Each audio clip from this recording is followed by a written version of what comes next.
제일 중요하다고 생각을 해요. 저희가 오프닝을 시작을 정말 멋있고 정말 너무 훌륭하게 저희의 에너지를 보여주려고 열심히 준비 중이니 많은 관심 가져주시면 감사하겠습니다. 많이 사랑해주세요. 같이 할까? 하나 둘 셋. 많이 사랑해주세요. 이것도 해? 이건 이건 안 될까? 할까요? 하나 둘 셋. 많이 사랑해주세요. You obsessed, play me on repeat, 끝없이 in your head. Anytime it hurts.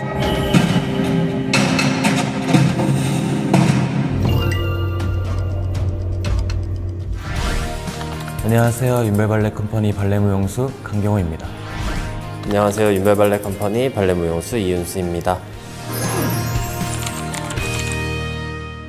갓이라는 작품은 총 9장으로 이루어져 있어요. 대표적으로 삿갓, 흑립, 족두리 이런 형태의 여러 가지의 모습들, 여러 가지의 매력들. 한국적인 요소인 각과 한국적인 움직임을 조금 섞어서 이전에는 보지 못했던 새로운 장르의 발레 작품이라고 볼 수 있을 것 같습니다. 이게 퓨전 발레라고 하나요? 창작 발레. 발레. 여느 발레와는 조금 많이 다른 것 같아요. 폴드브라라고 하는데 발레는 폴드브라가 거의 정해져 있다시피 해요. 우리가 흔히 아는 앙바, 아나방, 앙우, 알라스콘 그 형태에서 크게 변하지 않는데 저희는 아무래도 그 형태를 유지하면서 한국적인 걸 표현하려고 하다 보니까 표현하기에는 조금의 한계가 있어서 저희는 약간 이렇게 각을 만드는 형태를 되게 많이 하거든요. 그래서 이전에 우리가 알던 발레와는 정말 완전히 다른 그런 형태라고 말씀을 드릴 수 있을 것 같아요. 갓은 우리가 흔히 아는 그 흑립의 형태를 많이들 생각을 하시잖아요. 근데 우리가 알지 못하는 그런 갓의 형태가 굉장히 많더라고요. 족두리나 삿갓이나 그런 것들이 개개인이 가지고 있는 약간 색깔, 성격 그런 것들이 뭔가 우리가 개개인의 성격과 외형이 다 다르듯이 근데 이 작품을 보다 보면은 마치 우리가 다양한 사람들을 보듯이 이제 다양한 갓의 모습들, 성격들을 마주할 수 있거든요. 아무래도 발레라는 장르는 색깔이 정말 짙은 무용이에요. 그리고 전통이라는 거는 당연하게도 색깔이 짙을 수밖에 없고 그런 여러 가지의 요소들을 하나의 이 무대로 만든다는 이 어떤 행위 자체가 너무너무 어렵고 너무너무 까다로운 일인데 그렇게 까다로운 일을 해냄으로써 저희는 새로움을 여러분들에게 보여드릴 수 있는 메시지를 전달할 수 있는 그런 무대라고 생각을 합니다.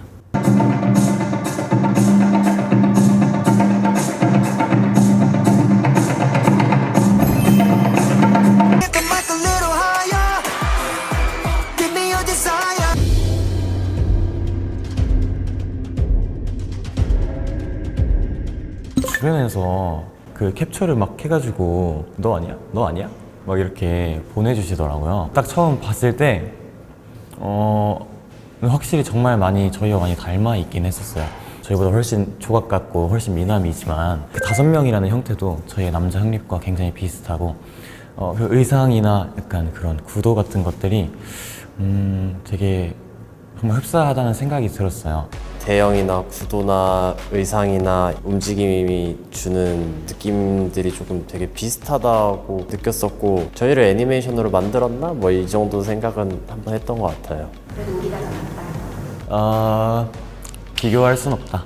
그걸 딱 봤을 때 정말 사람들이 생각하는 미의 기준은 너무 비슷하구나. 우리가 생각하는 미도 이런 형태가 너무나도 아름답기 때문에 그렇게 만들었었던 것인데 안무가님께서 그분들도 이런 형태가 아름답다고 느끼는구나. 그럼 우리는 잘하고 있구나. 약간 그런 생각을 했습니다. 갓은 이게 생각보다 되게 잘 벗겨지더라고요. 이게 모자를 이렇게 쓴다는 느낌보다는 약간 얻는다는 느낌이 너무 강해가지고 그리고 그걸 쓰고 발레를 하다 보니까 이 갓이 자꾸 헛돌아서 이 목이랑 몸이랑 통째로 이렇게 계속 이렇게 돌 수밖에 없더라고요. 그러면 아무래도 회전력이나 중심을 잡는 거나 그런 게 조금씩 떨어질 수밖에 없는데 그런 게 저희들에게 도전이지 않았나. 오프닝 무대인 만큼 저희 5명의 무용수 모두가 정말 열심히 잘 준비하고 있고 3분 30초 안에 모든 에너지를 다 분출하고 표현할 수 있도록 좋은 모습 보여드리겠습니다. 우리의 전통의 갓이 해외에서도 되게 많이 이슈가 되고 그러고 있잖아요. 사실 갓이라는 형태는 어떻게 보면 굉장히 단순해요. 단순하지만 그 단순함에서 오는 그 안에 내재되어 있는 힘은 분명히 존재하다고 저는 생각을 하거든요. 해외에서도 사람들이 그렇게 사랑해 주시는 이유가 겉으로 티내지 않고 막 분출하지 않지만 그냥 고유가 가지고 있는 그러한 힘이 분명히 존재하기 때문이라고 저는 생각을 해요. 가시라는 작품도 가시 보여주고자 하는 힘은 절대 뽐내지 않지만 정적이면서도 분명히 와, 힘있다 라고 느낄 수 있는, 열심히 준비 중이니 많은 관심 가져주시면 감사하겠습니다. 많이 사랑해주세요. 같이 할까?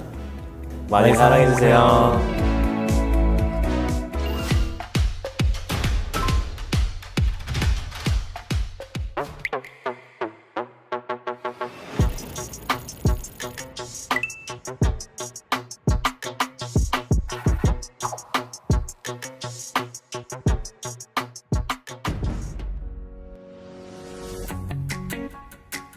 사업을 하시는 뭐 기업이나 혹은 회사에서 엄청 감사한 금융은 금융결제원입니다.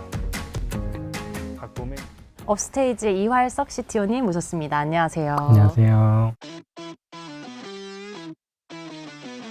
최근에 업스테이지에 굉장히 좋은 소식이 많았는데 어떤 게 제일 좋으세요? 일단 제일 기쁜 건 이제 정부에서 세팅해주신 독자 파운데이션 모델 개발 프로젝트에 된 게 최근엔 제일 기뻤던 일이고요. 그래서 그것 때문에 요즘 굉장히 바쁩니다. 저는 그때 사업 설명회 때도 갔었거든요. 아, 그러셨군요. 네, 그때 네. 이제 막 계단에도 많고 네, 맞아요. 저 같죠. 질문도 막 너무 그렇게 인기 많은 거 처음 봤어요. 정부 네. 사업 설명인데. 네. 다른 스타트업들은 다 참여사로 보통 들어갔는데 우리는 주관사로 뛰어야겠다라는 걸 처음부터 바로 결심을 하셨나요? LLM을 만들 수 있는 회사가 주관사여야 된다로 되어 있었어요. LLM을 직접 만들어 본 스타트업은 또 굉장히 소수이기 때문에 저희가 크게 이제 컨소시엄을 두 파트로 나눴었어요. 모델 잘 만드는 거, 요게 한 파트가 있고요. 두 번째 컨소시엄 파트는 이제 확산 파트라고 해서 저희가 도메인별로 예를 들면 제조, 국방, 의료 이쪽에서 열심히 하고 계시는 스타트업들, 이분들은 이제 LLM 같은 걸 가져와서 그 각 도메인별로 필요한 AI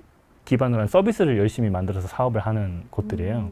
저희가 이 백에다가 다 이름들을 띄울 거긴 하지만 네. 어디랑 이제 같이 컨소시엄 구성을 하고 네. 모델을 만들려면 이제 데이터 부분이 당연히 중요합니다. 그래서 데이터를 전문으로 하시는 플리토라는 업체를 이제 참여를 시켰고요.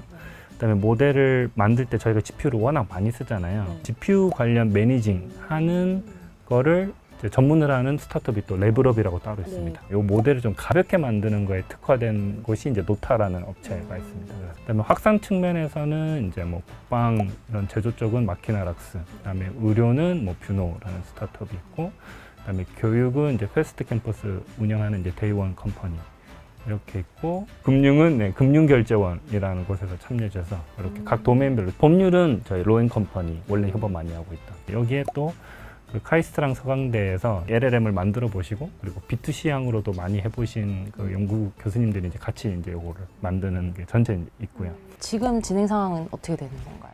일단 GPU 지원을 저희가 받아서 이제 GPU 세팅 끝나서 이제 한참 학습을 돌릴 직전의 상황이고요. 그다음에 이제 데이터 제공해 주실 것들에 대한 검토랑, 그다음에 저희만 이제 지원받기로 했는데 이제 인재 지원 사업 때문에 이제 한참 그때 의향서를 냈던 핵심 주요 인물들과 한참 인터뷰하면서 이제 채용을 하려고 노력하고 있고. 이게 12월에 첫 번째 평가가 있을 수 있는 건가요? 아직 확정된 건 아니고 뭐 빨리 평가하면 12월 말에도 평가할 수 있을 거라고 보고 있어요. 반년마다 이제 평가를 해서 총 3번 평가해서 이제 3팀이 떨어지고요. 그럼 5개에서 3팀 떨어지니까 이제 2팀이 남을 텐데 그게 27년부터 1년 동안 지원을 받아서 마무리되는 걸로 알고 있습니다. 독자 파운데이션 모델 사업에서 개발하려고 하시는 그 모델의 이름도 정해졌나요? 내부적으로 일단 솔라 WBL이라고 부르고 있습니다. 월드 베스트 LLM.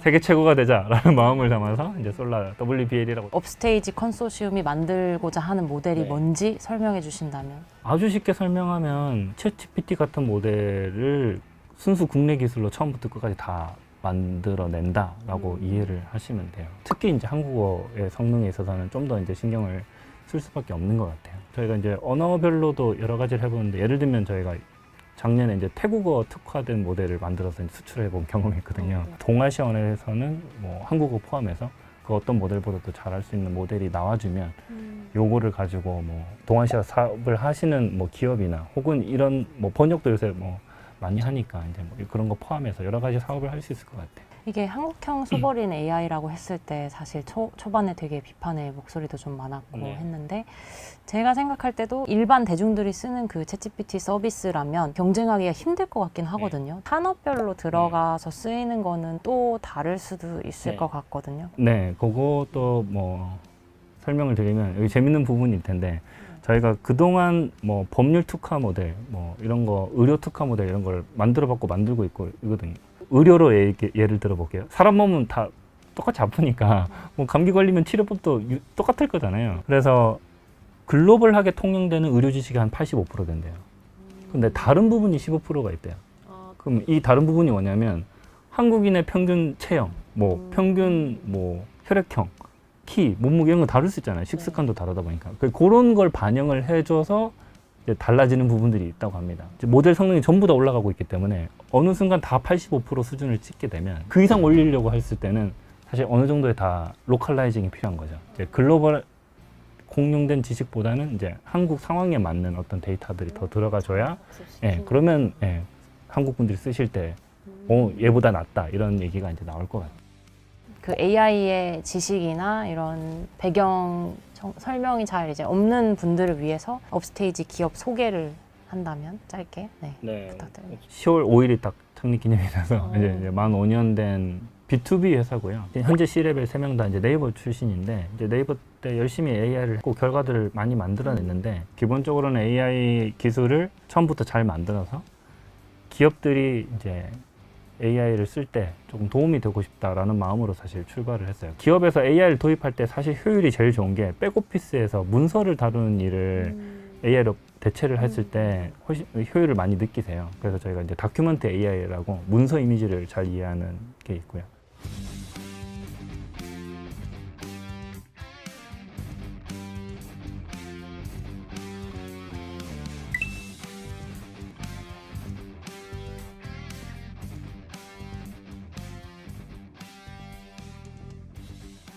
그다음에 이제 기술 흐름에 맞춰서 이제 LLM을 만들고 있는데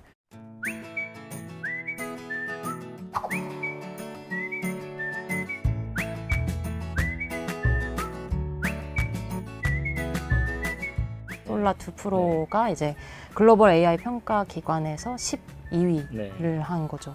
이게 아티피셜 애널리시스라는 기관에서 한 건데 뭐 1위가 그로, 2위가 오픈 AI, 3위가 제미나이 뭐 이렇게 등등등 있는데 여기서 12위를 한 솔라2 프로 모델에 대해서 좀 설명을 해주시면 좋을 것 같아요. 솔라 프로2 모델은 추론 기능이라고 기존의 LLM에 없던 기능인데 이거를 넣었더니 이제 성능이 너무 좋게 나온 거죠. 그거를 이제 오픈 AI가 먼저 보여줬고 그다음에 너무 좋은데 이걸 어떻게 만들지를 다들 궁금해했는데 이렇게 만드는 거야 라고 보여준 게 딥시크였거든요. 글로벌하게 엄청 화제가 됐잖아요. 게다가 비용도 굉장히 적게 쓰면서 만들다 보니까 좀 임팩트가 있었죠. 그래서 딥시크에서 이제 힌트를 좀 주신 거죠. 이렇게 하면 된다라는 거를. 그래서 저희도 이제 그거를 참조해서 추론 기능이 들어간 LLM을 만든 게 솔라 프로2 모델이었어요. 12위는 그럼 어떤 기준으로 받은지 아세요? 일반 그 지식, 추론 능력, 그다음에 뭐 수학 코딩 능력, 그다음에 굉장히 긴 그 문장을 넣었을 때 어떻게 대응하는지 뭐 이런 능력, 그다음에 요즘 LLM을 그 에이전트처럼 쓰는 게 많거든요. 에이전트 능력이 있는지를 LLM이 능력이 있는지를 평가하는 테스트셋 뭐 이렇게 보시면 크게 구성돼 있고 요거대로 이제 점수를 돌렸을 때 이제 지능 그 점수 평균 점수대로 이렇게 이제 랭킹을 매겼더니 저희가 그 등수가 나왔던 겁니다. 이게 그러면 12위긴 하지만 그러면 그 사이즈나 이런 거 뭐 비교했을 때 이 다른 상위권 모델들에 비해서 솔라 프로2가 특별히 뛰어나다라고 하는 부분이 있을까요? 네, 그 시점에서는 이제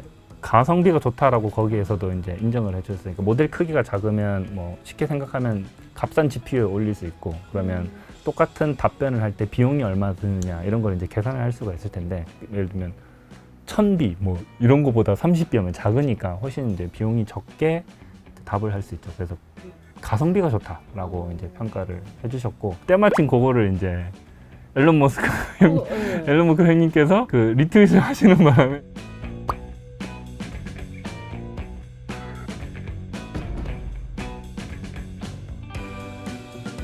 한국에서 이런 업체가 이렇게 성능 좋은 모델을 잘 만들었다, 가성비 좋은 모델을 만들었다 했는데 그 표에 보면 1등이 그룹입니다. 그래서 이래나 저래나 우리가 1등이야 이런 걸 자랑하고 싶었지만 이게 본의 아니게 홍보가 엄청 글로벌하게 돼가지고 저희 회사에서는 엄청 감사한 마음으로 테슬라 주식을 사야 되나 재밌는 이벤트였습니다.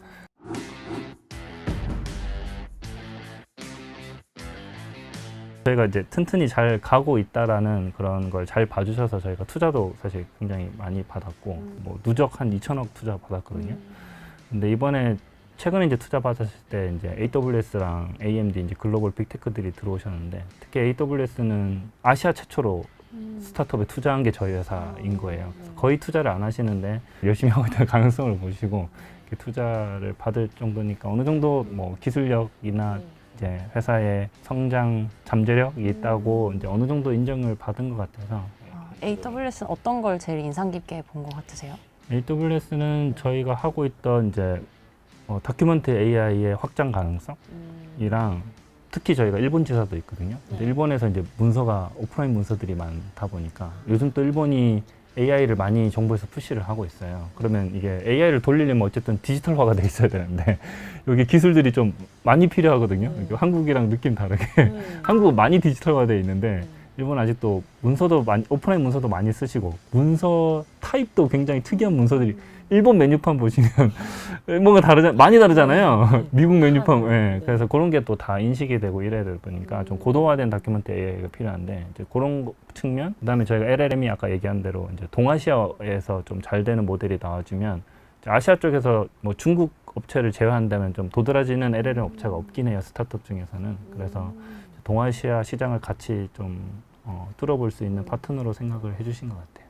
거대 빅테크들의 LLM을 넘어서기 위해 뭐 어떤 것들이 좀 필요할지 좀 궁금합니다. 지금은 개인들이 이제 많이 쓰시는 것 같아요. 기업에서도 그렇고. 그럼 개인이 어떤 식으로 쓰냐 보면은 주로 이제 장문, 뭐 요약, 번역 이런 형태로 많이 쓰시잖아요. 개인 차원에서의 생성형 AI에 도움받는 건 지금 활발히 많이 진행됐는데 기업 차원에서 도움받는 건 아직 많이 진행이 안 됐거든요. 근데 아직까지 기업이 어떤 풀고 싶은 어떤 큰 문제를 챗GPT 같은 생성형 AI로 제대로 풀었다라는 게 아직은 생각보다는 많이 나오고 있진 않아요. 이제 그 중에 하나가 대표적인 게 뭐냐면 기업들은 좀 큰 문제를 풀고 싶어 해요. 이게 아무래도 생성형 AI에 대한 기대치도 있고 그리고 이걸 제대로 도입했을 때 비용도 좀 다른 이전 솔루션보다는 크기 때문에 이걸 도입했을 때 그만큼 큰 비즈니스 밸류를 만들고 싶어 하시잖아요. 미국 사례를 직접 말씀드리기보다는 이제 한국에서 그냥 와닿을 수 있는 사례로 말씀드리면 좋을 것 같아요. 이거 저희가 하고 있다기보다는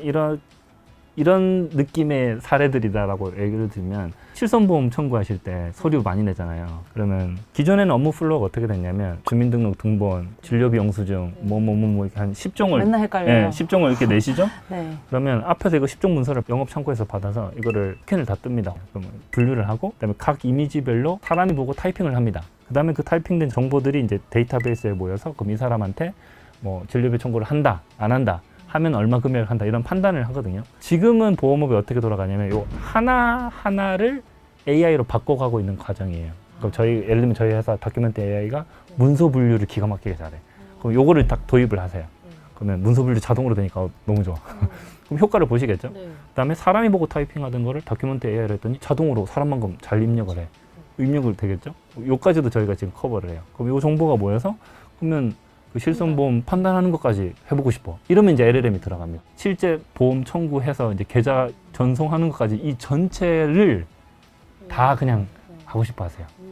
그게 이제 이런 느낌으로 미국은 원하세요. 그런 것들을 저희가 한 발 앞서서 좀 기업이 풀고 싶은 문제를 크게 이렇게 저희가 생성형 AI로 풀어낼 수 있으면 이 컨셉으로 저희가 미국을 열심히 뚫어보고 있어요. 일론 머스크가 주목할 만한 가성비. 네. 국내에서 그러면 업스테이지처럼 이렇게 모델로 좀 글로벌하게 좋은 평가를 받는 경쟁사가 있을까요? 라이벌로 꼽는 데가 있으세요? 저희는 라이벌이라고는 생각 안 하고 모두가 지금 다 같이 한국 AI 생태계를 키워가야 되니까 이제 한국에서 LLM 하시는 분들은 다 그냥 동반자, 친구, 파트너라고 생각을 하고 있고요. 아티피셜 어널리틱스 나왔으니까 저희가 올린 다음에 LG에서도 그 모델이 나와서 올렸는데 저희보다 점수가 좋게 나왔어요. 그래서 잘 만드신 거죠. 제가 제 기준으로 봤을 때 아까 챗봇 아레나랑 이 아티피셜 어널리틱스 요 두 군데에서 이제 의미 있게 점수가 올라간 곳은 이제 일단 LG랑 이제 저희고 뭐 딴 데 가면 그런 기술이 없냐면 모르죠. 이제 모델을 안 올려 평가해 주세요. 요청을 해야 사실 하는 거고 요청을 했다 하더라도 거기서 안 했을 수도 있기 때문에 딴 데는 이제 말이 조심스러운데 어찌됐든 이 두 군데 올라와 있는 거는 지금 LG 모델이랑 저희 모델이 이제 올라와 있어요.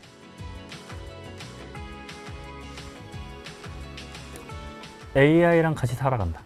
올 미래니까. 어떻게 하는 게 내가 AI랑 같이 잘 살아가는 걸까? 라는 거에 대한 고민을 뭐 개인 차원에서 해서 그거를 액션으로 옮기는 게 본인 차원에서 혁신일 거고 기업 차원에서 하는 게 기업 차원의 혁신일 거고 정부 차원에서 하는 게 정부 차원에서 혁신이지 않을까.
안녕하십니까. Good morning, SBS distinguished 창사 guests. 35주년 특집. Welcome to the 2025년 2025 SBSD Forum on the special 35th anniversary of the foundation of SBS. I am Sakung Sung-woo, the SBS 8 o'clock news anchor. I am Ju Shi-eun, SBS 8 o'clock anchor.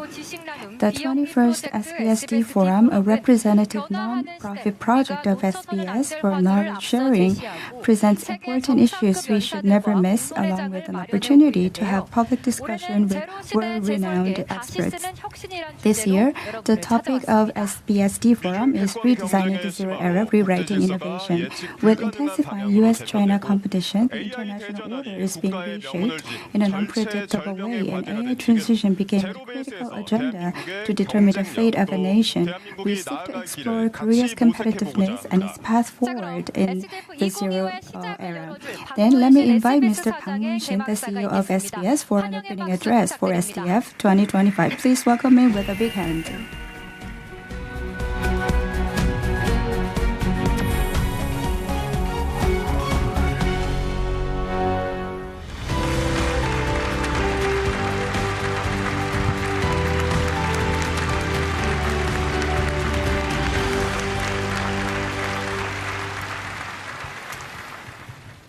안녕하십니까. Good morning, 반갑습니다. distinguished guests. Nice to meet you. Welcome to SBSD Forum. My sincere gratitude to all of you, including the overseas distinguished guests who've come a long way to be here with us, and I would like to thank our viewers of SBS. SBSD Forum is a social contribution forum of SBS that diagnoses changing world and future direction to make Korea a better nation. This forum is held on the day of our foundation anniversary. This year, we mark the 35th anniversary of SBS Foundation and the 21st SBSD Forum. Today, the world is witnessing unprecedented phenomena such as the intensifying rivalry between the US and China for global supremacy centered on cutting-edge technologies such as AI, and global protectionism trade policies have increased, and social security, economic security has become the core of national interest. In an era where everything is being reset, we need a different solution. In this regard, this year's topic is Redesigning the Zero Era, Rewriting Innovation. We invited Professor Darren Acemoglu from MIT Economics Department and Nobel Prize laureate in economics. And we invited Professor Fei-Fei Lee, the Stanford University professor and founder of World Labs, who is known as the godmother of deep learning. They are going to share with us the current status and future of global AI technologies. We have also invited Mr. Lee Se-dol, the first human Go player to face against AI. He will share with us his personal experience with AI and offer many insights. In order to listen to the realistic stories of innovative leading companies, we invited iFlyTech, China's #1 voice recognition AI company, Galbot, the world's best humanoid robot company, as well as Hyundai Motors Group Robotics Lab, 12 Labs, and Rebellion. Also, Deputy Prime Minister of Science and Technology, Mr. Baek Young-hoon, will give us a special address regarding the future direction of Korean AI. And we also prepared SM entertainment session on the past, present, and future of K-pop, along with Kang Ta, a famous idol singer. And we can learn about the emotions and insights into K-culture. SDF is well known for its joint research with Korea's top think tanks in suggesting solutions to challenges. This year, we are joined by Seoul National University Institute for National Future Strategy, East Asia Research Institute, and the Korean Regional Studies Association, and Samil County Corporation's Governance Center. SDF is the only nonprofit social contribution project, and this was made possible through the cooperation with our partners who shared our vision together and supported us. I would like to especially thank the companies and officials who collaborated with us. I hope that the national agenda raised by the SBSD Forum will serve as the driving force for the growth of the Republic of Korea for the future. Now, let me officially open SDF 2025. The SBSD Forum 2025 has just started with the powerful opening address of Mr. Bang Moon-shin, the CEO of SBS. We mark the 35th anniversary of SBS Foundation this year. Many people from home and abroad have sent us their great interest in our forum, including President Jae Myung-lee. Please let us meet him through the video. Good morning, distinguished guests. Let me extend my sincere congratulations for the opening of SBSD Forum 2025, along with the people of Korea. I would like to thank Mr. Bang Moon-shin, the CEO of SBS, and his staff members who prepared for this meaningful forum. 20 years ago, SBSD Forum began as a knowledge-sharing project and has so far presented a wide range of solutions to the numerous challenges faced by the Republic of Korea. Under the theme, Redesigning the Zero Era, Rewriting Innovation, today's forum will serve as a platform to explore a good solution to navigate through the era of great transition. In the face of unprecedented changes and crisis, the Republic of Korea is taking its step towards a path no one has ever taken. Although we might experience challenges, if the government, businesses, and the people of Korea join their forces together, we can create a new order and take the lead in driving changes. The Korean government aims to find a solution from artificial intelligence. The Republic of Korea will achieve a robust growth and leap forward through AI-enabled innovation. We will make a large-scale investment in high-tech industries while rationalizing core regulations to make its way to become one of the top 3 powerhouses of AI. I would like to ask you to pull your wisdoms together to build a happier Korea for all through a breakthrough innovation and growth. My sincere congratulations again for the opening of SBSD Forum. I wish everyone success and happiness. Thank you.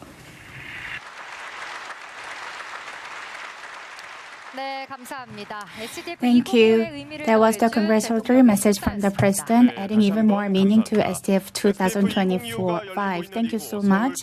Here at the Dongdaemun Design Plaza in Seoul, where SDF 2025 is taking place, many distinguished guests have joined us since early this morning. We are joined today by Mr. Jung Cheong-rae and Mr. Jang Dong-hyuk.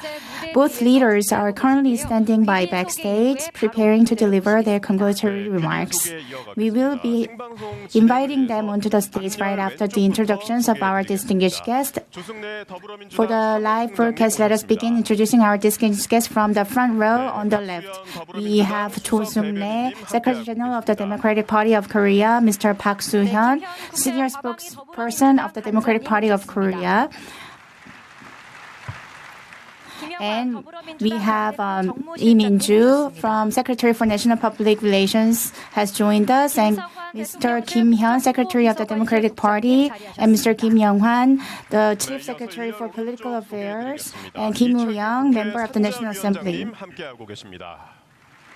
And also we have Mr. Lee Cheol-gyu, Chairman of the National Assembly's Industry, Trade and Energy Committee, Mr. Shin Dong-wook, Supreme Council Member of the People Power Party, and we have Choi Bo-yoon, Chief Spokesperson of the People Power Party, Mr. Chung Hee-yong, Secretary General of the People Power Party, Mr. Park Jun-tae, Chief of Staff of the People Power Party Leader, Mr. Kim Jang-kyung, Member of the National Assembly from the People Power Party.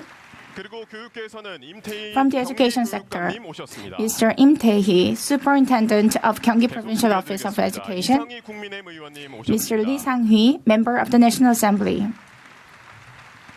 Ms. Choi Soo-jin, Member of the National Assembly as well, Kim So-hee, Member of National Assembly. From the Broadcasting, Media and Communications Commission, which oversees national broadcasting policy, we are also joined by Acting Secretary General Mr. Kim Young-kwan and several senior officials. Although he is not yet seated, Vice Prime Minister and Minister of Science and ICT Mr. Baek Young-hoon will be joining us shortly to deliver his speech address later. As you can see, distinguished guests from politics, business, academia, and culture have gathered here today to grace this event. Thank you so much. Now, we will hear congratulatory remarks from the leaders of the ruling and opposition parties. First, please welcome with a round of applause Mr. Jung Chang-rae, leader of the Democratic Party of Korea.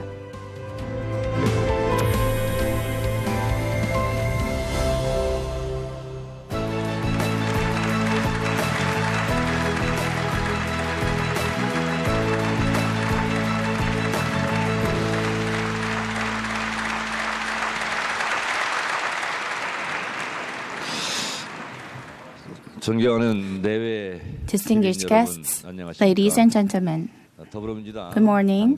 I am Jung Chang-rae, leader of the Democratic Party of Korea. I sincerely congratulate you on the opening of the SBSD Forum, Redesigning the Zero Era, Rewriting Innovation. I would like to express my gratitude to President Bang Moo-shin and all the staff at SBS. I also warmly welcome all the keynote speakers and the participants joining us here today. The SBSD Forum has always presented valuable insights and solutions for the future.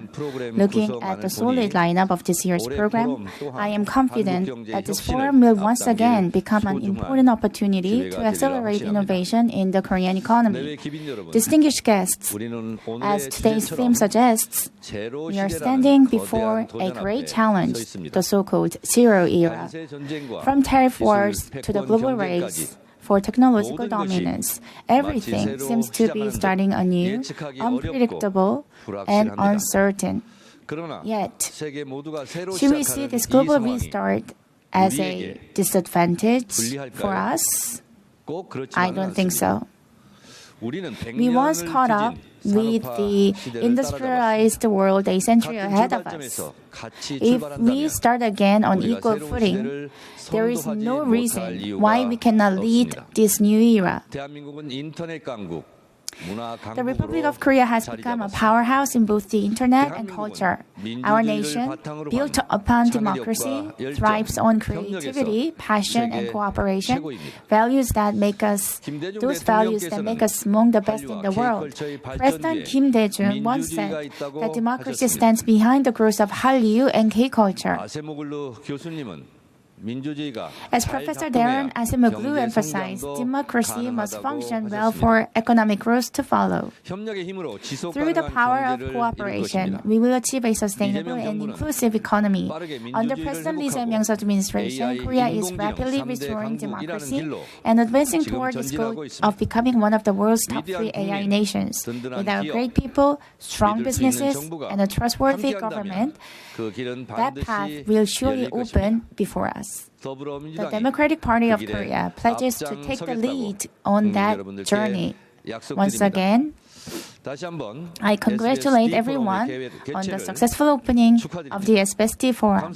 Thank you very much.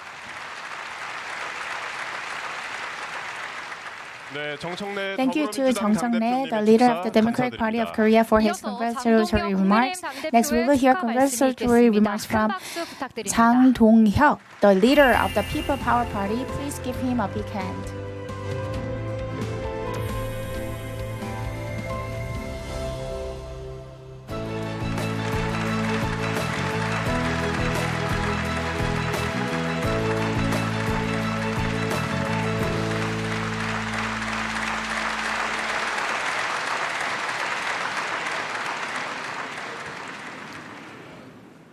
안녕하십니까 국민의힘 당대표 Good morning. 장동혁입니다. I am Jang Dong-hyuk, leader of the People Power Party. I sincerely congratulate you on the opening of the SBSD Forum, which has led the flow of the times for the past 20 years. I would also like to express my gratitude to President Bang Moo-shin and all the executives and staff at SBS. 올해 주제는 제로 This 시대의 year's theme is 재설계입니다. redesigning the zero era. AI I 대전환이라는 deeply 거대한 흐름 속에서 resonate with the significance of this topic in the 파도를 midst 던진 of 것에 this great 깊이 wave of 공감합니다. AI transformation. 경영학의 아버지 피트 Peter 드러커는 Drucker, known as the father of 격변기의 modern 가장 큰 management, once 위기는 said, "The greatest 과거의 danger 논리대로 in times of turbulence 행동하는 is to 것이라고 act with 했습니다. yesterday's logic."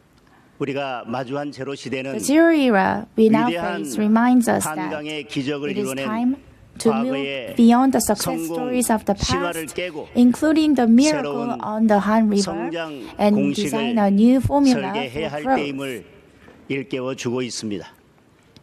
이제 원점에서 We must 다시 now return to the starting 시작해야 point 합니다. and begin anew. 과거의 방식을 넘어 Only a 새로운 complete redesign, 규칙을 creating 창조하는 new rules beyond the 완전한 methods of the past, will 재설계만이 open the door to the 미래를 future. 여는 유일한 길입니다.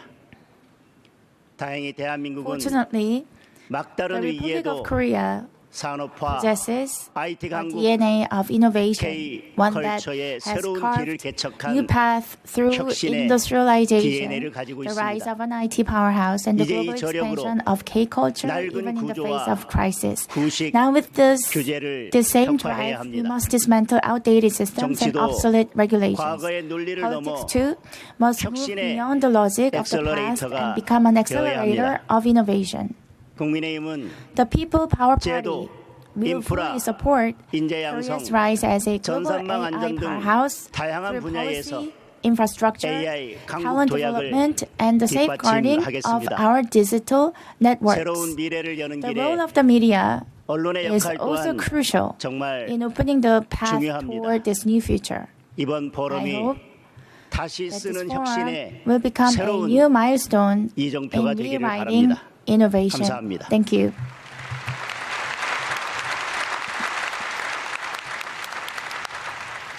네, 축사 감사드립니다. Thank you so 저희가 much 조금 for 전에 your 소개 올리지 못한 congratulatory 분이 remarks. 계셔서 먼저 We'd 짚어보겠습니다. like to introduce one more 대통령실에서 person. 이민주 국정홍보비서관님 이민주 귀한 걸음 from the 해주셨습니다. presidential office has honored us with his presence. Thank you so 네, much for 감사합니다. coming. 이처럼 많은 분이 자리를 함께 The 해주신 fact that 것은 so many of you 그만큼 have gathered here 불확실성의 today 시대를 reflects 다시 our shared sense 설계하고자 of 하는 강한 determination 의지와 and 기대가 hope to 모였다는 redesign our 의미일 future 것입니다. in 네, this time 오늘 of 이 자리가 uncertainty. 그 첫걸음을 내디는 Yes, we truly 뜻깊은 hope 계기가 that today 되기를 marks a 바랍니다. meaningful first step 자, in 그럼 that journey. 지금부터 Now let's take a look at the theme that SDF 2025 has carefully crafted, redesigning the zero era, rewriting innovation. Let's watch the theme video together. AI 기술의 충격, 지정학의 재편, 급변하는 경제 구조, 규범과 거버넌스의 공백까지. 지금 세계는 글로벌 대전환기를 The world 맞았습니다. is going through a 제로베이스에서 transition. 다시 정의되는 시대. 우리는 질문해야 합니다. We have to ask 새로운 our question. 한국의 혁신 동력은 어디에서 나올 것인가? Where is the driving force coming from? 오픈 AI가 챗GPT를 공개하며 In 2022, OpenAI released ChatGPT and the world was stunned. Since then, countless companies have chased the dream of artificial intelligence. Now they no longer talk about abstract concepts. We are in a large financial bubble around artificial intelligence. Now, only a few of these are going to survive. Vertical AI, robotics, and other companies delivering tangible results are now dominating Silicon Valley. Those three things, stay ahead on research, build new kinds of innovative products, and build enough infrastructure to be competitive. The world doesn't just exist in text. We need other modalities. So we're seeing the agentic AI happen now. Like robots will happen. Still, I think will take a few years, but will be incredible when they do.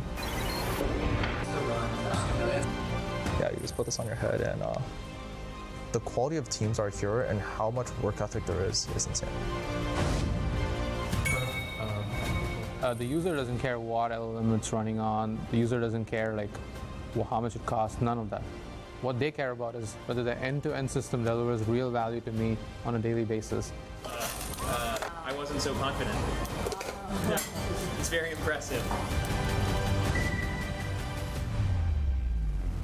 It allows us to build robots that are adaptable, that can look at the environment and based on what they see, make corrections to their movements, make corrections to their mistakes, that are much more human-like. 한국도 AI 최우선 전략으로 Korea too 방향성을 has set 잡고 AI as its 민간 top 혁신과 strategic 결합한 priority 성장 and 모델을 is 새로 striving 쓰려 to build a new 노력하고 growth 있습니다. model combining public policy with private innovation. Korea's growth depends on exports, as well as on real estate, and its jobs remain concentrated in large corporations, low birth rates, and an aging population, sluggish domestic demand, rigid manufacturing structure, inefficiencies in education, the labor market, and even political division. Only by addressing these constraints one by one can Korea stand as a designer of order in this global era of transformation. Let's explore these challenges together here at SDF 2025. 네, 저희 SBS는 매년 D 포럼을 통해 국가의 Through the 도약을 D 위한 Forum, 과제를 연구하고 또 발표해 왔습니다. We have 올해도 always AI conducted 대전환의 a 시대, study on the 정부와 theme. 기업, 사회 혁신 방안 This year 제시를 as well, in the 위해서 era of 서울대 AI 국가미래 transformation, 전략원, SBS has sought to 동아시아 present new 연구원, strategies for innovation 한국 across 지역 government, 학회들과 business, and 공동 society. 연구를 To this 진행했습니다. end, we conducted 자국이익에 joint 따라 research 다양하게 with 처모이는 academic 분리, institutions. 분화, Amid 그리고 a shifting 블록화가 world order 노골화되는 increasingly 세계 defined by 질서 속에 fragmentation, division, and bloc 능동적인 formation 교량 driven by 국가로서 national 위치 interests, 권력을 experts 확보해야 stress 한다는 the need 지적. for Korea to secure 그리고 position power 경제 as a 안보와 proactive rich nation. 안보의 경제 They 발행 also 움직임 note 속에 that in the current 안보 trend 차원의 of 확장하는 securitization of the 핵심 economy 산업 and 전략의 economization of 또 security, AI 시대에 there is an 맞게 urgent need to 기업들이 expand 유연한 industrial strategies 확장성으로 that integrate 한국형 security 성장 considerations. 전략을 Furthermore, companies 재구성해야 must 하는 adapt their Korean growth 창업 위주의 strategies with greater 스타트업에서 flexibility and 이제는 scalability 규모를 to stay 키우는 competitive. 스케일업의 There is 방점을 also a 찍는 growing policy shift 정책의 from 변화. fostering startups to emphasizing 단순 scale-ups 사냥 that 지역 expand 균형 발전 insights 전략의 and 한계를 impact. 극복하기 To overcome the limitations of 21세기형 traditional decentralized regional development strategies, a 21st century greater Seoul and ultra-regional development strategy has been proposed. These insights will be discussed in detail during the sessions following today's opening ceremony and will also be featured in SBS news coverage. To begin, let's first take an objective look at Korea's position and understand the global trends. We will start by hearing the keynote speaker's analysis and recommendations. Today's changes are not merely technological evolution, but the beginning of a grand transformation where we have to rewrite the economic, industrial, and social order. And in this inflection point where artificial intelligence and automation intersect with deglobalization and bloc formation, what kind of principles do we have to use to design the future? To answer the question, we invited Professor Darren Asemoglu of MIT. It is my honor and my privilege to convey to you, on behalf of the Royal Swedish Swedish Academy of Sciences, our deepest and warmly felt congratulations.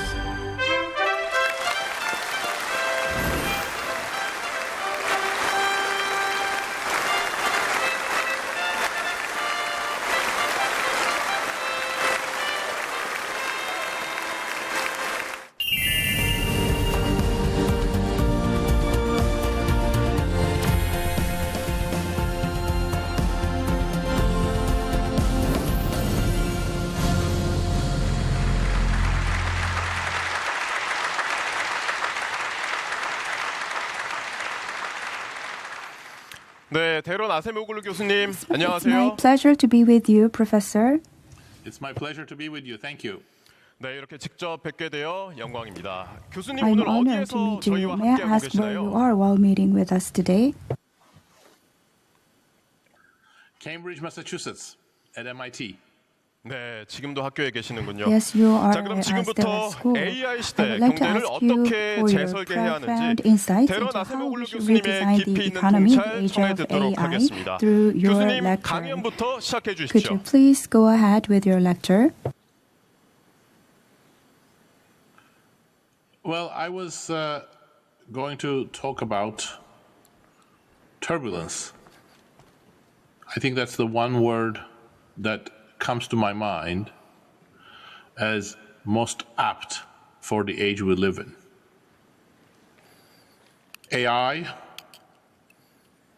is already remaking the world, but in ways that are hard for us to understand and forecast. And we do not have great control over whether AI is going to reshape the world for good or bad. We have a huge increase in inequality around the world, everywhere, from Latin America to the United States, from Europe to Africa to Asia. We have demographic change, as South Korea knows only too well, with populations starting to decline very soon around the world except Africa. Very rapid aging with very low fertility rates, and led by China, the whole world will be much older. And the implications of this for the macroeconomy, for entrepreneurship, innovation, for savings, for social security are completely hard to understand. Climate change is creating another set of uncertainties, not just because we are likely to miss all of the targets that the world has set, but also because there are many ways in which we need to redesign urban areas. We need to change the structure of agriculture. the way that we consume goods and services and travel may have to change in the face of a very warming climate. And then finally, as everybody knows, the global system is being remade as we speak, with new tensions and new risks, some of them hot risks that are making people think of the beginning of the 20th century when nations sleepwalked into conflict.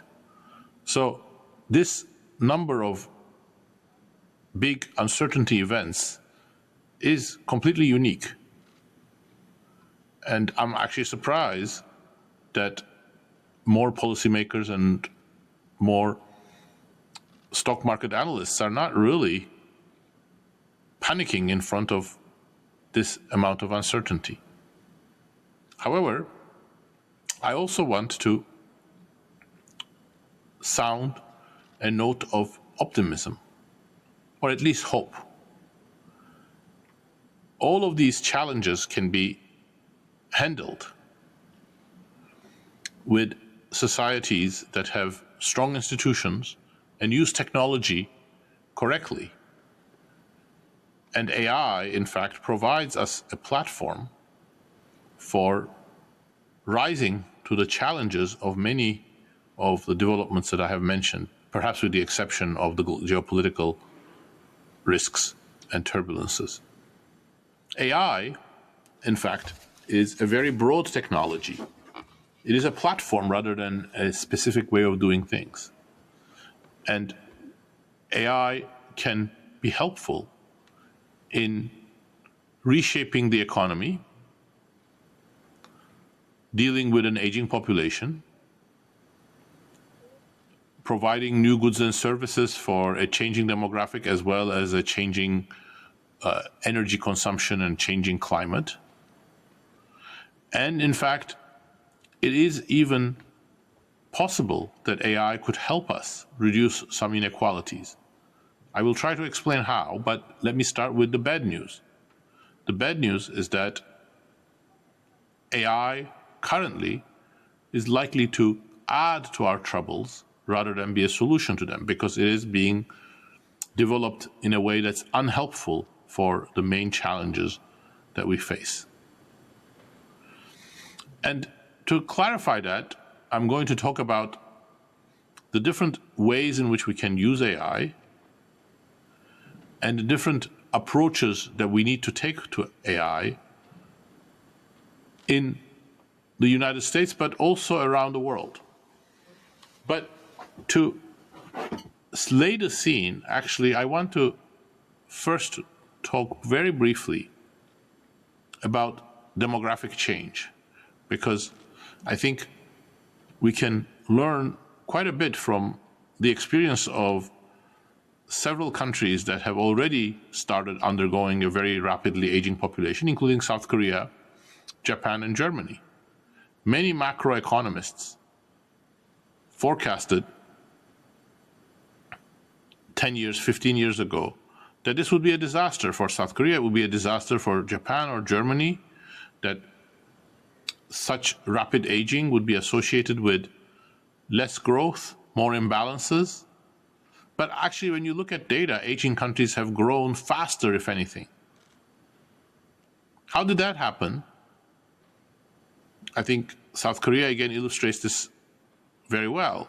It happened because aging societies used technology in order to deal with their labor scarcity, labor shortages, and also for making their workforces more productive.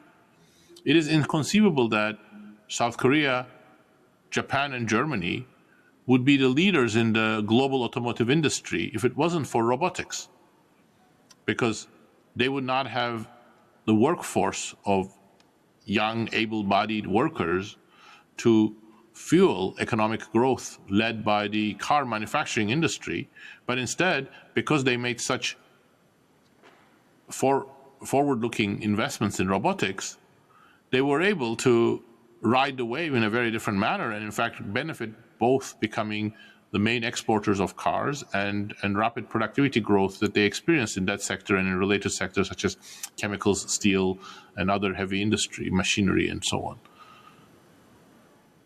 So that shows one template for dealing with a changing demographic structure, changing demands, changing services, changing healthcare needs, leveraging technology appropriately, but also in an institutional context in which effective government policy can be introduced, companies can be secure in their own investment decisions, and different segments of the population can at least attempt to deal with their differences via democratic means.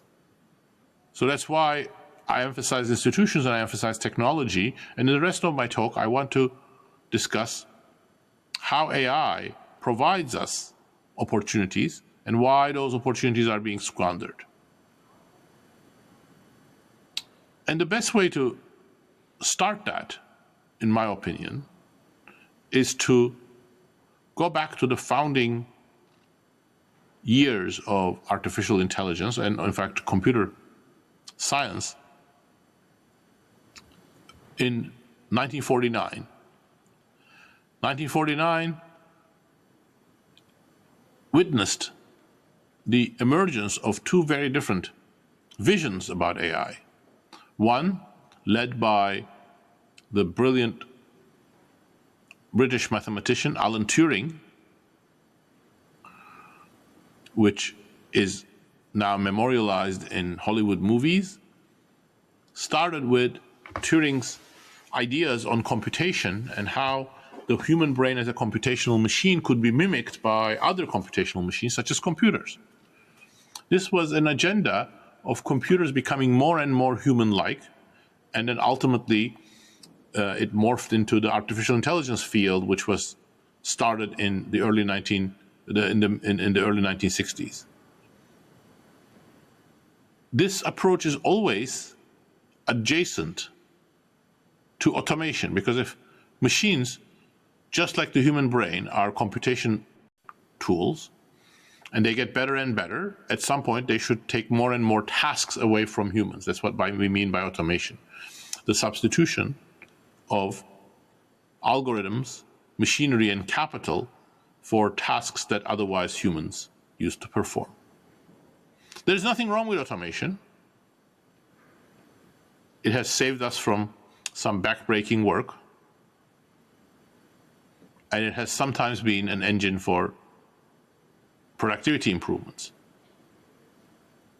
However, if the only purpose of digital technologies is automation, we are missing out a lot, because there are many more things we can do with digital technologies. And automation, when it's just by itself, when it's the predominant objectives of technological advances, creates inequality and creates other social problems, because workers are being continuously displaced from their tasks and from their jobs. This was a part of the observations that another important thinker, MIT engineer and mathematician Norbert Wiener, made also in 1949, in thinking that robots would not help humanity if all they did was to replace human work. And over the years, Wiener and several others articulated ideas that today sometimes go under the name of human-computer complementarity, or I would like to call it pro-worker technology or pro-worker AI, which is that computers and technology more broadly should be tools for making humans more productive. Think of an electrician who is empowered by a tool that helps him or her to quickly identify problems, deal with complex machinery, repair difficult problems, and identify solutions that, without huge amount of experience, he or she would not have been able to do. That type of tool is very easy to build, actually, with our current knowledge, and has equivalents for plumbing, for blue-collar workers, for nurses, for educators, for journalists, for academics. We can all benefit from better information, and AI, especially generative AI, creates a platform for this kind of work. However, right now, a lot of the AI investment goes into what is called artificial general intelligence, meaning efforts to create more and more complex AI models that can mimic humans and ultimately perhaps surpass humans in all tasks, in all cognitive tasks, and other automation activities. There is very little investment in properly understood pro-worker AI. This dichotomy between automation-driven AI versus pro-worker AI also shapes communication technologies.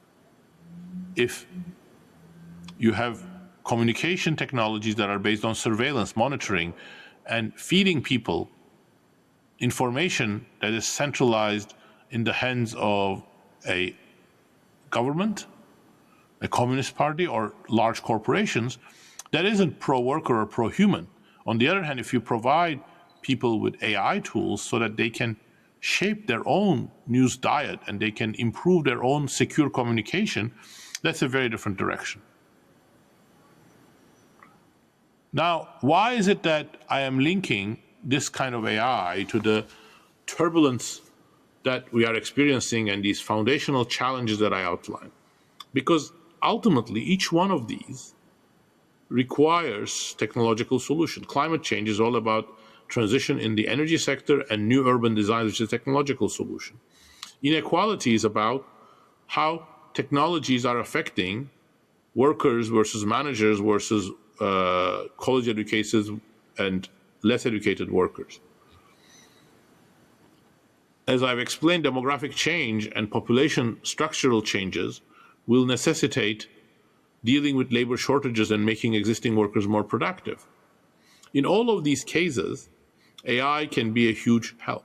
But it's more than what I have described, because I think the proper type of pro-human, pro-worker AI has the capacity to amplify the ability of human workers and human creators to develop new goods and services. And we badly need new goods and services.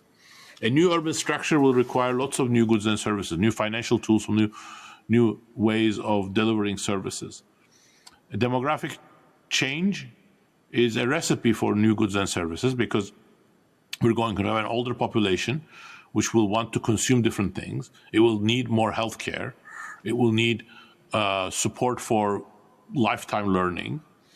And in the context of the productivity issues that we're facing and inequality issues that we're facing, I think we need to jumpstart the service sector around the world, because service sector has been the main drag on productivity growth and has been an important contributor to increasing inequality.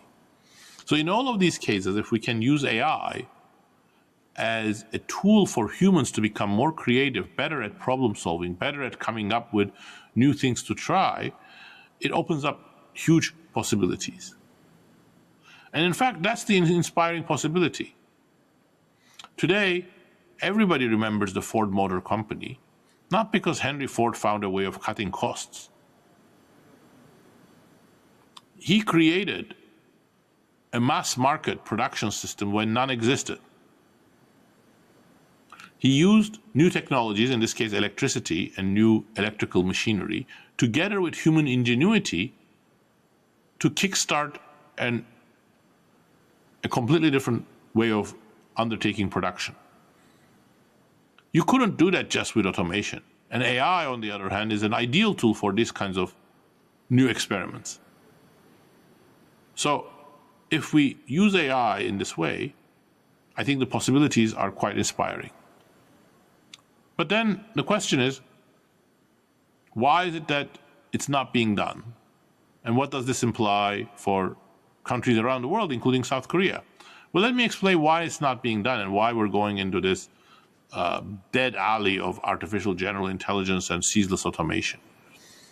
I think because the digital tech field has become increasingly concentrated, and a few companies dominate this sector, this very important sector, and they are as you would have expected, carrying out innovation and new products in line with their business model.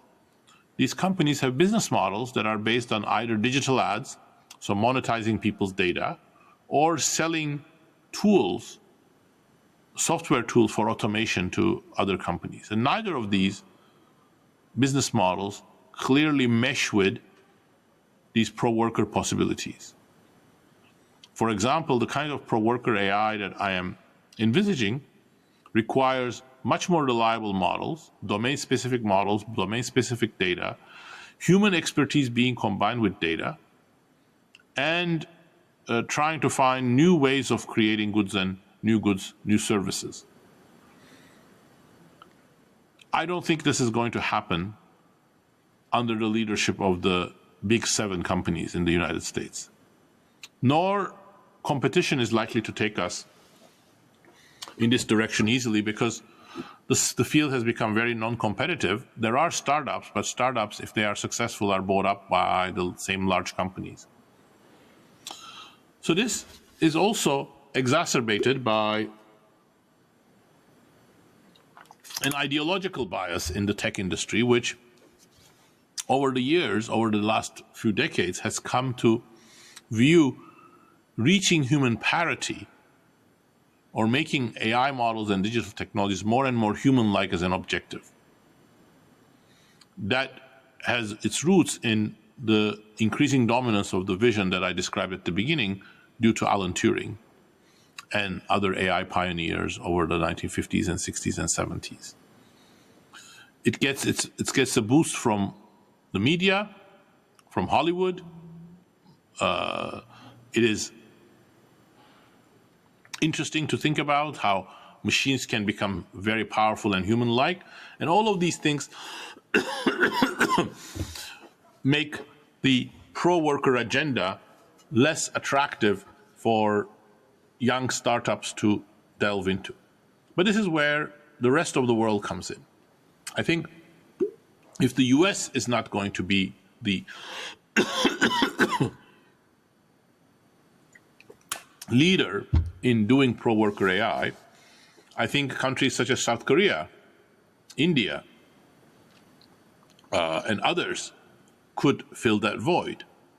And they will have to fill that void, because I think South Korea is not only a technologically savvy economy, but it also, just like the last 3 decades, will have a need for AI models that can be more human complementary because of its changing economy.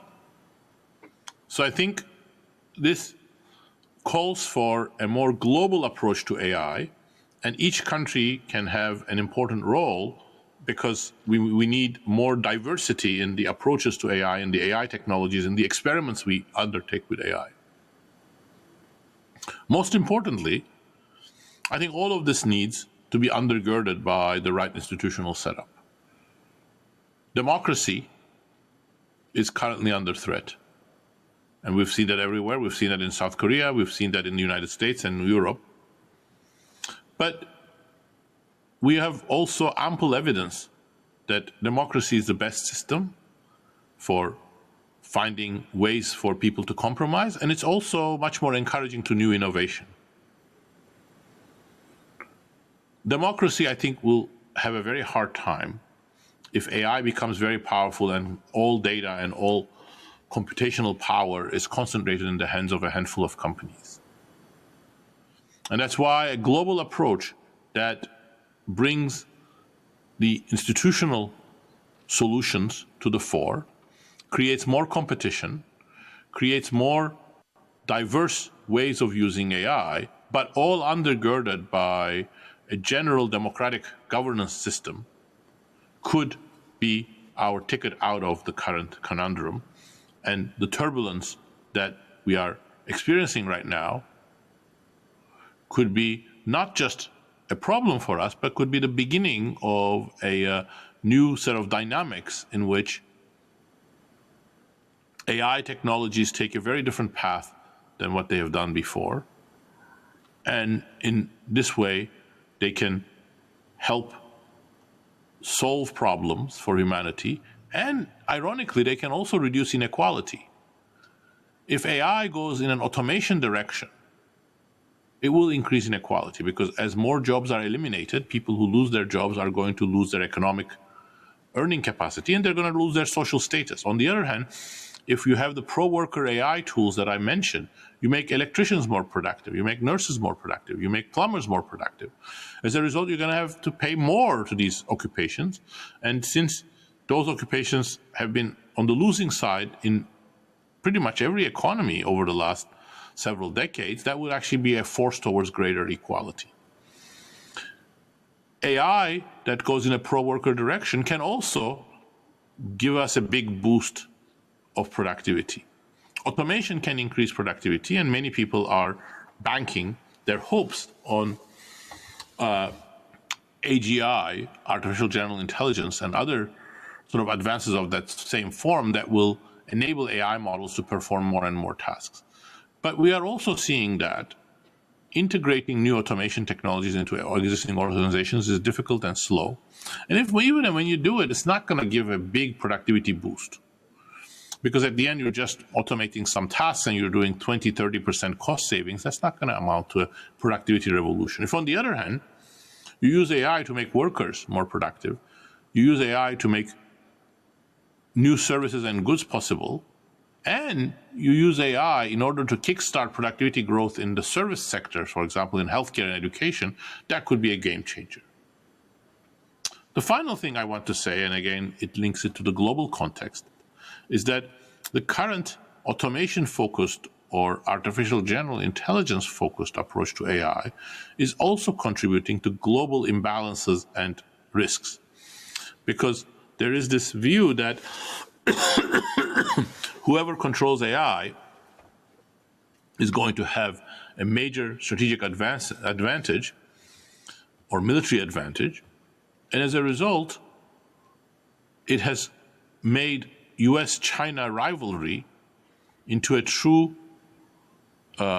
competition for supremacy, and it has reduced any room for cooperation, not just on AI, but on other problems, including demographic change, climate change, multinational, the taxation of multinationals, monitoring of pandemics, and so on.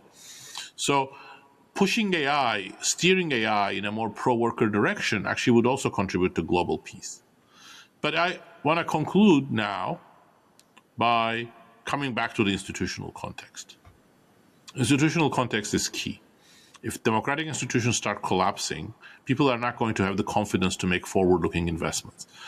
Small companies are not going to have the confidence to take on big ones. And there will be no spread of innovation, and there will be much harder days ahead of us if we want to deal with the disagreements that exist on major problems, from immigration to redistribution to creating a social safety net. But unfortunately, right now we are going through a very difficult period for democracy, and democratic institutions are under threat in the United States, in Latin America, in parts of Europe.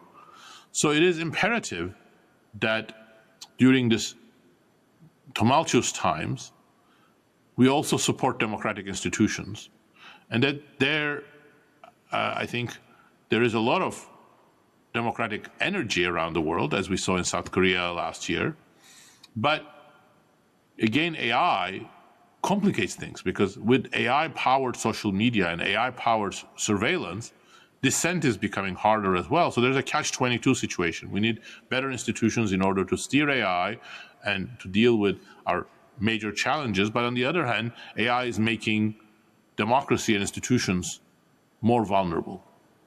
So that's, again, brings us full circle. We live in a turbulent time, and as global citizens, we all have to understand those turbulences and also understand that there are important responsibilities on the shoulders of each one of us, especially in encouraging our governments to take action on AI and recognize all of these major risks coming along. Thank you very much. 네, 교수님 강연 잘 들었습니다. Thank you very much for your lecture. So AI could exacerbate the inequality and at the same time it can extend the human capabilities. It was very impressive. So it is important to figure out the systems and values on which we build the technologies. So let us begin Q&A. First question. In the midst of intensifying hegemonic rivalry between the US and China, we experience rapid changes in the global environment. And recently, the APEC summit was held in Korea. It drew worldwide attention and it was concluded successfully. However, despite the achievement of the event, there's a growing trend of protectionism in the global trend. I wonder whether multilateralism, centered on cooperation and solidarity, could be restored in the future. What do you think of this?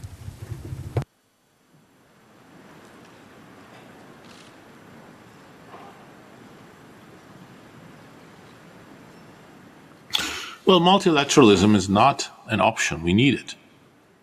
How do we solve the problem or deal with the problem of climate change or pandemics or even AI governance? But multilateralism, of course, is not the same as unrestrained globalization.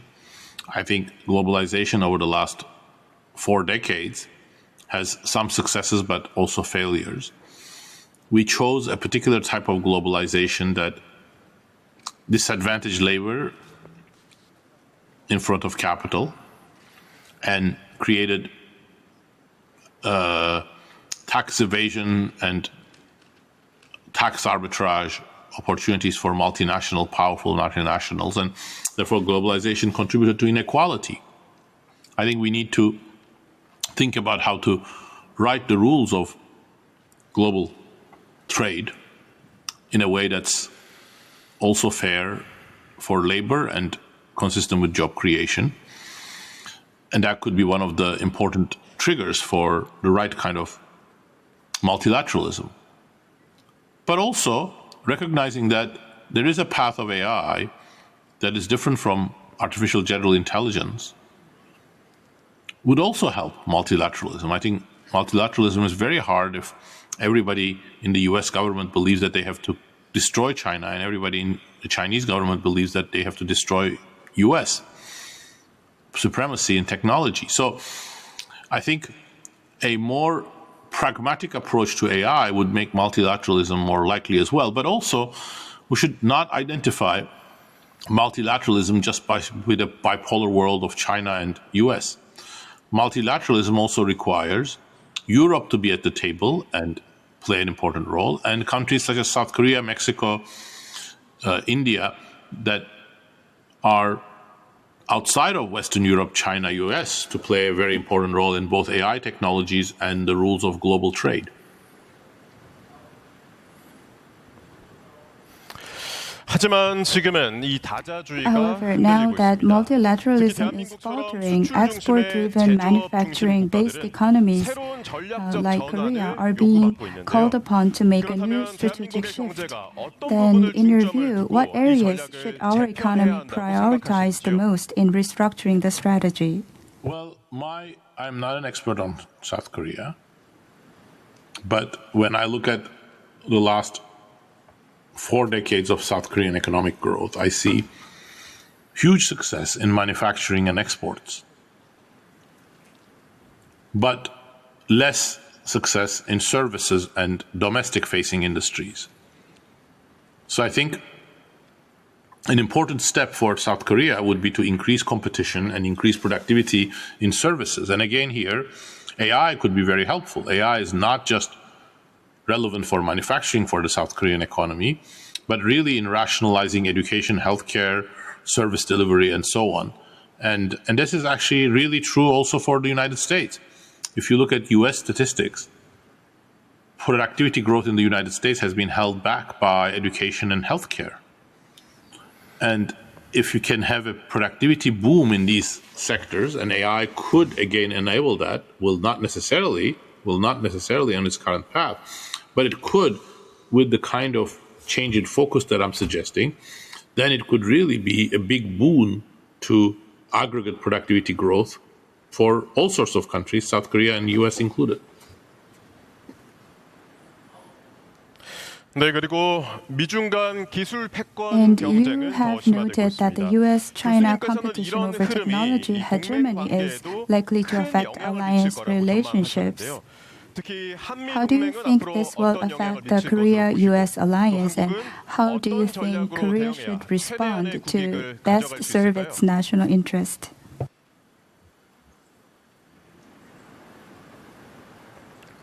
Well, that's a very difficult question because South Korea, fortunately and correctly, I think in the past, has allied itself with the United States. And that's when the United States had a fairly predictable policy and had a track record of standing with its allies. Under the Trump administration, there's much greater uncertainty about US policy. And Trump also has proven that he can abandon his allies, including Ukraine, including Europe. So I think during this time period, which hopefully will be transitory, will be temporary, it may be important for South Korea to make sure that it's not completely dependent on US security and on US trade and global leadership. But it is also very risky for South Korea to get very close to China. So it has to find the right balance of working with other countries in the Asian region and have friendly but arm's length relationship with China and also watch its back with the United States. 교수님께서는 과거 한국의 빠른 경제 성장과 이 번영의 원인 중 하나로 포용적 제도를 꼽아 주셨습니다. 하지만 오늘날의 한국 청년 세대는 이 포용적 제도에 대해서 매우 부정적이고 또 비판적입니다. 이 시대의 포용은 이전과 어떻게 다르다고 보시고 또 전환기에 포용적 제도는 어떻게 유지될 수 있다고 관측하시는지요?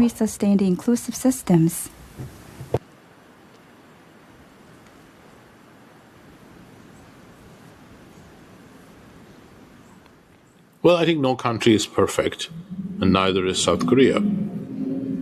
South Korea, for a long time, was ruled by military regimes. But it successfully managed to transition to democracy. In the process, increased labor rights and participation in the political process by all segments of society. It opened up its economy further after democratization so that the effects of chaebols and the large corporations declined, and that was a boost to further technological change and productivity growth. But there are still remnants of that old times. In particular, South Korea is not a very competitive economy. Large corporations still play a very important role, so greater competition would be very useful. It's not an economy where there is great gender equality. That's very important for this age of demographic change because there's going to be labor shortages, so women's labor is going to matter a lot. So that transition is also still imperfect in South Korea. So it is normal, I think, that some young people are critical of the achievements of the older generation. I think my perspective is we should recognize the achievement. We should also recognize the shortcomings and try to build on the achievements and change the shortcomings. I think it was inspiring when South Korea was able to withstand a coup attempt and people poured into the street to defend democracy, which I think is the best sign of an inclusive regime.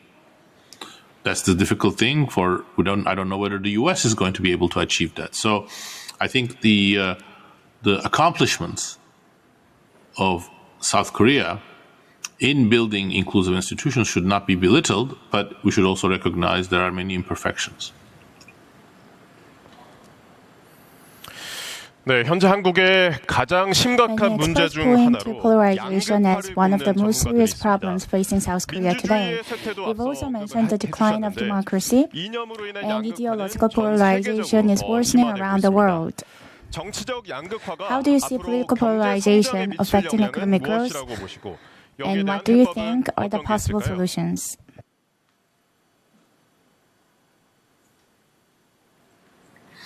Well, look, I think you've put your finger on a very important topic. I think the political crisis in South Korea that we were discussing was very much fueled by polarization. And that polarization is still there. When I talk to more right-leaning South Koreans versus left-leaning ones, they have very different accounts of what happened. Polarization is much worse in the United States, in some parts of Europe. I think that polarization, first of all, reflects economic difficulties. Populations become more polarized when there are economic hardships and shared prosperity is difficult to achieve. Inequality is increasing, growth is slowing down. But in our current environment, it also reflects social media. Social media has been a big force towards polarization, and especially when the combination of social media and unscrupulous politicians that have exploited polarization to further divide nations, this has been very toxic. And polarization is very problematic because, as I said, we need democratic institutions so that we have peaceful solutions to major disagreements and policy dilemmas. Well, if society becomes polarized, even under democratic institutions, such compromises become impossible. And that's what we're seeing all around the world, including in the United States and South Korea to some extent. 조금 전 강연에서 In your 현재 keynote, 기술 you 혁신은 mentioned 인간을 that 돕는 current technological 방향보다 innovation tends to focus more on maximizing 방향으로 corporate 흐르고 profit 있다, 이렇게 rather than helping 언급하시면서 people. 특히 한국이 You also suggested that 노동적 Korea could 친화적 play a AI를 role in changing 개발하면 that by developing what you called pro-worker AI. 여기에 대해서 Could you elaborate a bit more on that? 주시겠습니까?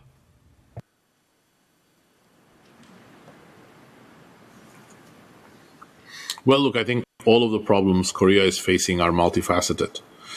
Its demographic change is not going to be very easy to reverse. Fertility has fallen a lot. The global divides are very deep, and they are going to be challenging to change as well. But I think the advantage that South Korea has is its commitment to democracy that was demonstrated recently. And I think using that commitment in order to bridge this polarization, create more communication between left and right, between different segments, is a very important part. And the other advantage that South Korea has is economic, but I think it will contribute to social change as well. It has a very technology savvy technology savvy population, and it's a very entrepreneurial. And that technological know-how and energy has to be utilized for the area of artificial intelligence as well.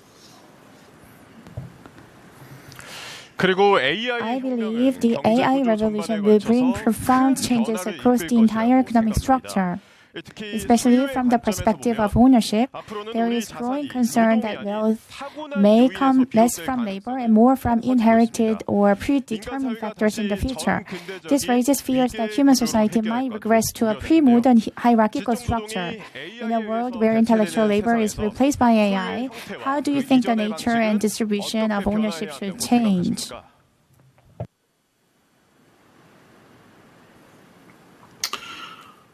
My view is that it would be defeatist to accept that AI will necessarily eliminate jobs and concentrate all power and economic productivity in the hands of a few companies. I think a more competitive economy is possible. I think pro-worker AI is possible. And if we achieve these things, there will be wage growth, workers will benefit, and will be part of a shared prosperity. Of course, every country needs a renewed social safety net for the age of AI, which may become more turbulent. It will require lifelong learning, people to be able to adapt to changes and dislocations. But I don't think we should give in and say the only way we can create decent living standards for the population is by creating something like universal basic income. Now, if all other things fail, and we cannot generate pro-worker AI, we cannot generate new jobs, we cannot generate wage growth, of course we need something like UBI. We may need to create shares for citizens in all AI companies, or data, or some other combination. But I think that's not the most ideal solution. The most ideal solution is to steer AI in a more beneficial direction so that the labor market still works, wages are growing, and there's meaningful work for people, which is good for their economic well-being, but it's also good for their social well-being. 네, 교수님께서는 최근 새로운 저서를 Professor, we've heard that you're currently working on a new book. As an economist, what areas have you been most focused on lately?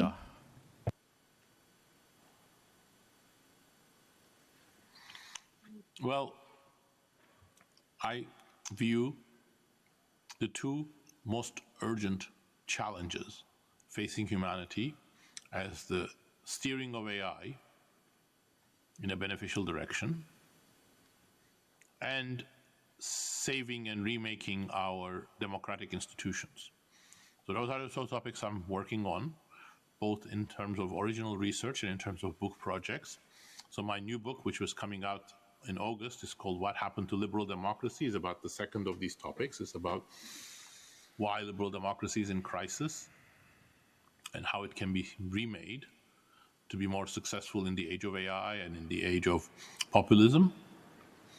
But my research on AI is continuing, and then I think in the next few years I will also write another book on AI. 네, 감사합니다. 마지막으로 Thank you. Finally, could you share a few words for our Korean audience?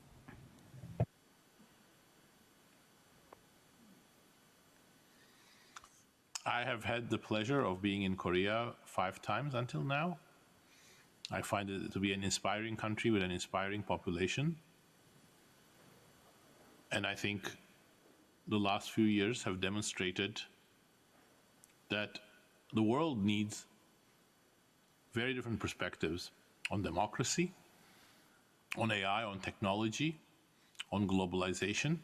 And I think the world will be enriched when those perspectives come from South Korea, and South Korean people should have the confidence to rebuild their democracy and their economy in line with the precepts of the 21st century.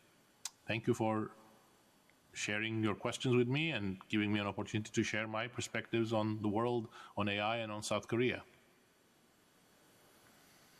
Thank you very much, Professor Daron Acemoglu, the 2024 Nobel Laureate in Economics.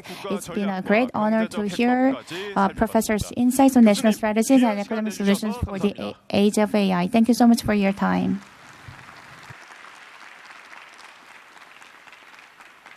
Thank you.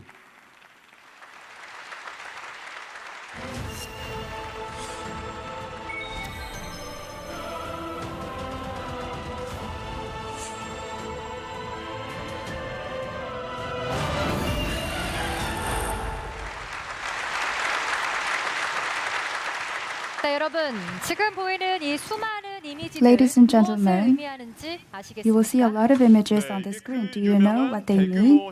This is part of the famous large-scale visual data project ImageNet. Yes, that's right. These pictures help a computer recognize objects. They're learning data. The dataset consists of as many as 15 million images categorized into 22,000 classes. In the ImageNet Challenge, a competition where computers are tested on how accurately they can recognize these images, deep learning overwhelmingly outperformed traditional machine learning methods, triggering a rapid advancement research in computer vision. We are going to meet with Professor Fei-Fei Lee, who established this image. Let us take a look at this video.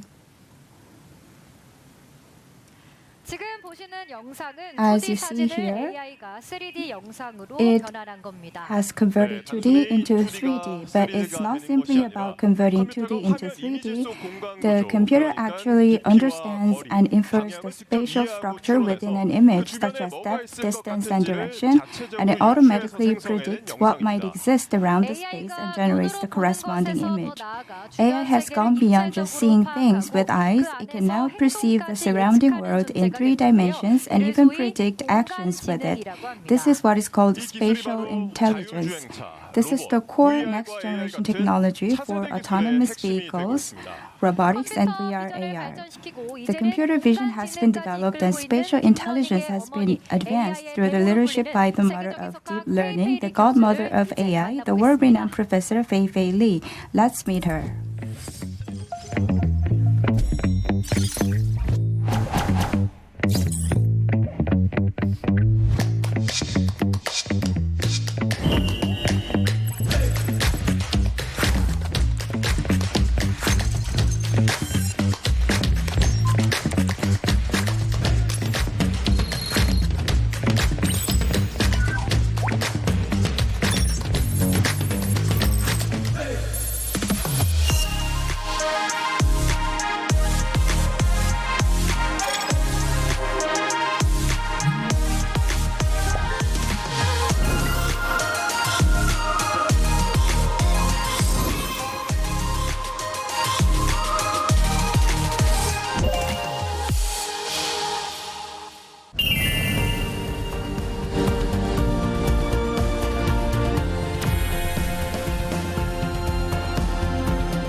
교수님 안녕하십니까? 오늘 이렇게 SDF 2025 무대를 통해 한국 청중들과 Korean audience through this forum.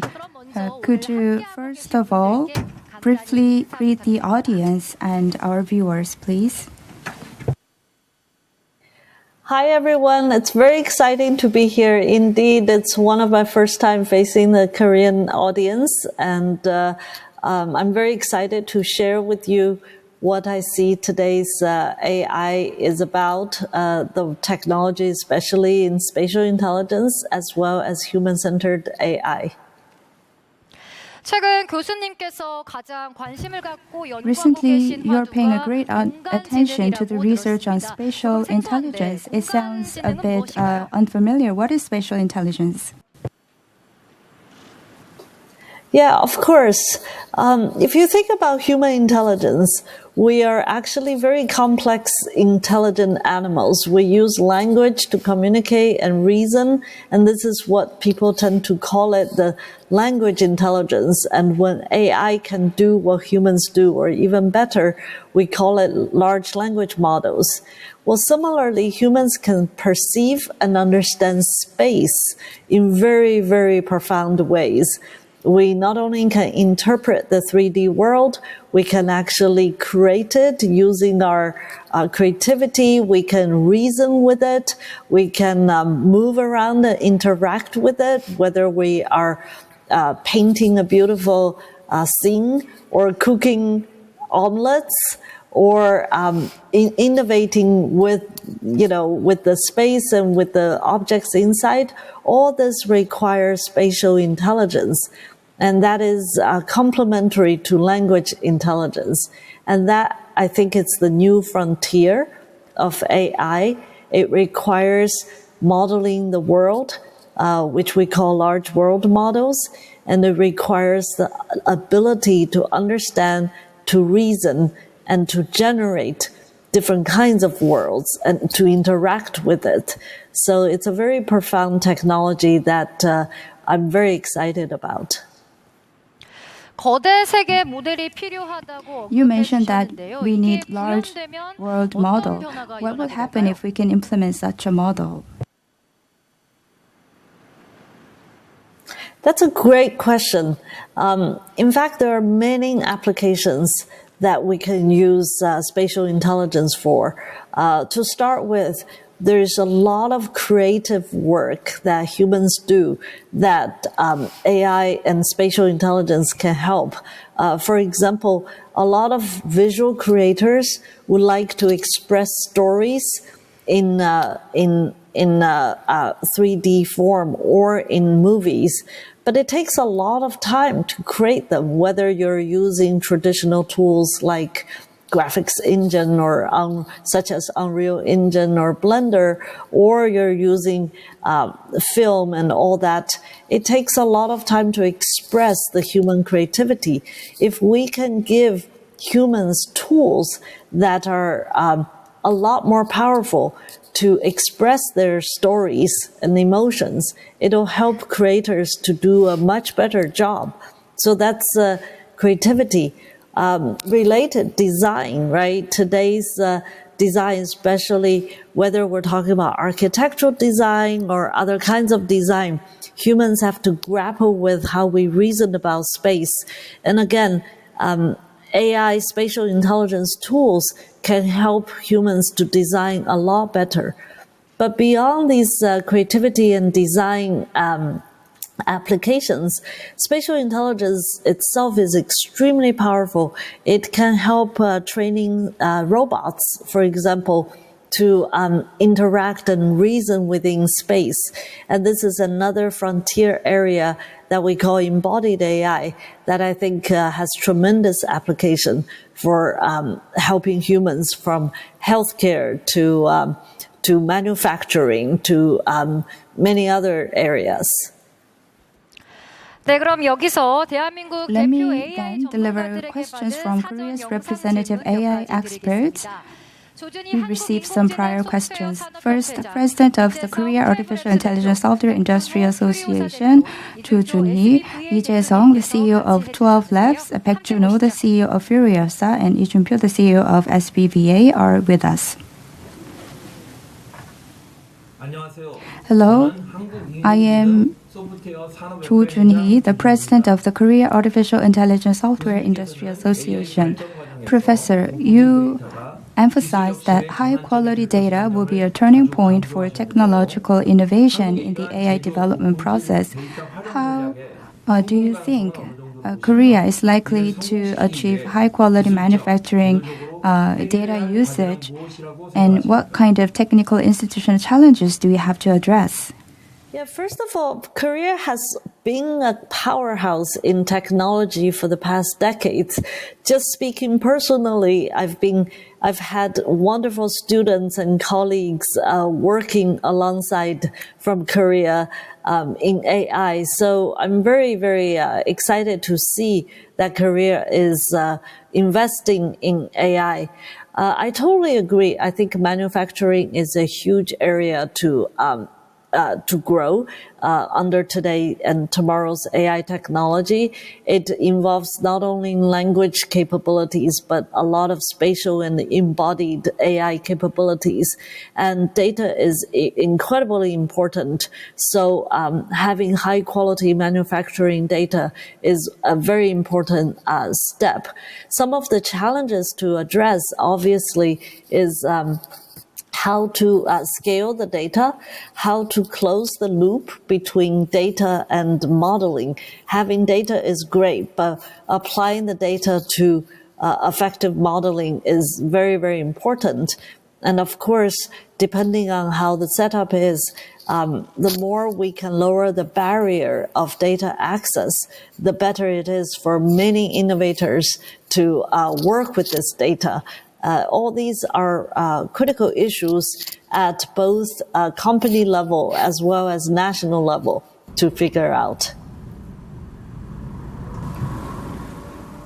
Korea has grown into an ICT powerhouse and is now seeking a strategy of exporting full-stack AI, integrating AI technology, data, infrastructure, and service to key partner nations. What core principles should we consider for this AI full-stack export model?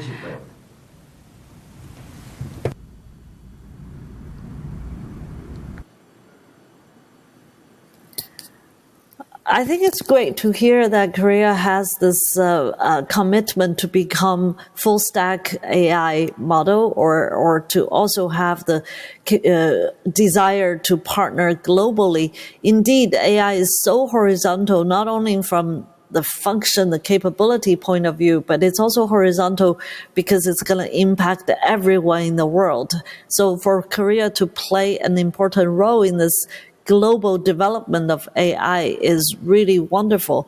One of the things that we have been seeing, especially at Stanford Human Centered AI Institute, when we talk to international countries and institutions is the desire of international partnership, especially organizations and countries that share similar value system.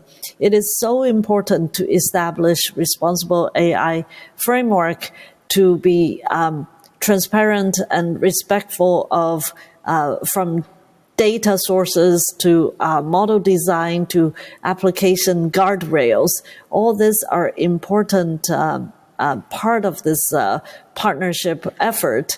And it's also great to see that the talent exchange, whether it's at the business leader level or students level or engineering level, it's important that global talents get to intermix and exchange the information and knowledge.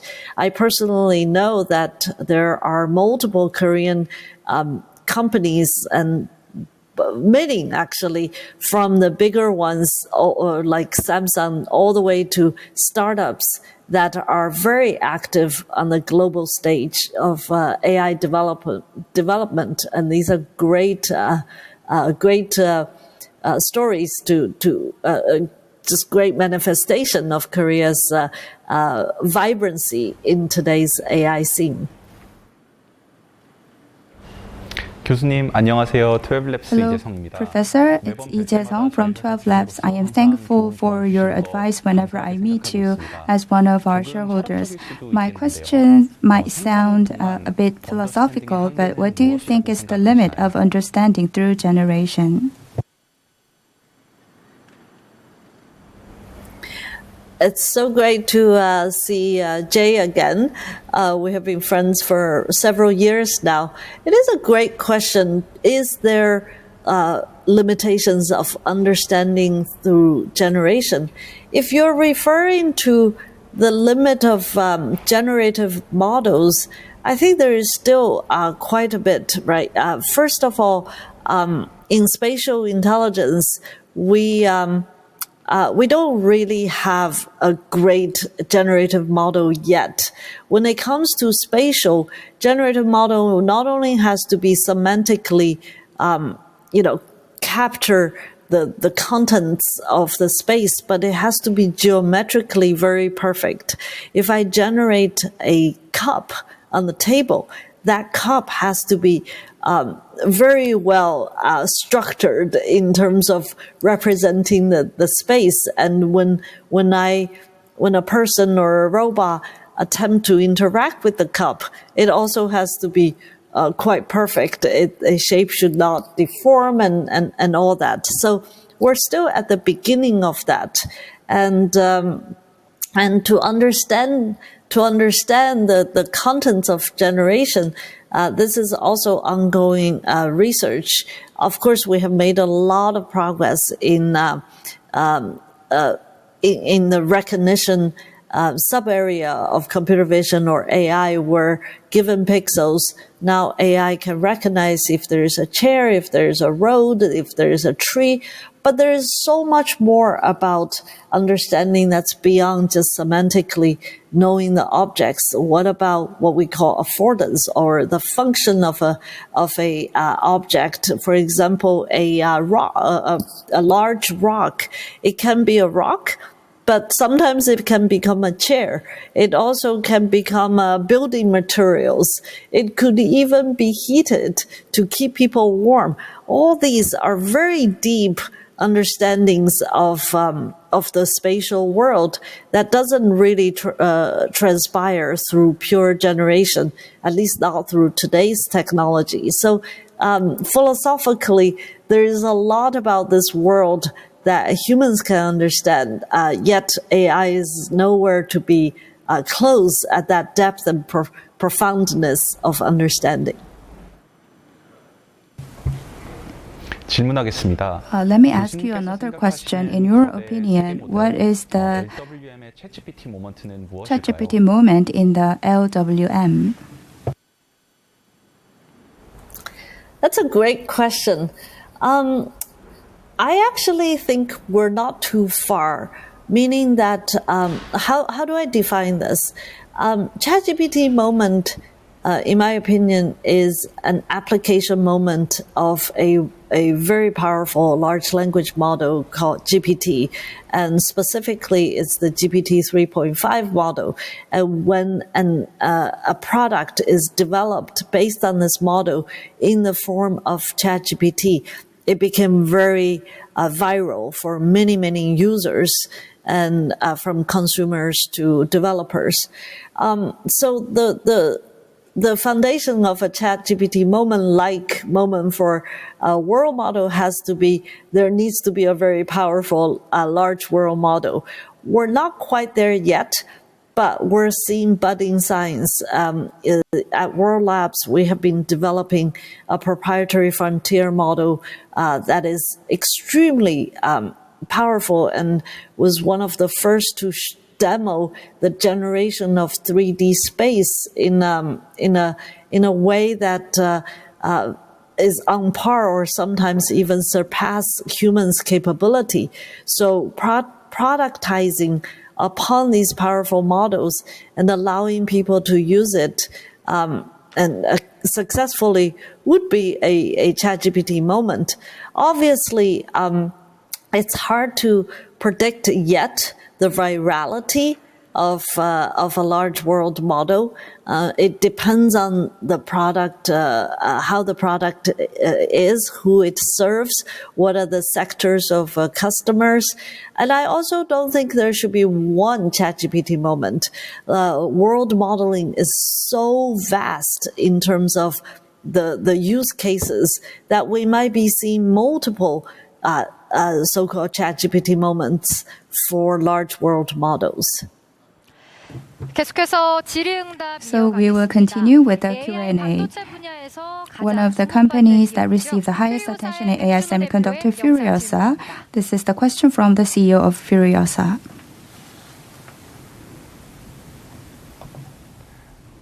Hello, Professor Fei-Fei Li. I am the CEO of Furiosa AI. We develop AI semiconductor chips. Spatial world can be understood more fundamentally by the world model. Compared to the current mainstream text-based LLM models, what is the fundamental difference of large world model in terms of its paradigm? Yeah, this is a technical question and it's a fun question. Language is a 1D signal. It's a sequential signal. And this is why it's so powerful to develop a model that's sequence to sequence, right? Tokens in, tokens out. But the world is more than 1D. A physical world is 3D. And if you put time, it's 4D. And how do we develop model that is effective in representing and generating these worlds? Do we need explicit 3D representation? Do we use implicit 3D representation? How do we put in data where we don't have too many 3D data and to get 3D output out? All these are incredible technically challenging questions, and it's also exciting. It behooves us to invent new methodology and new architecture to answer these questions. Currently, large language models require massive amounts of data, both for training and inference. Will the world model you are developing require even more computation than LLMs, or will it be able to operate more efficiently? That's a great question. World models are still early in the days. Part of the exciting but also the reality of LLMs is that we have seen a scaling law. The scaling law shows as we increase the complexity and parameter numbers of the model, increase the amount of data it ingests, the models became more powerful. And because of that scaling law, it became very demanding in terms of the compute. We are seeing some budding signs of the scaling law in large world model, but this is still early. But it's, yes, the short answer is because the complexity of the data is even richer, we're gonna run into a lot of compute demand. If you take a 4K video at 6 frames per second frame rate, an hour of that is equivalent to hundreds of millions of tokens. In order to generate that amount of data to do inference, to be able to generate that kind of model worlds is going to require a lot of compute. But curiously, so far, all the world models that we know of that has been discussed so far is still smaller than LLMs. And I don't think it's going to stay that way forever. It just shows it's still a very, a much younger field, and we're still exploring. But the short answer is I do believe it's going to be compute intensive. 안녕하세요. SBVA 대표 이준표입니다. Hello, this is Lee Joo-pyo, CEO of SBVA. Professor, in your view, when do you think ASI, artificial superintelligence, will become possible beyond AGI?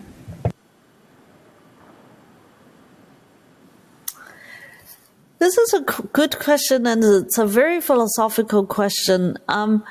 It really partially depends on how you define human intelligence. For example, today's AI can translate many different languages, and the number of languages it can translate surpasses pretty much all humans in the world. Most of us, at best, can speak, say, a single-digit number of language, but today's AI can translate tens and tens of different language. So from that point of view, it's already super intelligence. But while today's AI, and I believe as AI becomes more powerful, it can surpass certain human capabilities, does that mean it's universally super intelligence compared to humans? It's not clear, because humans have a different way of understanding the world and intellectualizing and creating ideas and knowledge. And some of that is not well understood. For example, it's, here's an example. Statistically, our video models can already show that apples fall from a tree. But we have yet to see an AI algorithm that can look at these observations, whether it's the movement of stars or movement of nature, and derive the equation F equals ma. And that is an incredible feat of human intelligence that we have no idea how AI can get there yet. And that's just a mathematical or physics intelligence. Humans, every day, you apply our intelligence in profound ways, especially when it comes to emotion, social, and compassion, and many profound intelligence. So I don't know if there's any sign in the horizon to see that level of superintelligence. But when it comes to some tasks, whether it's translation or creating photos or 3D space or knowledge about any existing field that we can get a hold of data, training data on, AI is going to become more and more powerful. And I think it could be a really powerful tool for humans to use.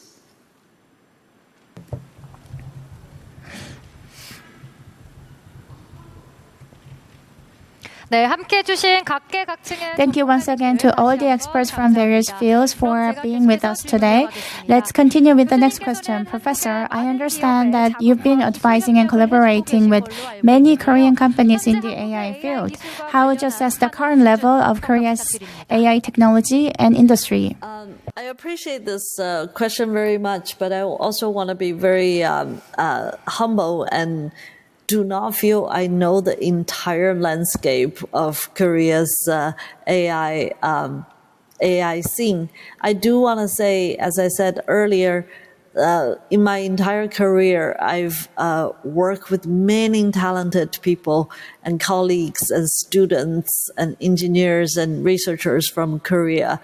It's a wonderful country that has a very strong K-12 education in STEM and engineering and math and physics and computer science. And because of that, and also very strong undergraduate programs. And because of that, I get to work with many graduate students and later engineers coming from Korea.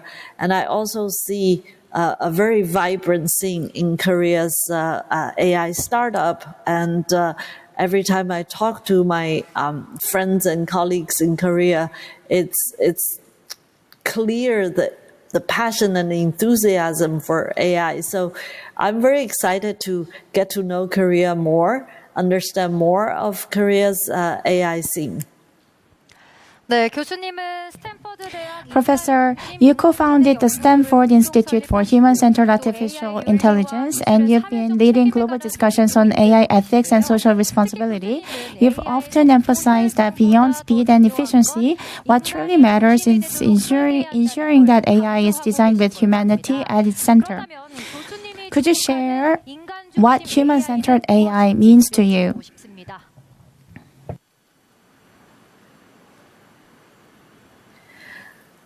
Great question.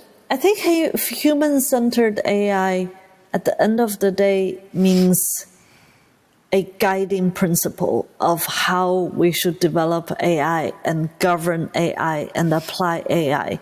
I believe AI is a tool.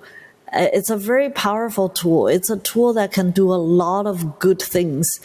Humanity has been creating tools since the beginning of our civilization. Way before humans invented language, written language, humans are inventing tools, whether it's fire or the first stone, axe, knife, and all that. And as we develop our tools, we have learned that they can help us a lot. They can help us to build a civilization. But on the other hand, tools are double-edged sword. They can hurt us. They can be used intentionally to hurt us.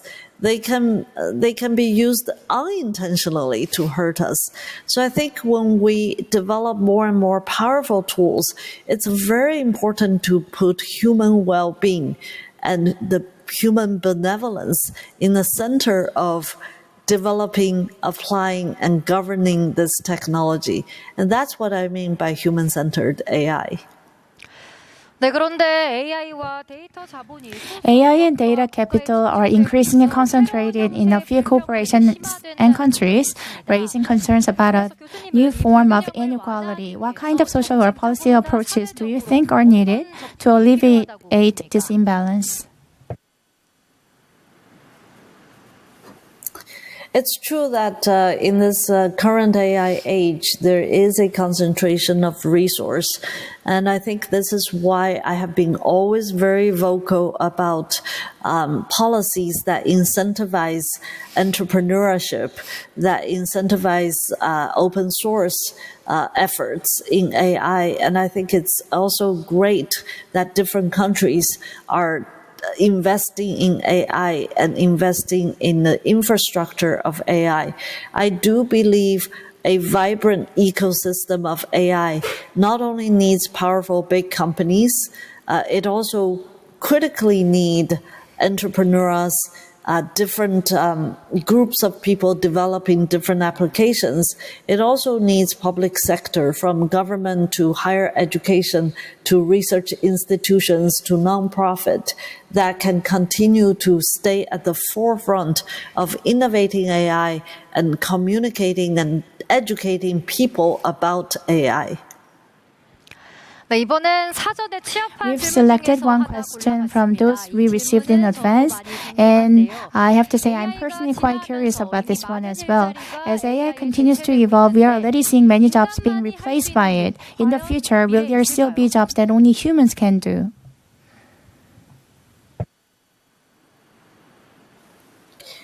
I think there are going to be many jobs humans can do, and also jobs evolve as well. Again, just a little more than 100 years ago, almost more than 80% of humanity are farmers. And we look at today that less than 10% of population in the United States are farmers. So the jobs have shifted massively. We have seen that jobs have more or less evolved and disappeared. But we also have seen many more jobs being created. So, for example, software engineering is a great example. Just half a century ago, 50 years ago, the job of software engineering doesn't exist. But today, software engineering is one of the most highly paid and great jobs. Of course, AI is also changing software engineering.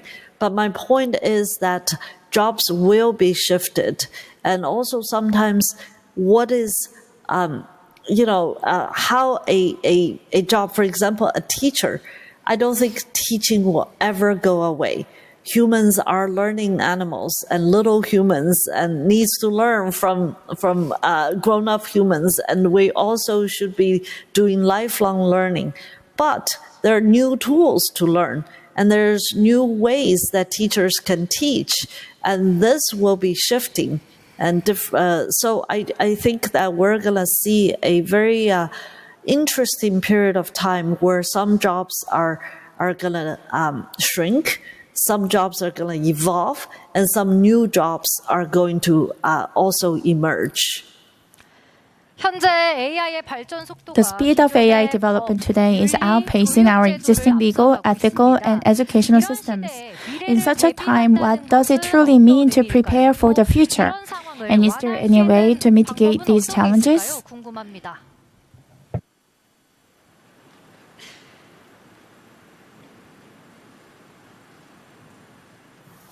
I think part of today's responsibility for institutions and governments is actually effective public education and communication of AI. There is a lot of anxiety about AI in our society. A lot of that anxiety comes from it's so new. So many people have not been properly communicated or educated about what AI is, and then it's impacting jobs, it's impacting education, and also it's also contains some ethical issues, and it challenges social behaviors, including democratic process.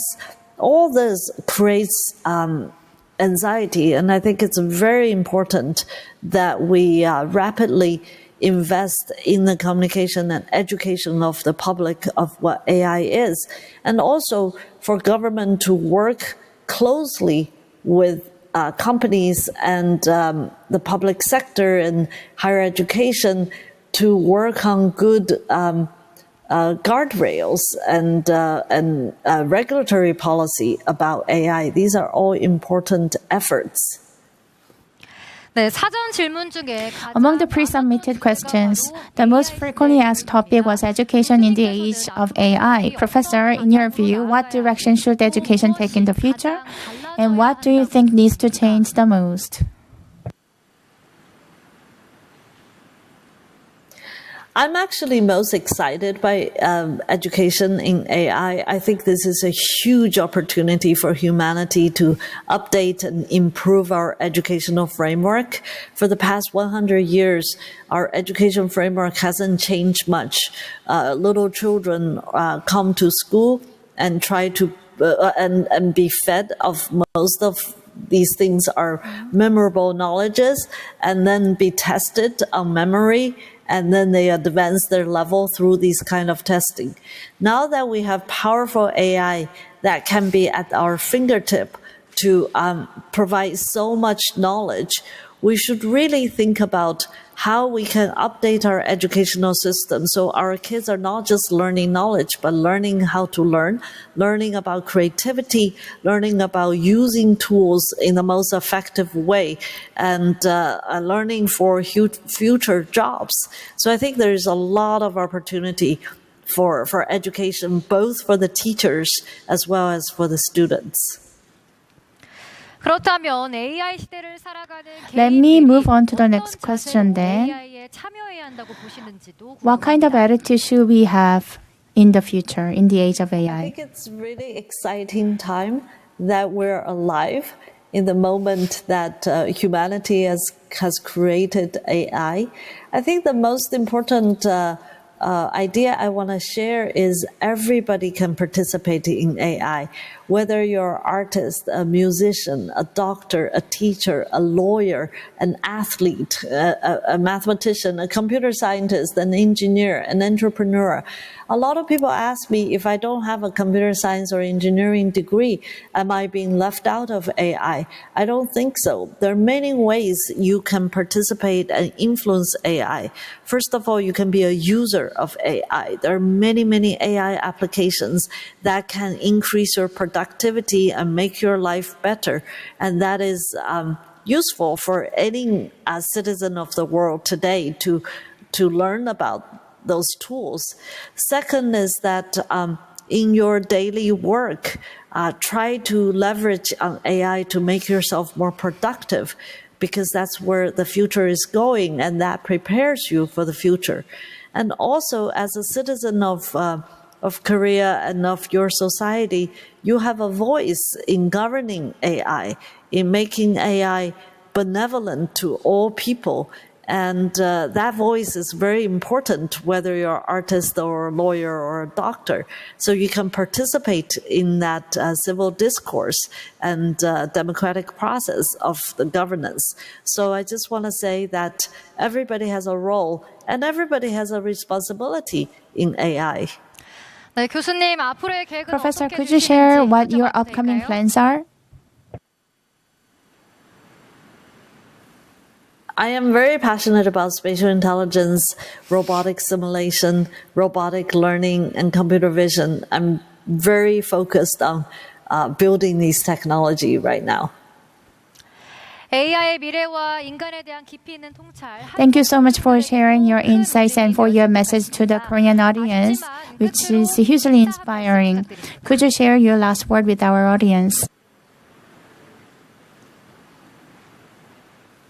Thank you very much. I very much enjoy all the questions, and I definitely look forward to continue to collaborate with students, researchers, colleagues, entrepreneurs, business leaders in Korea and from Korea, and I hope to visit in the future. 네, 이상 페이페이 Thank you, 교수님에게 Professor Fei 듣는 Lee. 넥스트 AI 세션은 That concludes our session. Next AI with Professor Fei Lee. Thank you so much. Thank you very much.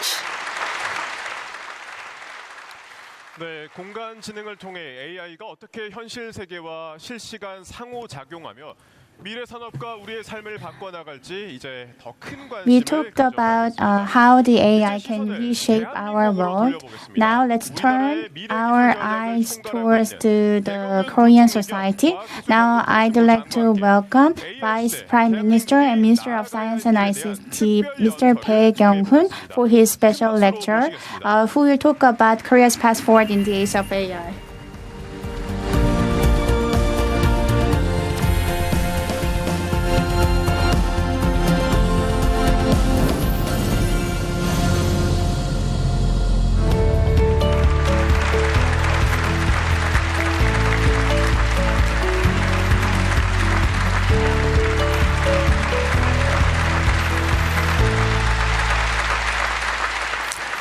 네, 반갑습니다. Nice to meet you all.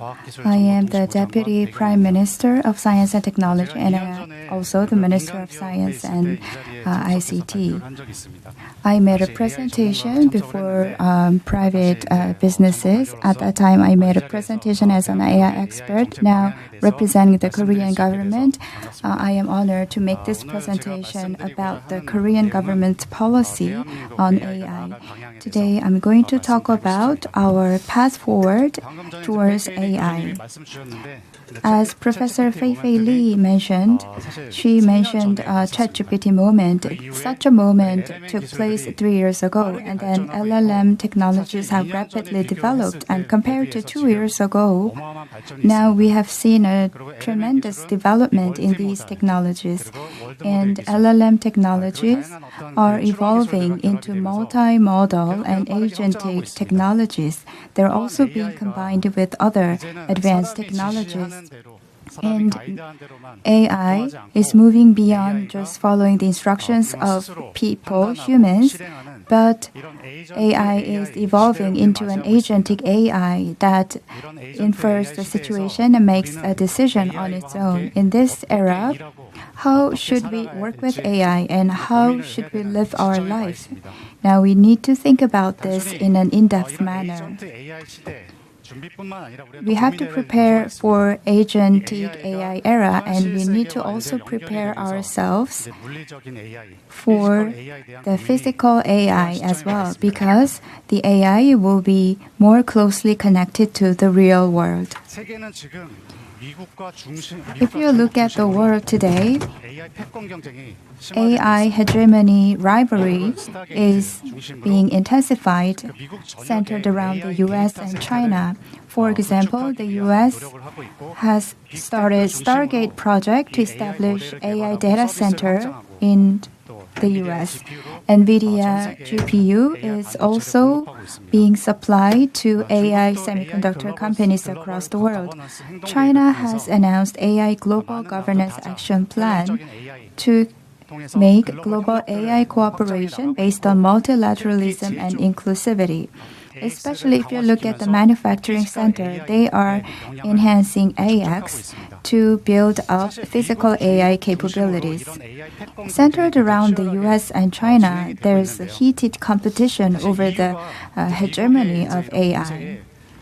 And so far, EU has been conservative in this area, but from this year, EU began developing its own Euro LLM project.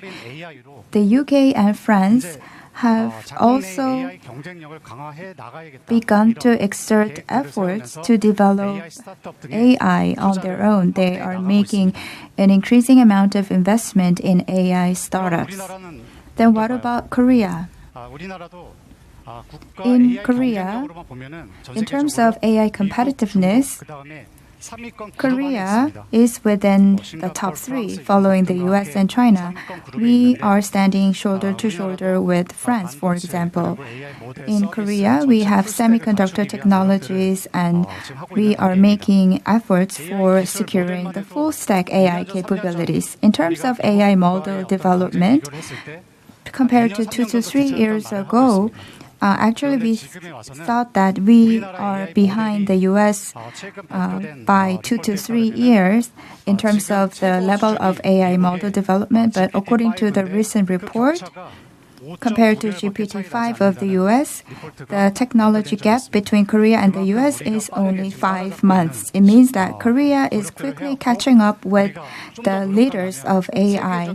And if we make a little bit more efforts, then we will become able to stand shoulder to shoulder with the superpowers in terms of AI.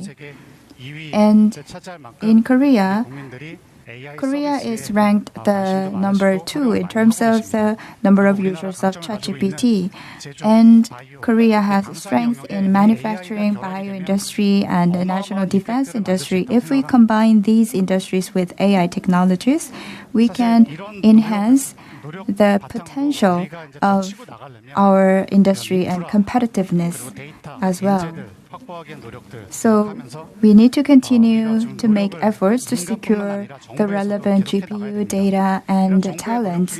It requires not just the efforts of businesses but also from the government.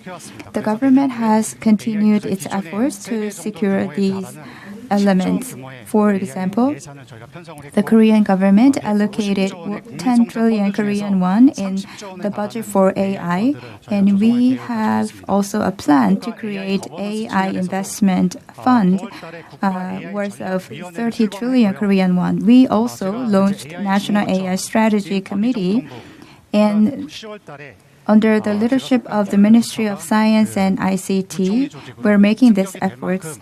And the Minister of Science and ICT was raised to the status of Deputy Prime Minister of AI.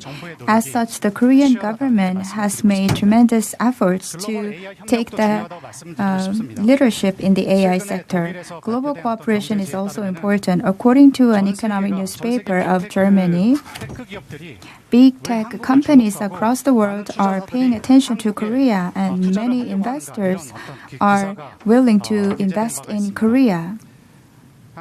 Such article was published.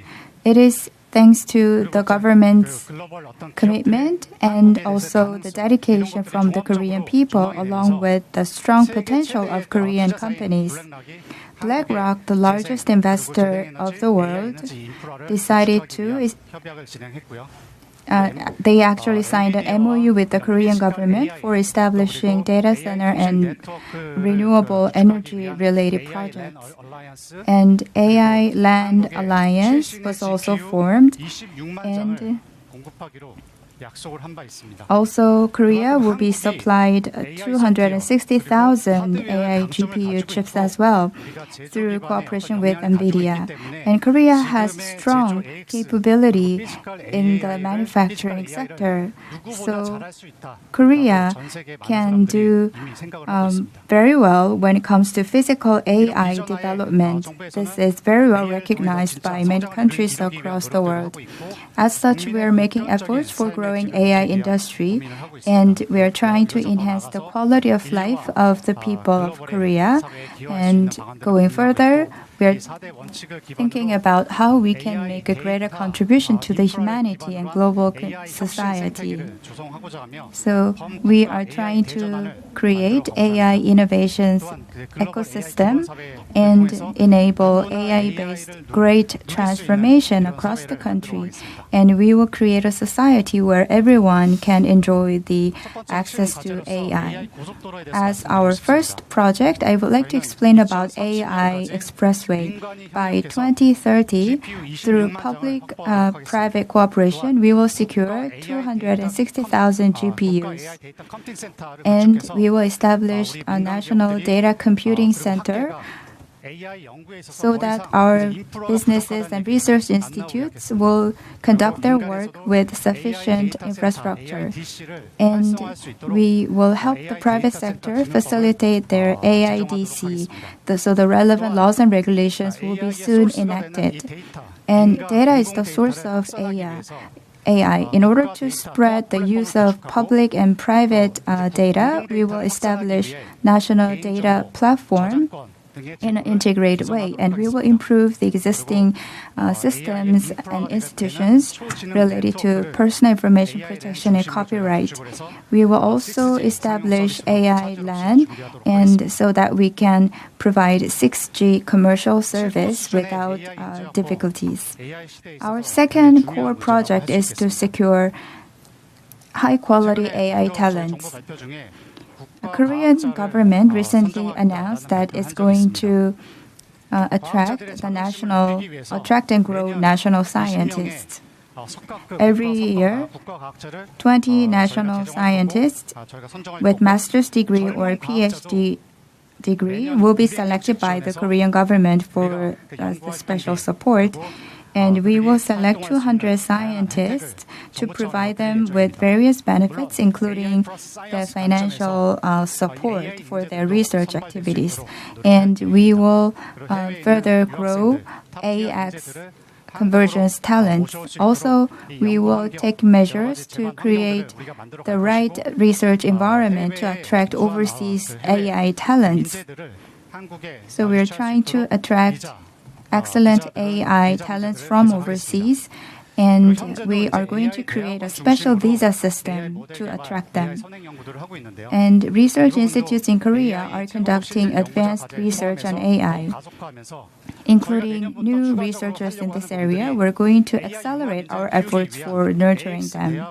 For example, we will create 10 AX dedicated graduate schools so that with the private-public partnership, we will nurture the AI talents.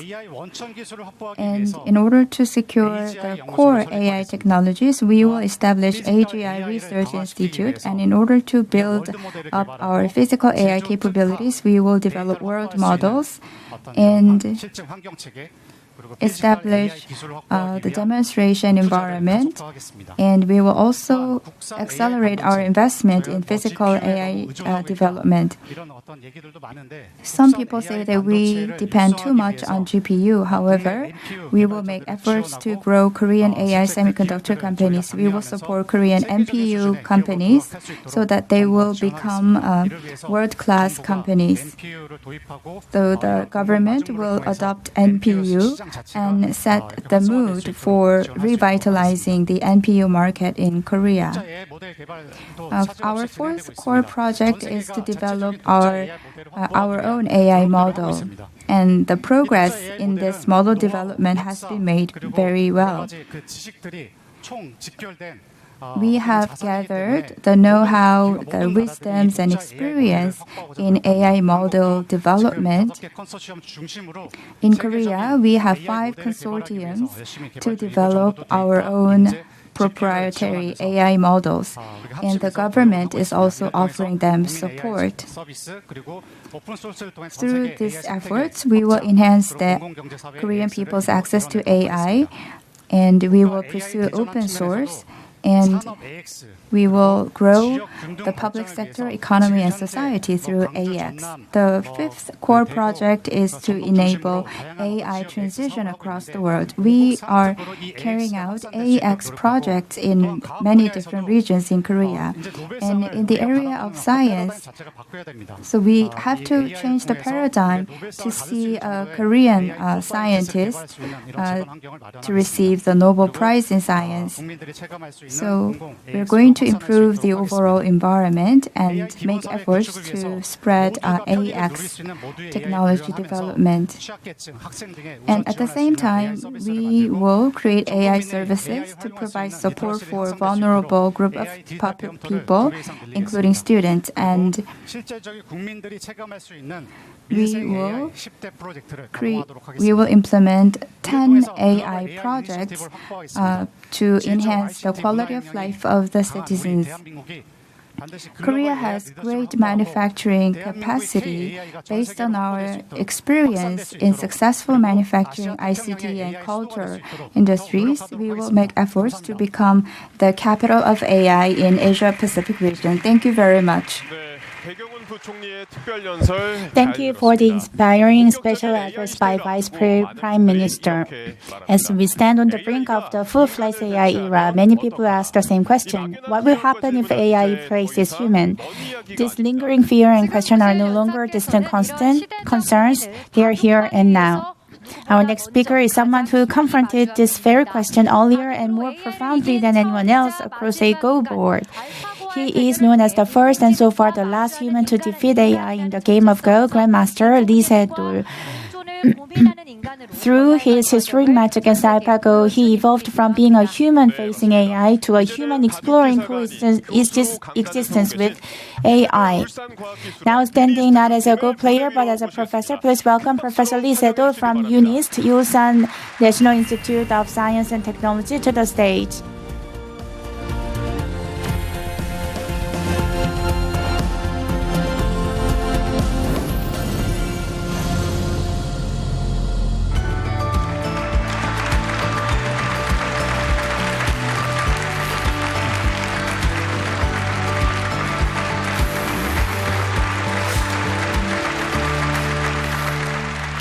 예, 안녕하세요. 반갑습니다. Hello everyone, I'm Lee Se-dol. 사실 제 이름 앞에 이렇게 AI라는 그런 The world often introduces me as the last human to defeat AI. 그런 대국의 영향이겠죠. And that is maybe the lingering effect of my match against the AlphaGo. I will talk to you about before and after of that AlphaGo match. 네, 참 알파고의 대국을 좀 돌이켜 보면은요. In retrospect, 대국전엔 정말 자신감이 넘쳤습니다. I was very confident right before the game. I didn't know I was going to lose. But after the first and second game, everything changed. 이국의 그런 바둑을 두면서도 느꼈고요. 그 이후 복귀 장시간 복귀를 했음에도 On the night I lost the second match against AlphaGo, and I returned and reflected and replayed the game, but I couldn't find a mistake from AlphaGo. It's not possible when you play against a human Go player. So I had to admit, at least AlphaGo is superior to me. Many emotions came awashed in my mind. I was a lifelong Go player, and I had to admit the victory of artificial intelligence. So I had a mixed emotions back then and even now. 저는 오늘 예전에 과거 알파고 얘기를 과거의 승부 얘기를 하려고 온 것은 아닙니다. I'm not here to talk about my game against the AlphaGo years back, but I want to talk to you today about where we stand and how we see the new technologies. Everything changed after that match. An AlphaGo master program was released in 2017, and it was very easy for everyone to play a Go game. The most shocking aspect in my match against AlphaGo, one was that I lost to AlphaGo, but the second is that why AlphaGo plays more naturally and more creatively. That was quite shocking to me. In the beginning, I thought that many years would make you a good Go player. But then, next generation after AlphaGo, I finally came to understand AlphaGo master makes moves that we have been taught not to make. But those moves are not very difficult moves. But human Go players are never taught to make such moves. What is the reason behind it? Because we were taught not to make such moves from very young. When we become pro, when older, when you become a professional Go player, you can not make such moves. That is a bias that is deeply rooted in the minds of humans, I think. 인공지능이라는 것은요, 인간의 관점에서 봤을 때는 From the perspective of humans, 없습니다. artificial, it's not biased. It is free from any types of biases. That's why we see AlphaGo game style more natural and more creative. AI와 함께 나아가야 되는지. Why should we move together with the AI? Why should we cooperate with AI? That is exactly why we have to work with it. When AlphaGo Master version was released, human players used to suggest game styles, but now we see many Go players looking at that master version to study what moves we should make. Everyone will become great and good Go players. It will be difficult to snatch the top spot. But against that expectation, the gap between the high-performing Go players and low-performing Go players are getting wider and wider. lower ranking players, it is very difficult for them to become high ranking Go players. The reason is clear. That is because high ranking players understand the logics and the technologies better, so that the gap is becoming wider.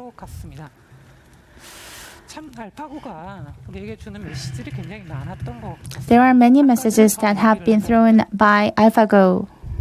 One more thing, when rules are clear and defined, AI can display tremendous power. It's not only in the world of Go. When ChatGPT was released in 2022, AI started to wield great influence across many different sectors and industries and areas. So what we used to see only in Go game world, we are seeing same trends and things in other sectors. The gap is widening.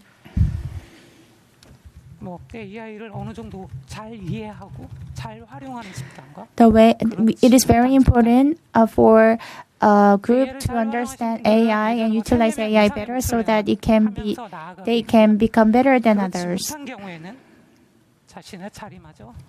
If you don't understand AI, if you don't utilize AI, you will be lag behind.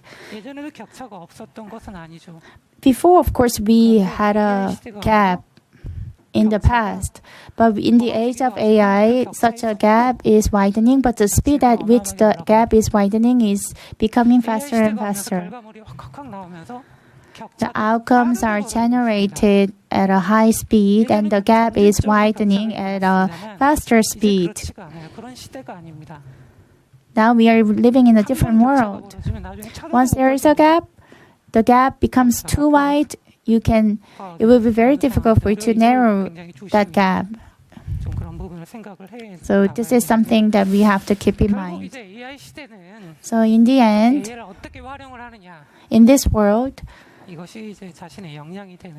your capabilities will be dependent on how you can utilize the AI to the maximum extent.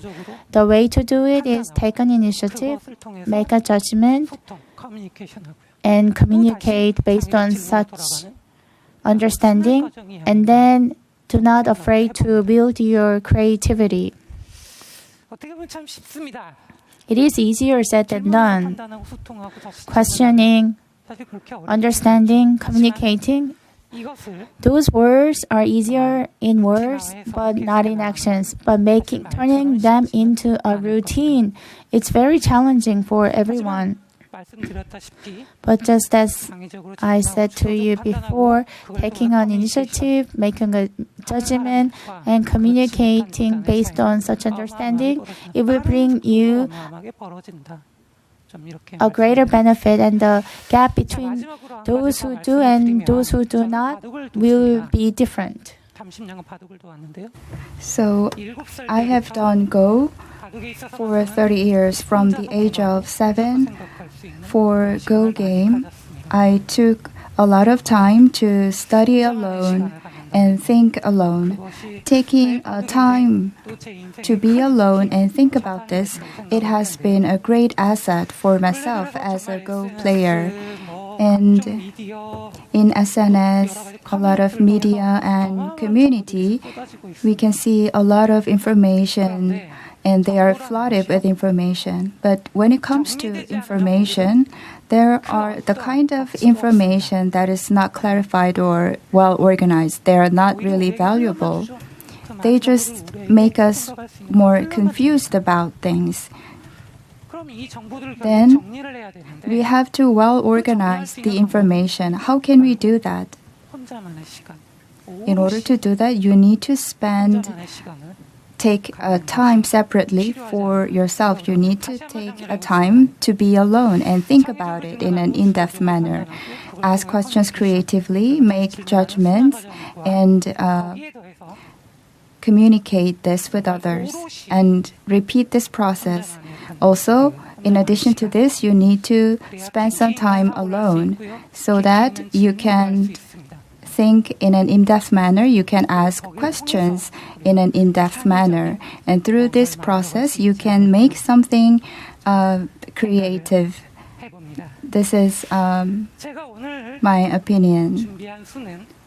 So this is what I prepared for today. Now it's your turn to make your move.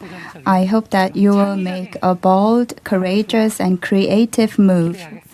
So I have high expectation for what you will achieve in the future. Thank you.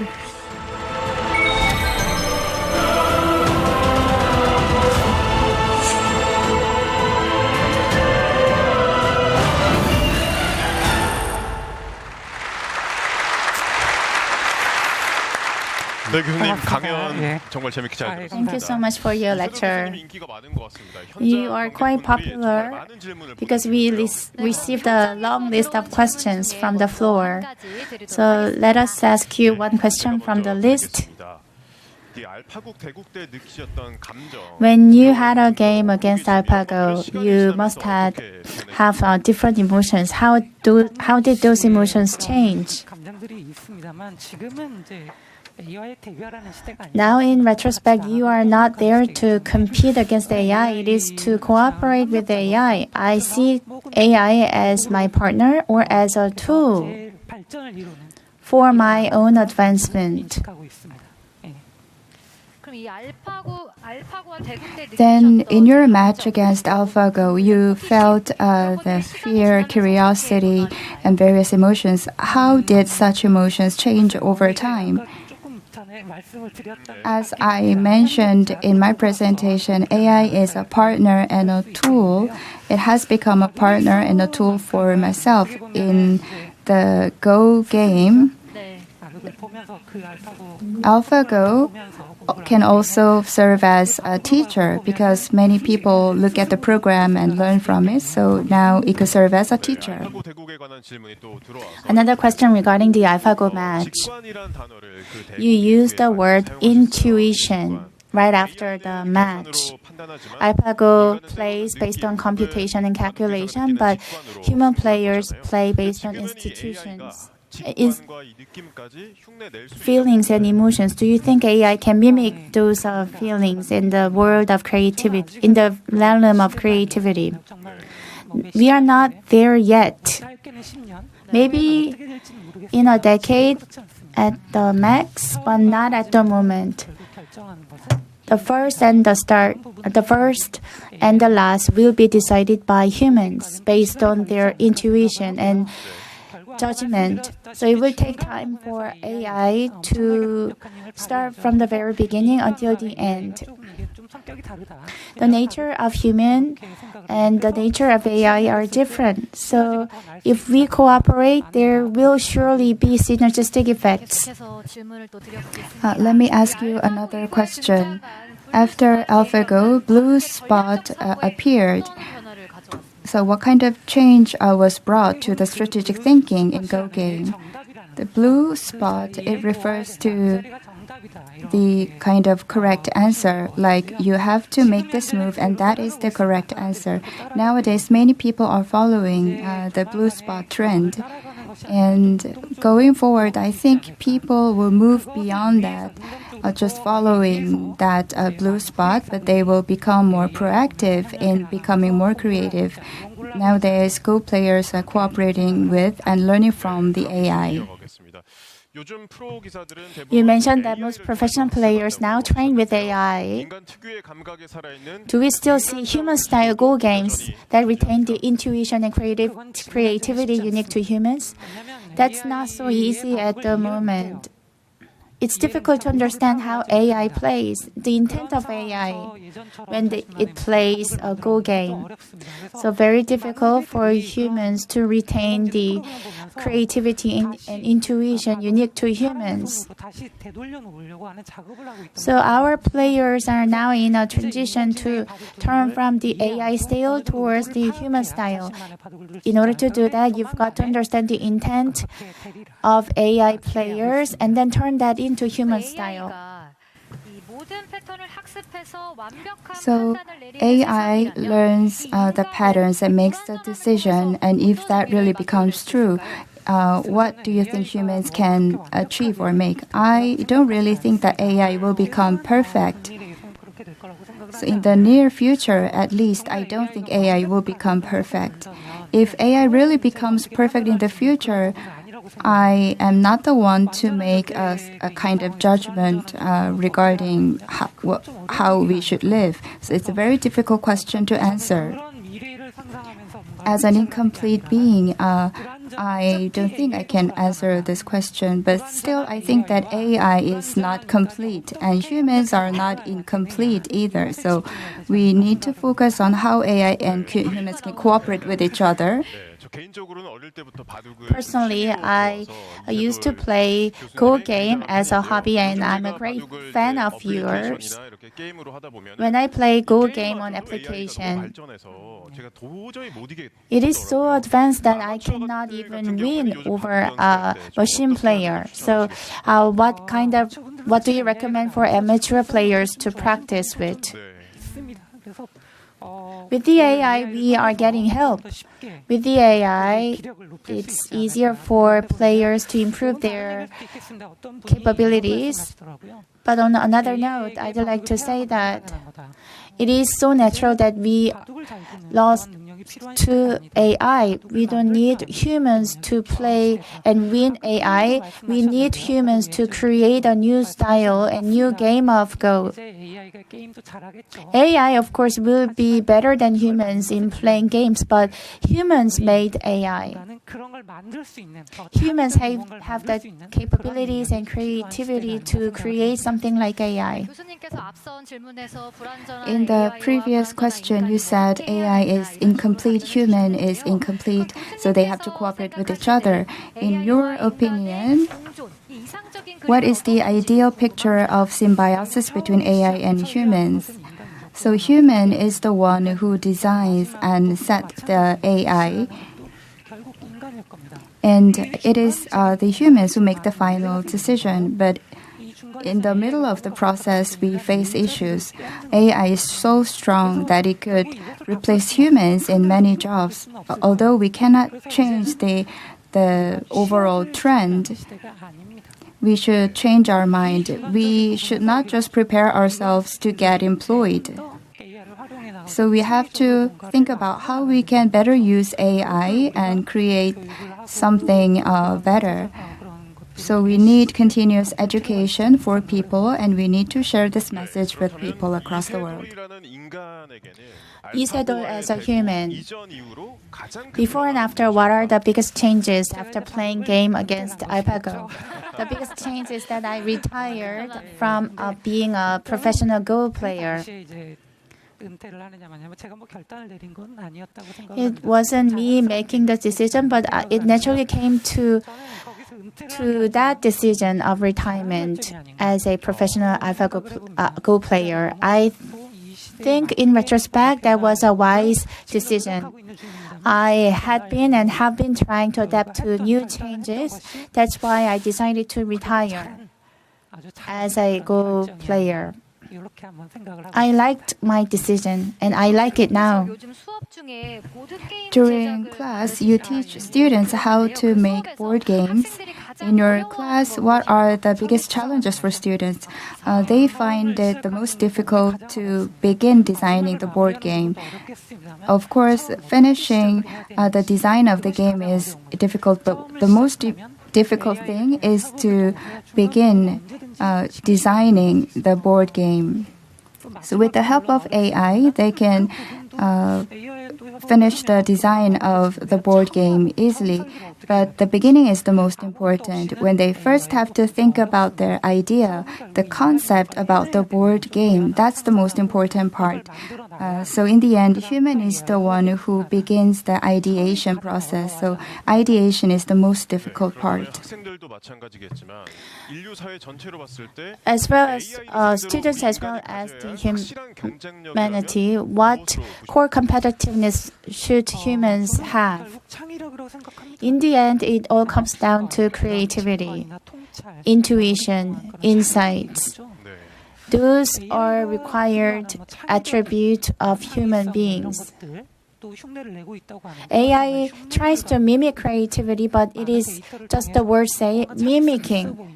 It appears to be creative. Same in Go game. AI appears to play natural and creative game. Yes, it is true to some extent because it doesn't have a bias, but AI cannot create something new. It appears to be creative. That's it, because it is free from biases and prejudices. The genuine, authentic creativity comes from humans, I believe. Then, going forward, are you preparing for a specific project or do you have a special goal? I think I'm still learning about this. After retirement, I met with many people and I listened to their opinions. And now I am going through a process of experiencing things. So now I am experiencing a lot of things after listening to the opinions of people. Thirdly, I'm going to focus on what I can do very well and something that could make make contribution to the society. Due to time restraints, what is the final message to our audience? Today, it is a big day for senior students who are taking the university entrance exam in Korea. I hope everyone has a fulfilling and productive day, and good luck to everyone. After his historic match against AlphaGo, Professor Lee Se-dol experienced the age of coexistence with AI earlier than anyone else. And his experience and insights have offered us profound and essential questions to reflect on. AI is not something meant to replace us, but a tool that can expand and enhance our human abilities. What we must do now is to seek and create our own unique moves through understanding. Thank you for sharing your invaluable experiences and insights with us.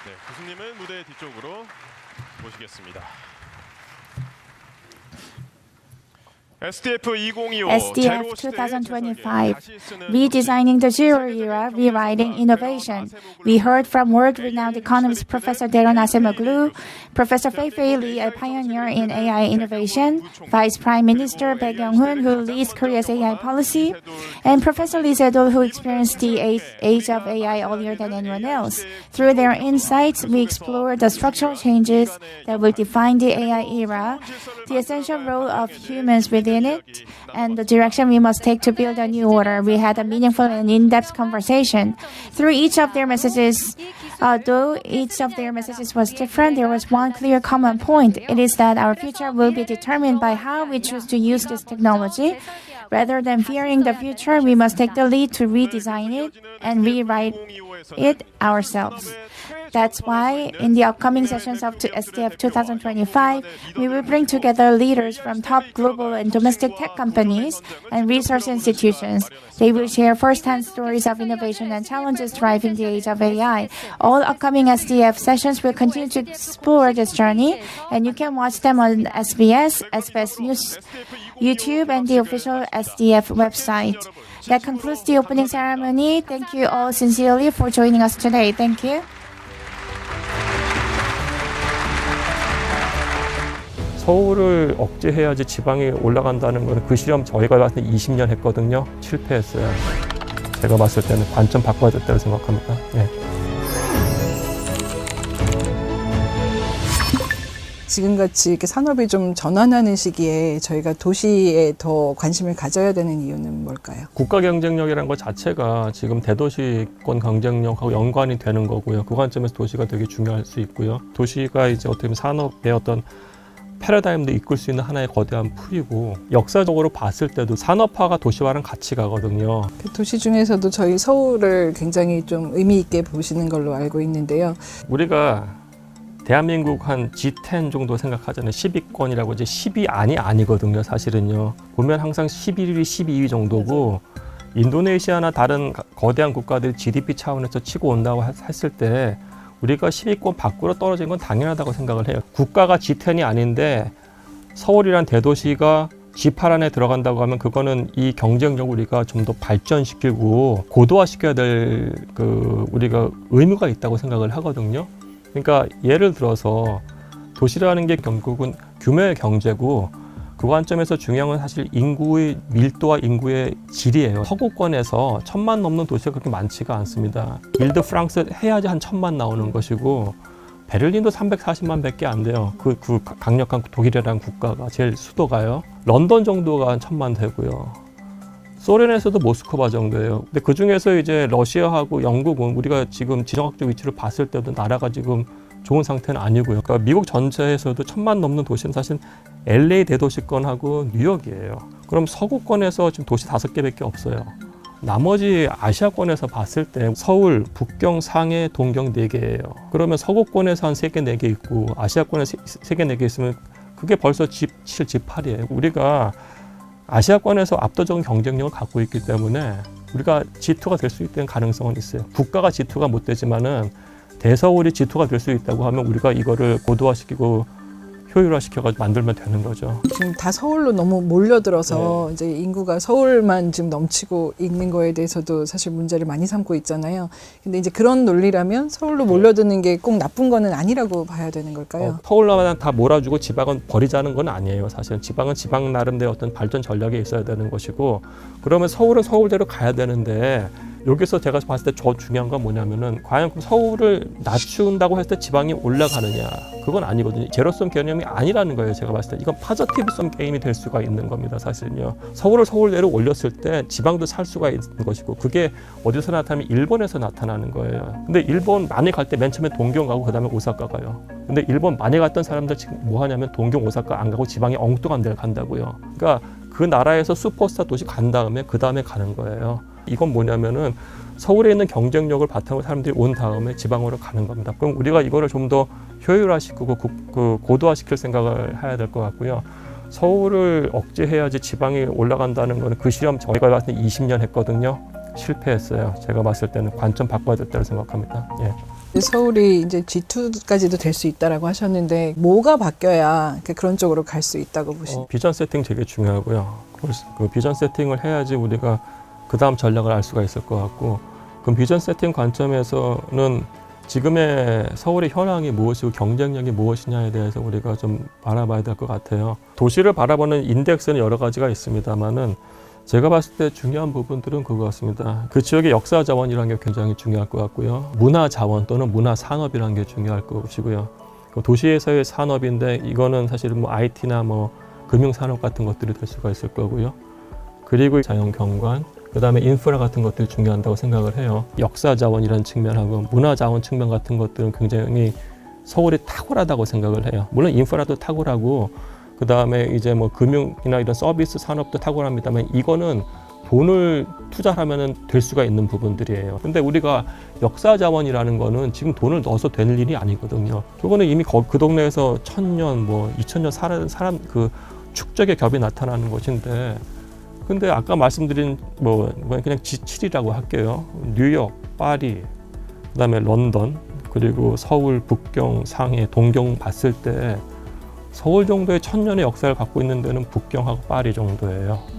그럼 과연 우리가 이 역사적 자원을 굉장히 잘 유지하고 보존을 했느냐? 그건 제가 봤을 때는 의문인 겁니다. 익선동도 2013년까지 재개발 지역이었어요. 돈이 된다고 해서 거의 다 보셨을 겁니다. 그러니까 우리가 갖고 있는 역사적 자원에 대해서 가치를 폄하하고 있는 게 있습니다. 경관 같은 경우에도 이거는 정말 압도적인 자원이거든요. 대부분의 도시들은 다 평지예요. 맨하탄, 로어 맨하탄부터 거의 할렘까지 그냥 평지잖아요. 다 걸어갈 수가 있잖아요. 산 못 봐요, 사실은요. 런던도 평지고요. 파리도 그냥 평지예요. 북경도 거의 평지고요. 근데 서울 같은 경우에는 남산이 있잖아요.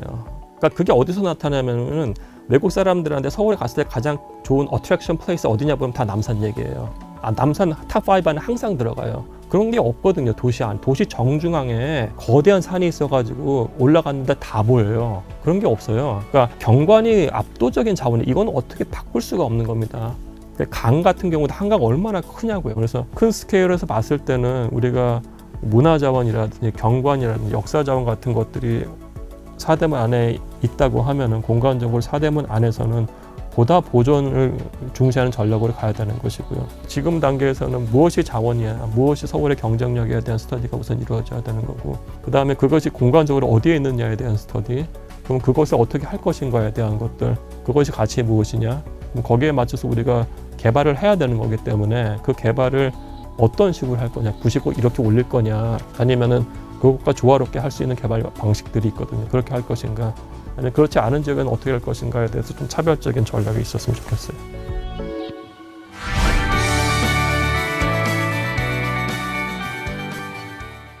최고 명문대 중에 하나인 고려대학가가 그쪽에 있는데 그 주변 지역에 제대로 된 업무타운이나 R&D 센터가 없다는 것도 되게 웃긴 거라고요. 마찬가지로 연대, 이대, 서강대가 있는 신촌 지역은 왜 아무것도 안 일어나고 있냐고요. 그거를 이제 정부 전략 차원에서 밀어줘야 되는데 그게 안 된 겁니다.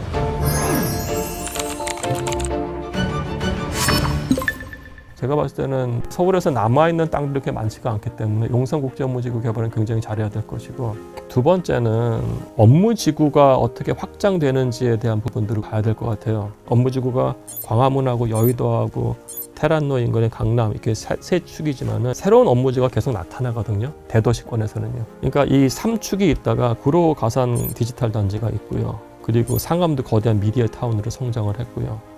마곡도 성장을 했고요. 잠실역에 거기도 쿠팡을 위시한 기업들이 존재를 하고요. 성수동 같은 경우에도 거대한 사회적 기업 생태계였다가 지금 대기업들이 붙었어요. 글로비스, 그 다음에 무신사 들어왔고요. SM 들어오고 그렇습니다. 거기도 업무지구가 됐고, 그러면 이게 업무지구가 거의 지금 2호선 쭉 따라서 있고요. 그 다음에 9호선을 따라서 마곡하고 삼성 엔지니어링이 있는 그 강동구 명일동까지 갔어요. 아마 이게 이렇게 확장될 가능성이 큽니다. 그 다음에 뭐냐면은 화성에 삼성전자가 있기 때문에 이 남쪽으로 확장이 돼요. 그러니까 거의 지금 T자형으로 확장이 되고 있어요. 그러면 결국 여기서 아까 말씀드린 대서울권에서 소외된 지역이 어디냐면은 강북의 2호선 외곽 지역에, 거기는 지금 다 베드타운 역할만 하고 있어요. 그건 굉장히 안 좋은 거거든요. 그렇다고 하면 우리가 지금 GTX 라인을 따라가지고 특정 지역들 업무 지구화될 전략들을 세워야 된다고 생각을 해요. 그러니까 그 생각이 안 짧으니까 어떤 일이 발생되냐면 청량리가 된 겁니다. 청량리 지금 고층 개발 다 됐거든요. 다 초고층 아파트 타운으로 바뀌었습니다. 굉장한 실책이거든요. 왜냐면은 청량리 서울의 동부권을 보면 그 주변에 학교가 어마어마해요. 한양대학교 있고요. 그 다음에 고려대학교 있고, 시립대 있고, 경희대 있고, 외대 있고, 성신여대 있고, 동덕여대 있고 다 있어요. 그 권 안에 제대로 된 업무지구가 없다는 것도 코미디인 겁니다. 외국 같은 경우에는 사실 좋은 대학교가 있으면은 거기가 반드시 어떤 업무지구화 타운이 돼요. 대표적인 게 실리콘밸리입니다. 실리콘밸리가 성장한 건 스탠포드가 어마어마한 역할을 했다고 보거든요. 왜냐하면 오라클이라든지 이런 데가 다 실리콘밸리, 팔로아웃 다 근처에 있잖아요. 그렇게 좋은 학교가 있으니까 성장을 하는데, 최고 명문대 중에 하나인 고려대학가가 그쪽에 있는데 그 주변 지역에 제대로 된 업무타운이나 R&D 센터가 없다는 것도 되게 웃긴 거라고요. 마찬가지로 연대, 이대, 서강대가 있는 신촌 지역은 왜 아무것도 안 일어나고 있냐고요. 좋은 학교들이 있는 주변이 사실은 이게 다 클러스터가 되거든요. 외국에서는 R&D 기반의 클러스터에서. 근데 그거를 이제 정부 전략 차원에서 밀어줘야 되는데 그게 안 된 겁니다. 그러면 그게 충분히 가능성이 있거든요. 그럼 GTX 따라서 신촌도 거대하게 업무지구가 되고, 그 다음에 왕십리라든지 다른 데가 업무지구가 된다고 하면 그 주변이 바뀌기 시작할 것이, 그게 업무지구가 또 축 따라서도 그 확장될 거라고 생각을 해요. 지금 도시의 관점에서 지금 바뀌는 시대의 산업들을 어떤 식으로 조금 같이 한다면 더 어떤 식으로 더 키울 수 있다고 보시는지. 예, 우선은 그 우리가 IT나 테크 사이드는 워낙에 뛰어나고요. 그 다음에 이제 금융권을 뭔가 키우려고 했는데 사실 안 됐죠. IFC 센터 같은 경우에 거기를 하여튼 굉장한 인센티브를 주고 그 외국계 회사 운영하라고 해서, 그러면 인센티브를 줬으니까 거기를 외국 금융기관을 채우려면 못 채웠잖아요, 결국은. 그러니까 우리가 우리 한계를 좀 알아야 될 것 같아요. 근데 우리가 얘기하기엔 압도적 경쟁력이라는 게 문화 콘텐츠라잖아요. K-팝 같은 경우도 있고요. 그럼 이 팝컬처라는 게 사실은 연관 산업이 존재를 하거든요. 가치 사슬 측면에서. 그러니까 단순히 노래 부르고 끝은 아닌 거잖아요. 그 관점에서 이제 뭐 디자인업이라든지 디자인업과 출판업, 그리고 이게 스트리밍 서비스니까 약간의 IT도 들어가는 것이고요. 그리고 이제 패션도 들어가고요. 이게 다 연결이 되는 거거든요. 비틀즈의 폴 맥카트니가 음원 수입도 많이 벌지만은 공연 수업이 굉장히 큰 겁니다, 사실은요. 왜냐면 이게 이 2000년대 초반 이후에 테크 사이드가 들어가면서 완전히 바뀌어놨잖아요, 사실은요. 그러니까 레코디드 뮤직 수업보다는 컨설트 수입이 완전히 뻥 터뜨렸잖아요. 옛날에는 컨설트가 사실은 자기들 레코드 판매하는 하나의 보조 수단이었습니다만 지금은 이게 완전히 바뀌었잖아요, 컨설트가. 그럼 도대체 K-팝 밴드가 유명한 건 몇 개인데 왜 우리가 여기서 제대로 아레나가 없냐고요. 당장 일본만 가더라도 전략적으로 어마어마하게 해놨어요. 도쿄돔 가보시면은 여기서 내리자마자 하나가 이제 스팀파크예요. 테마공원 하나 있고 쇼핑몰 있고요. 그리고 도쿄돔 있고 옆에 이 전용 아레나가 있고요. 뒤에 또 있어요. 그 다음에 호텔이 있어요. 이거 도쿄돔만 보시면 안 돼요. 이게 통합적 도시 개발 차원에서 들어가는 겁니다. 서울은 뭐가 있냐고요, 지금요. 국립체조 경기장 리모델링 한 거 하나예요. 제가 봤을 때는 3,000석에서 8,000석 정도 그냥 전용 아레나를 우리가 서울 또는 근교에 여러 개 만들어 놓는다고 하면 저는 그건 경쟁력이 될 거라고 생각은 해요.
정답이 없어진 세상, 모든 게 새롭게 세팅되고 있는 세상. 지금까지 없던 새로운 해법을 찾는 SDF 2025 제로 시대의 재설계, 다시 쓰는 혁신. 8시 뉴스 앵커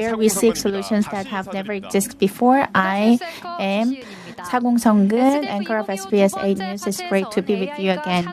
I am Ju Si-yoon. In the second part of SCF 2025, as AI reshapes industries and redesigns national and social systems, we are joined by leading startup CEOs from Korea and around the world who are on the front lines of AI innovation.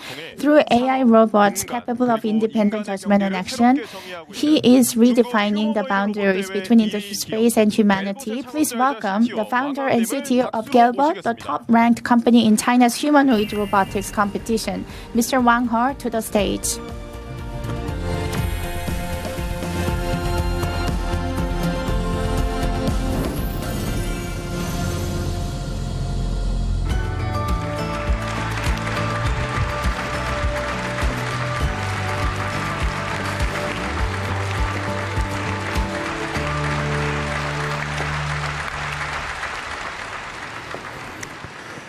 Distinguished guests esteemed leaders from government, academia, and the industry of Korea, it's a great honor to speak at SBS D Forum today.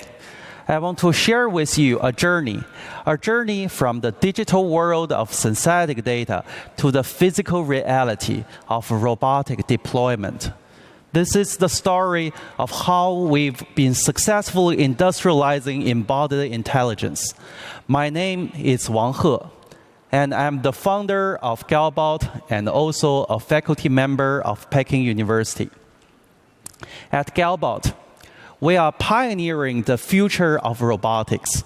Our mission is to develop generalist robots driven by embodied AI large models. Galbot is not just a robotic company. It's one of very few robotic unicorns that possess full-stack technology. Our unique technology of embodied AI large model leveraging large scale of synthetic data is what sets us apart and powers our breakthroughs. One great example would be this.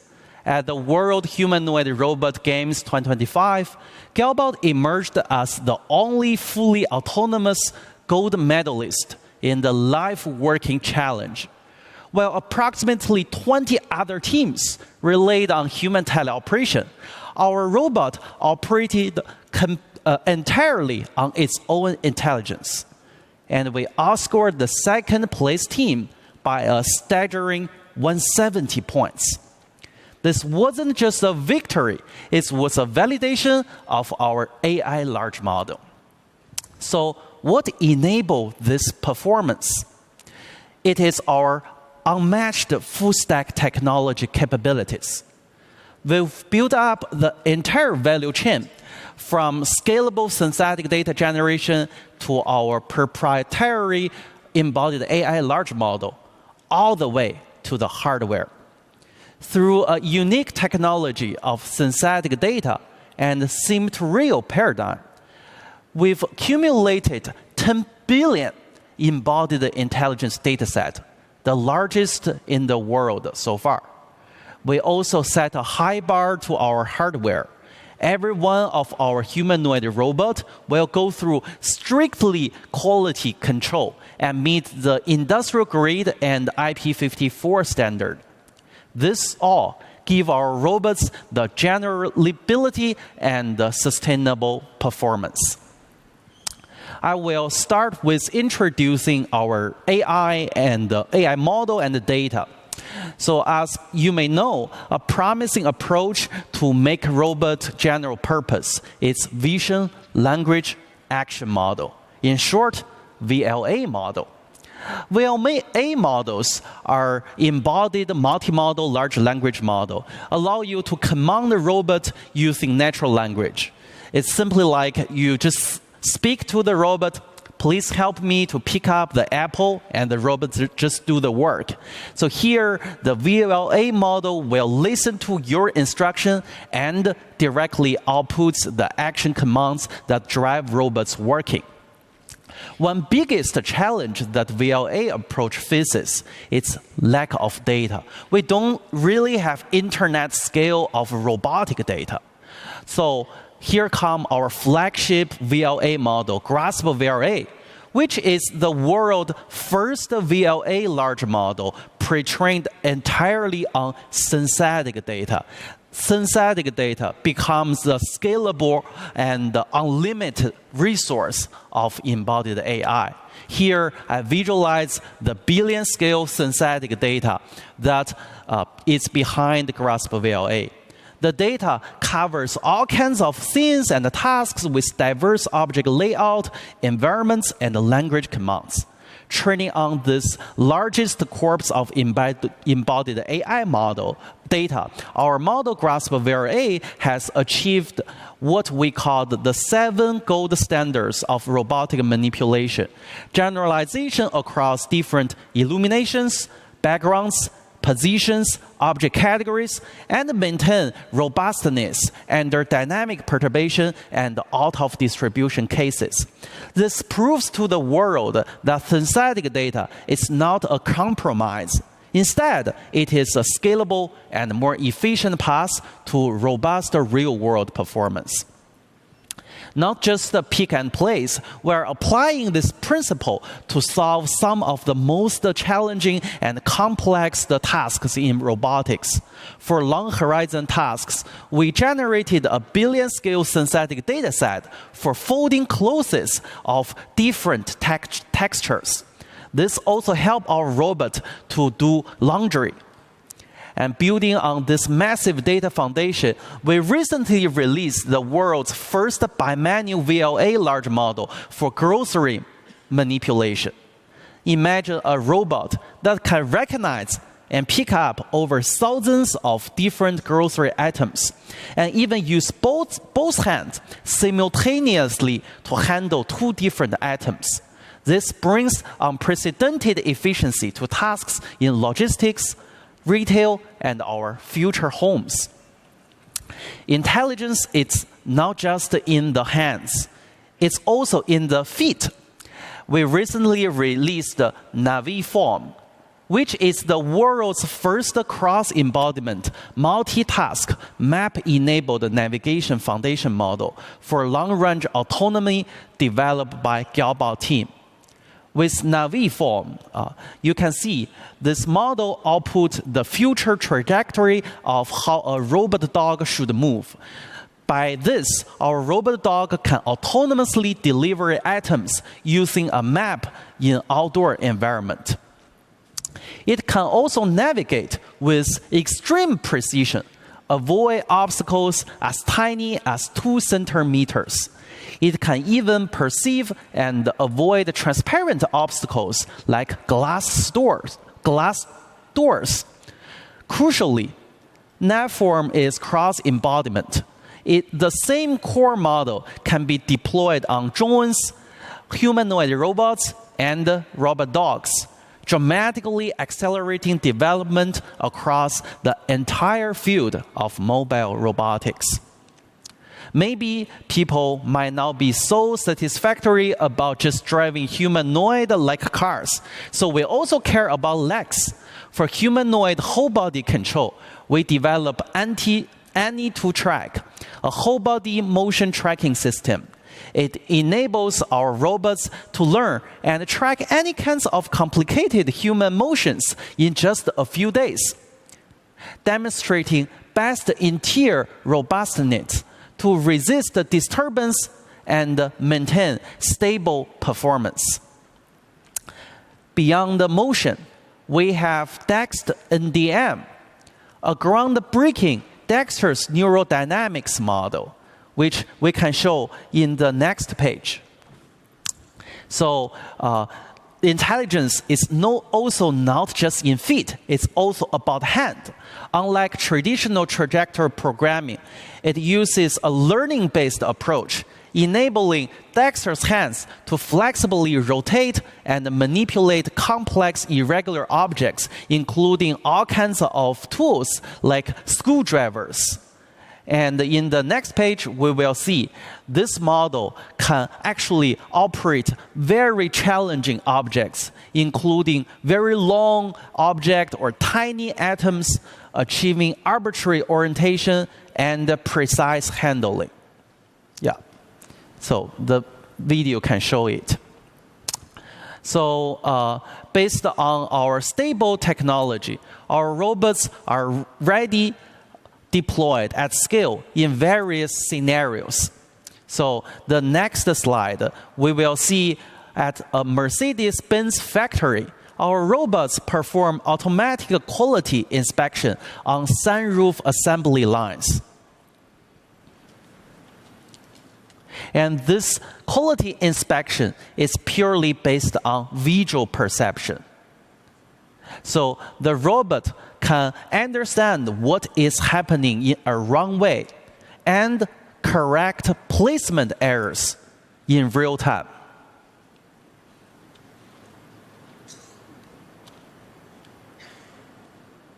At a Zeekr auto plant, our robots are depalletizing and handling bins fully autonomously planned by our AI large model without any markers on the bin or on the ground. The robot autonomously selects the nearest bin and optimal paths. Besides, we have established large-scale industrial collaborations with leading manufacturers such as CATL and Bosch Group. Galbot is among the first to embed the powerful NVIDIA Jetson Thor chip early this August. This live demo showed that our robot smoothly carries box despite deliberate human interference. It can still complete the task autonomously by auto-planning. And also in smart warehouse, our robot provides goods sorting in a compact 30-meter squared warehouse. And you can go to the next slides. In a compact 30-meter squared, sorry, the previous one. In a compact 30-meter squared warehouse, they can identify and accurately sort up to 5,000 different items. And the robot providing 24/7 service in such kind of smart warehouse continuously for over 11 months. And this video show that our robot has also been deployed in retail scenarios. Right now, we have deployed our robot in more than 10 cities. In last 3 months, there are more than 30 Galbot retail store opened in China, many cities, including Beijing, Shanghai, Shenzhen, Hangzhou, etc. And we can go to the next slide to see. So our robot is actually helping people in healthcare center. And right now, our robot is helping the people to do pre-screening. They can provide services in nursing homes. They autonomously conduct assessment for cognitive function, grip strength, and vision, offering valuable data for early intervention while safely guarding seniors' privacy. Okay, I'm gonna draw the conclusion. Ladies and gentlemen, the age of embodied intelligence is arriving. It has moved from labs to industrialization. At Galbot, we are building the foundational models and full-stack technology to make general-purpose robots a reality. This journey from synthetic data to physical deployment is unlocking the new levels of automation, productivity, and assistance. We believe this technology will transform industries from manufacturing and logistics here in Korea to homes around the world. We are excited about the potential for collaboration with Korea's brilliant minds in academia and industry leaders. Thank you. 감사합니다.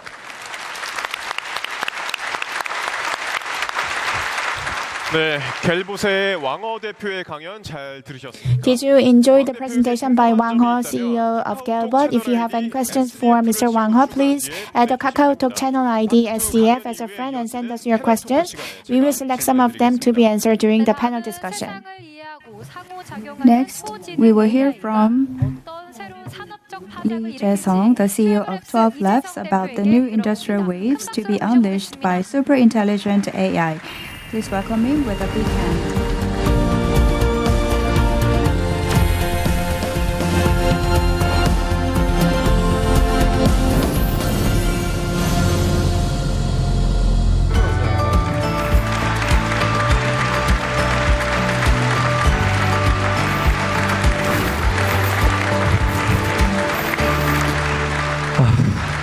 안녕하세요. 12랩스 대표 이재성입니다. Distinguished guests, I am Lee Jae-sung, the CEO of 12 Labs. 12 Labs is creating super intelligence AI. Today, I'm going to talk about physical AI, which has drawn a lot of attention. What is physical AI? Currently, most of the AI exists only by thinking inside the digital world. However, physical AI steps into the real world and it sees through its eyes or cameras to understand situations and makes its own decisions. And then it also acts. Think of it as the robots you see in movies. Then, what does AI need to move in the real physical world? The conclusion is that it needs the ability to see and understand the world. The eyes of AI are cameras, and it understands the images filmed by the cameras. This is what it means to understand the world.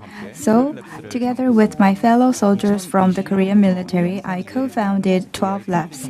Since 2021, we built an AI foundation model for video understanding, and recognized for our technical capabilities and the market needs, we secured investments from Stanford Professor Fei-Fei Li, who just gave you the keynote address, and Meta, NVIDIA, and top-tier venture capital in Silicon Valley.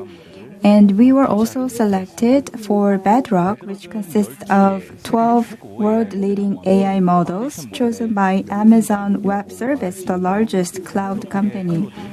And Anthropic's Claude, Meta's Llama, and DeepSeek's RI are also included in Bedrock. And in Korea and in Silicon Valley, we are collaborating with companies and governments, including the NFL, NBA, and SBS, that utilize large amount of video libraries. Our goal is to create a universal or general artificial intelligence that understands all the world's video content. For example, we are developing the technology as an infrastructure to enable AI to search, analyze, and reason through all the world's video data, from sports events and CCTVs to drone footages and dramas and YouTube. Then why have we focused so intensely on video? Why must robots understand the world through videos? Think of your first memory. You might have first began to understand the world by seeing things. For example, when you explain to someone about how a horse runs, you need to show them person the actual video. And 90% of the content is made of video. For example, by 2030, 42 billion cameras and sensors will be recording the world. If robots can utilize this vast data, they will become far smarter and more useful. Of course, it is impossible for humans to understand all this data directly. That's why we are in a new era where AI must understand the world through images. Humans learned about the world by seeing before reading. When you go out and look at the sky, the word sky is not written on the sky. Just like humans, robots need vision before language to understand the physical world. Then, what characteristics of video should AI learn? Video is the collection of richest information among human-centered data, because video contains causal relationship, emotion, context, and behavior. So for AI, video is the most difficult and at the same time the greatest potential data. While humans have only 2 eyes, video AI can function as hundreds or thousands of cameras acting as eyes. And you might think like this at this point. These days, ChatGPT and Google Gemini can watch videos. Isn't it sufficient? No, that's not. The current large language models, or LLMs, are centered on text structures. Within these language models, video is broken down into units called tokens and is treated like text. And in this process, spatial temporal context disappears. And language models have too short memory. If you want to describe an elephant to someone who has never seen one, you should give an extremely lengthy explanation using words and languages, but language models require too many tokens to understand short videos, and the computational load to process the images increase exponentially, so it's impossible for language models to comprehend dozens or hundreds of hours of video, and they don't have sufficient memory to do that. So true video comprehension requires the ability to understand and infer long-term memory and spatial temporal context. This is why we think that the answer lies in the video native AI. We needed AI designed to understand video like humans do, not through text. So we developed 3 stages of technologies. The first one is indexing. This is the process of converting video into a format that AI can understand automatically. Here, the scenes, sounds, dialogue, and movements within the video are all analyzed and transformed into spatial temporal memories by the indexing technology. Second one is video foundation model. We developed 2 models, Marengo and Pegasus. Marengo is a model to find videos, while Pegasus is a model that analyzes and describes videos.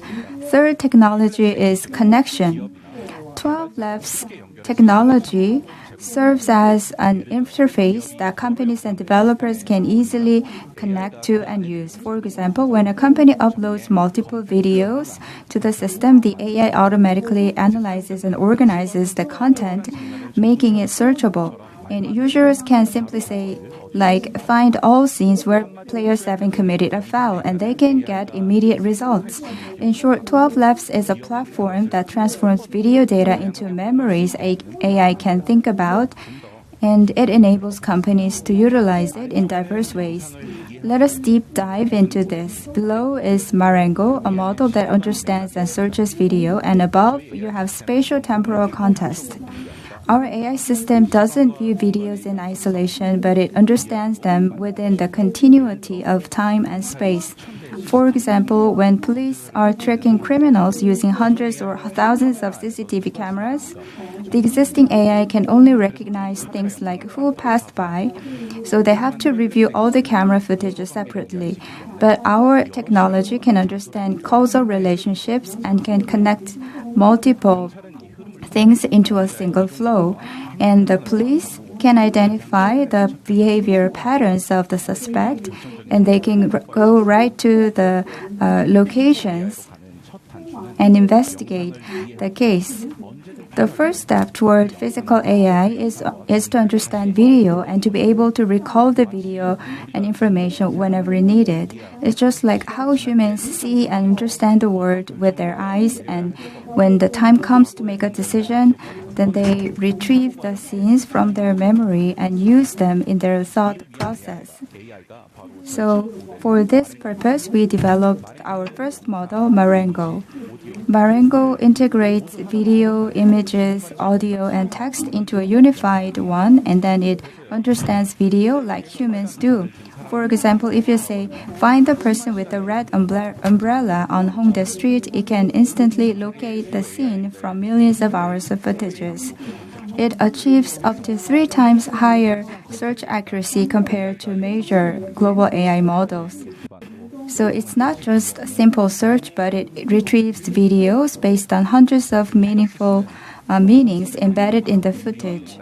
Pegasus converts the meaning and context of the video into text. It automatically generates summaries, timelines, and reports. For example, it can analyze 1-hour meeting video in just seconds and organizes details like who said what and what decisions were made in the meeting. Pegasus is a model that breaks down the boundaries between video and language. Our AI system thinks in video and communicates with humans through language. It's just like how people understand the world using video information stored in their memories and communicate with others through speech. Now, let me ask you a question. What if AI didn't just view a single video, but remember the entire collection of videos accumulated for months or even years? What if instead of just one camera, we could simultaneously connect scenes captured by multiple cameras to understand them. That's what we are developing. It transcends time and space. The current AI just slices moments to view them, but our AI is being developed in a way to understand events over time and connect different videos across different locations. For example, we can connect events that happened today and those that happened 10 years ago and understand why the incident happened. Humans find it difficult to recall scenes from 3 to 5 years ago, and they have only 2 eyes, so they cannot simultaneously observe multiple locations.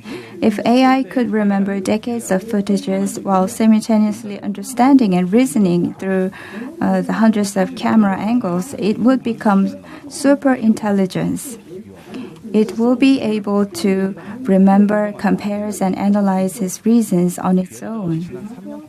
For example, it can accurately recall scenes from 3 years ago or 10 years ago, and it can identify what kind of changes have taken place in the practice sessions of, for example, basketball player.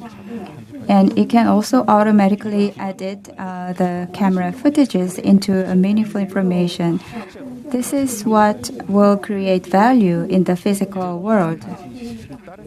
Now, robots are not just going to follow the instructions of humans, and when a problem takes place, it will retrieve the memory and it will be able to identify the reason for problems and fix the problems. So it will serve as the eyes and the brain of physical AI. Then how can we use this in reality? Let me take more practical examples. First, in terms of public safety. For example, in the disaster zone, we can input hundreds of drones and equipment. Through cameras, the AI understands the situation on a real-time basis. It can locate where the smoke is coming from, and they can also identify who needs rescue. And with this information, the drone can make a decision on site, and it can conduct reconnaissance over the area where the wildfire is spreading very fast. And we can also rescue people who need rescue. It can also be applied to the security in our society. For example, the machine can identify the patterns of movements and contact among suspects of drug sellers, for example, and it can redefine the spatial and temporal information about the movements of the suspect. And in the medical sector, we can use this technology. The camera looks at the situation on a real-time basis, and it can detect abnormal situations like when the patients have minor bleeding or abnormal signs, and then it assesses the situation and help doctor make a quick and right decisions. So now, with the advent of the internet, people have come to have access to better information through the internet, not just in limited books and spaces. Now, with our efforts to develop super intelligent video AI and physical AI, we're creating another attempt to transcend human limitations. And just as the internet expanded the human memory and connectivity, super intelligent video AI and physical AI will overcome the limits of humans. 12 Labs will join the journey with you. Thank you very much. AI is no longer just the technology of a single company. It has become the core infrastructure that defines national competitiveness and social systems. However, as most of the core technologies and resources behind this infrastructure are concentrated in a few specific countries and corporations, we are confronted with a new and fundamental question. In the age of AI, how can we secure technological sovereignty? To answer that question, we will hear from Mr. Park Sung-hyun, CEO of Rebellions, Korea's leading AI semiconductor unicorn. Through innovation in AI chips and computing infrastructure, he will share his vision and strategy for achieving sovereign AI. Please welcome the speaker.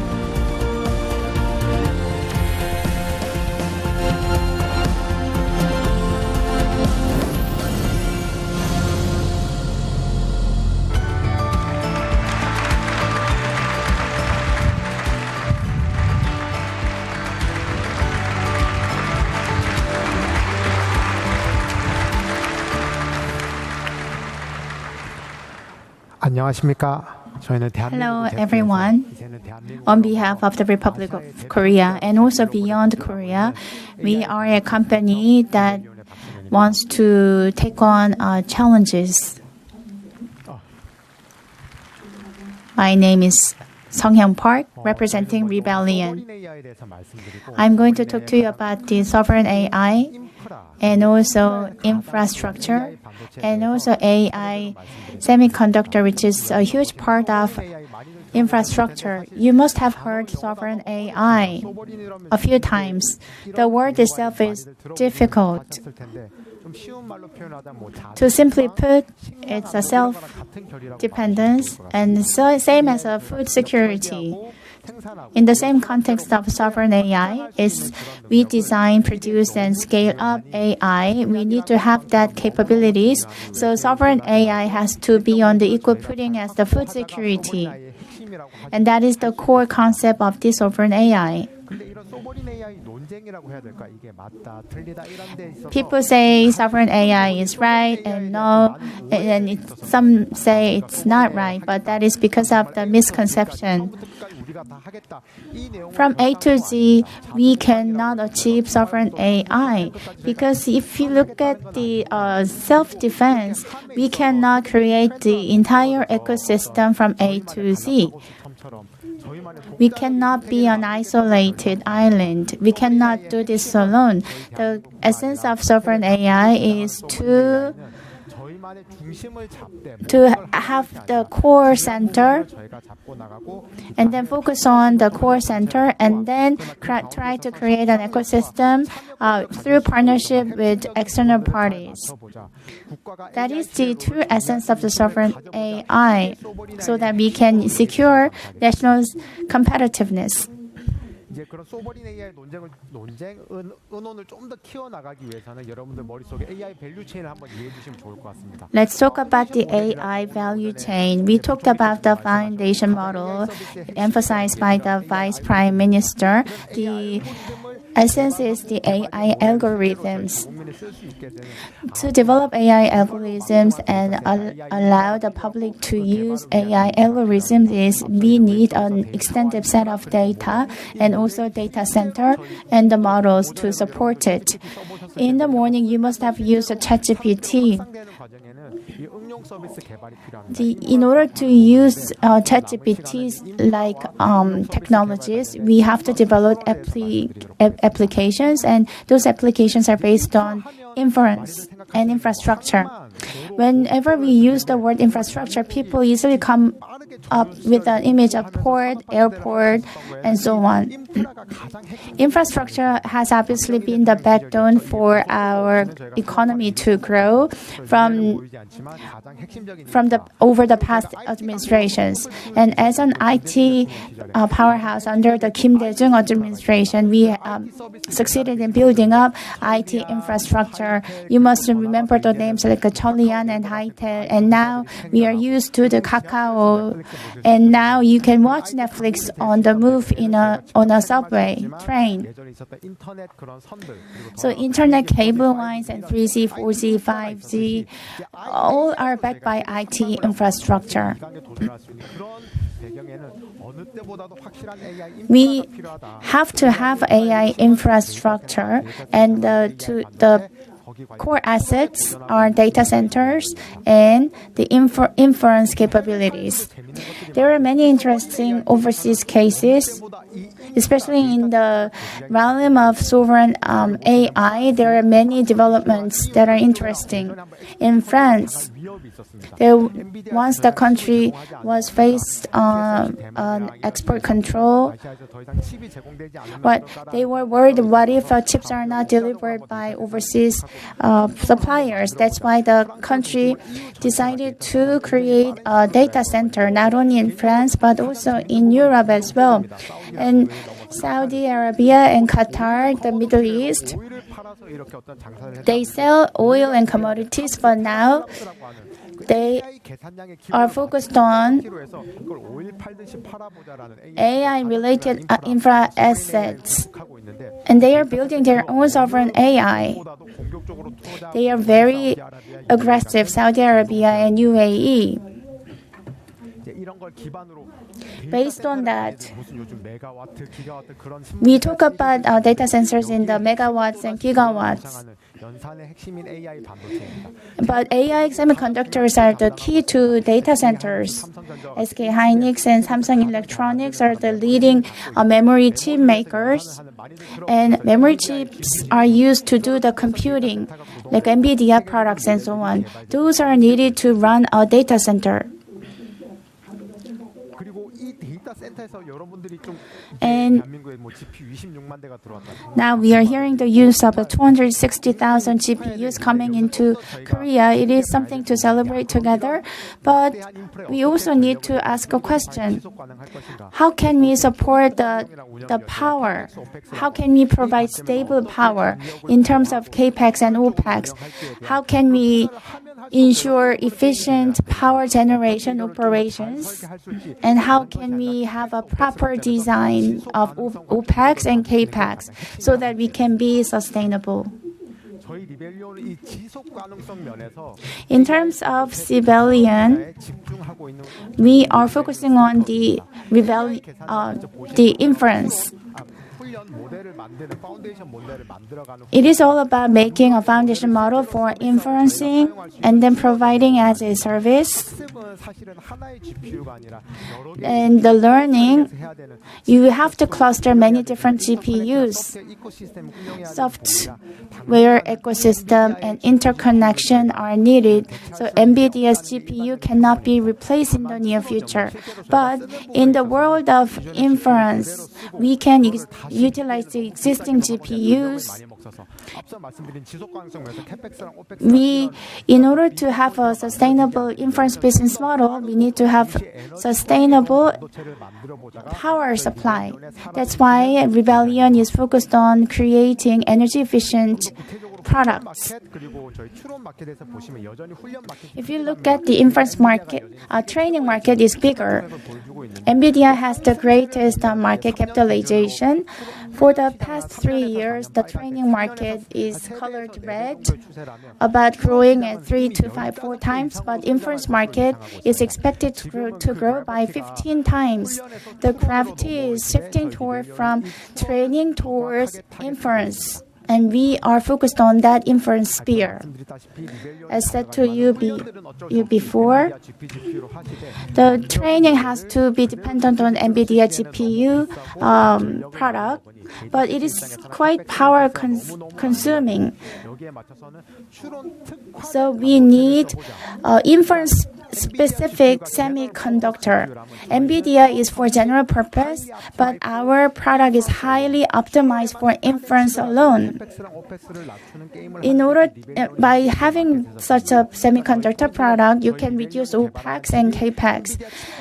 Our chip, I do not say it is way better than the NVIDIA chip, but from the perspective of functional diversity, NVIDIA can be used for training and inferencing and Bitcoin mining, and for all different purposes. That's why it is called general purpose semiconductor. But we cannot cover all those purposes, but especially in the sphere of inference, we can provide equal or better performance than NVIDIA semiconductor with our inference-specific semiconductor. That is the vision, and such technologies have been recognized, and our valuation was 1.4 billion.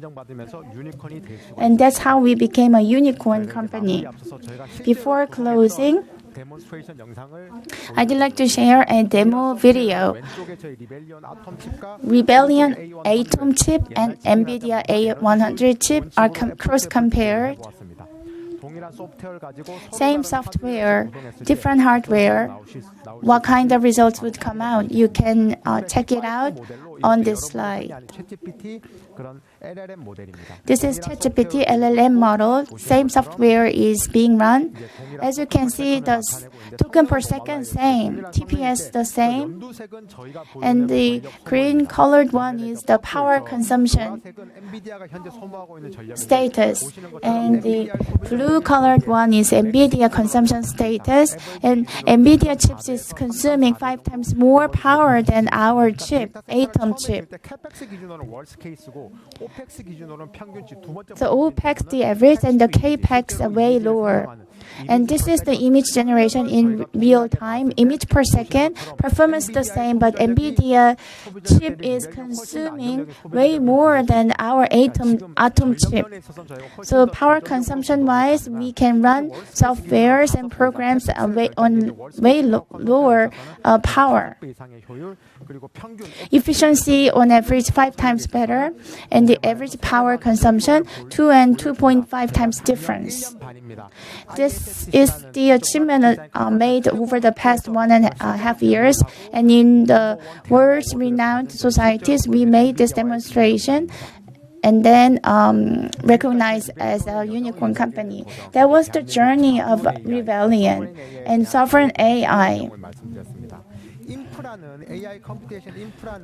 AI computation infrastructure is the key asset for our journey towards sovereign AI, and Rebellion is the leading company on that journey. Thank you so much for your kind attention.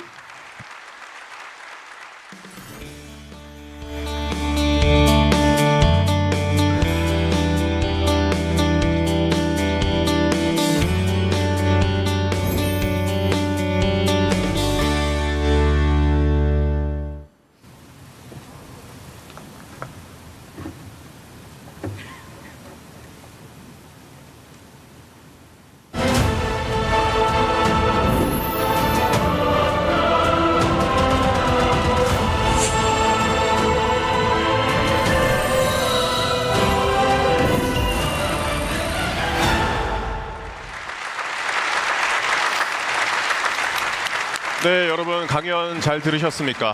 방금 강연을 마친 리벨리온. We have invited Mr. Park Sung-yeon, the CEO of Rebellion, Mr. Lee Jae-sung, CEO of 12 Labs, and Mr. Wang Ho, the CEO of Galva, to the stage. Nice to meet you.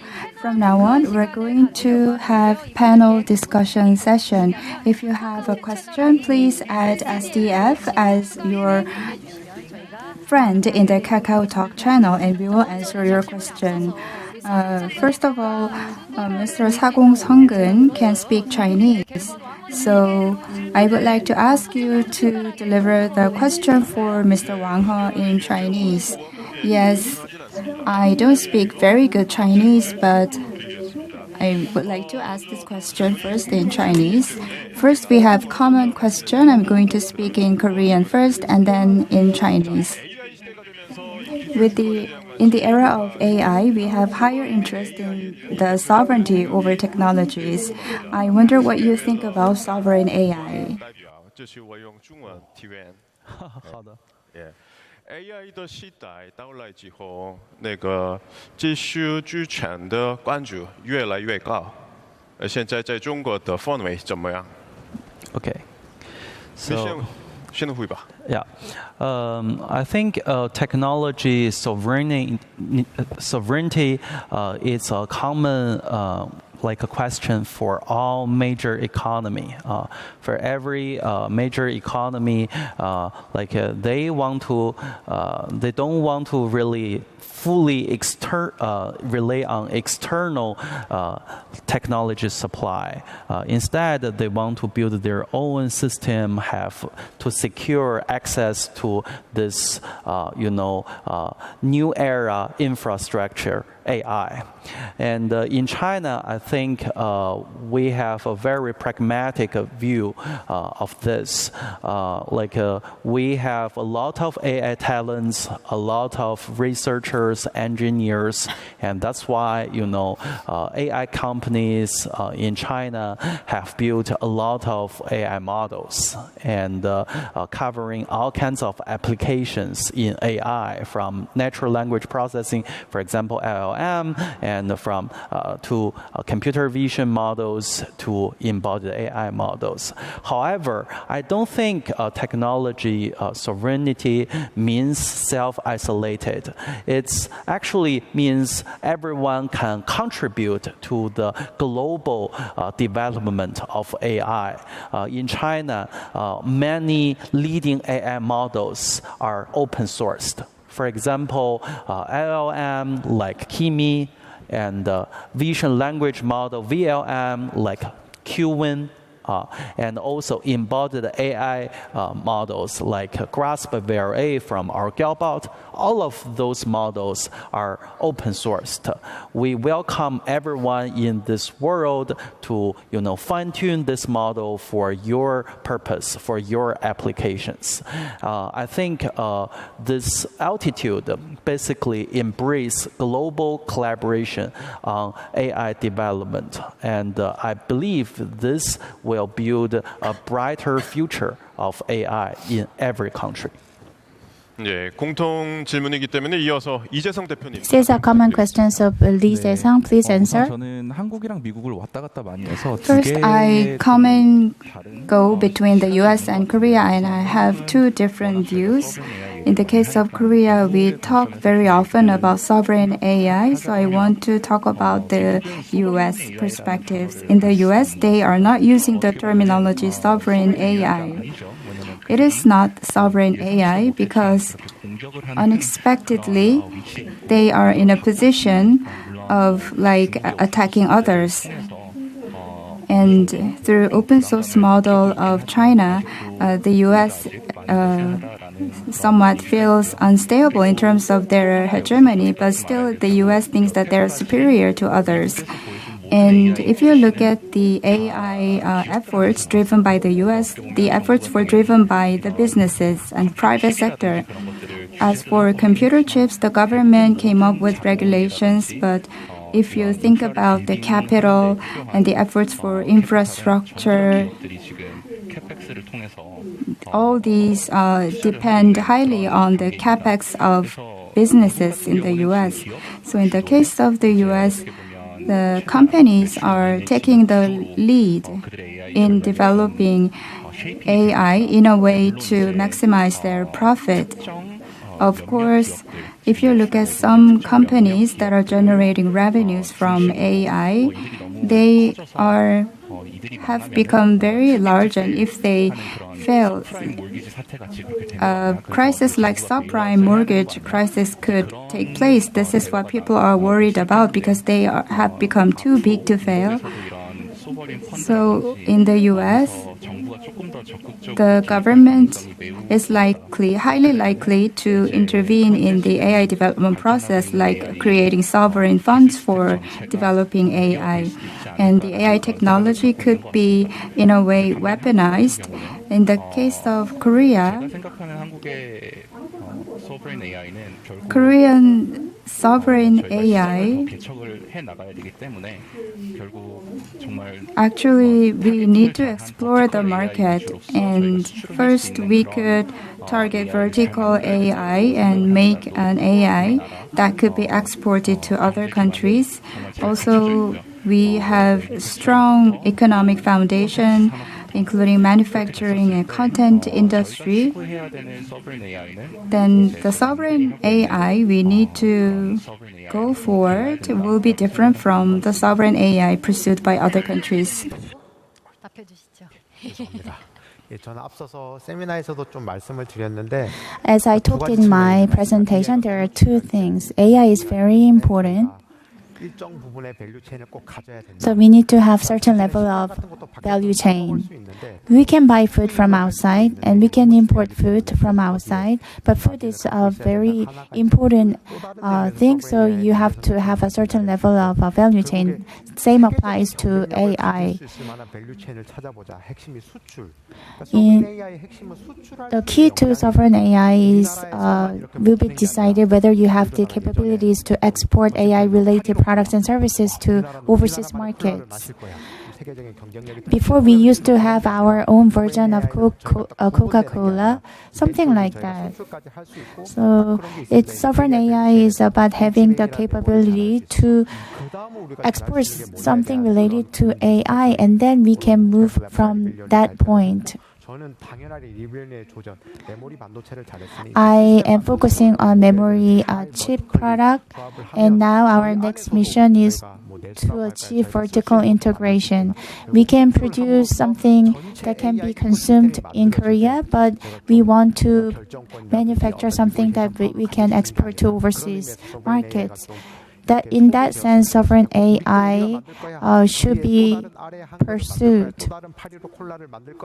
It's not about having our own thing that can only be used in Korea, but something that we can create to share with the global community. Let me ask a question to Mr. Wang Ho. People around the world are paying close attention to China's rapid technological progress in the fields of AI and robotics. What do you think are the main reasons behind China's accelerated technological advancement? I think there are many, reasons behind the rapid progress of AI in China. Probably one of the major reasons is that China has a large population of AI talents, researchers, engineers, and even students. And this large base of peoples make sure AI development in China can be sustainable, and people can cover diverse areas of AI. And in terms of embodied AI, there are further three keys in the quick development. They are mentioned in my talk. First,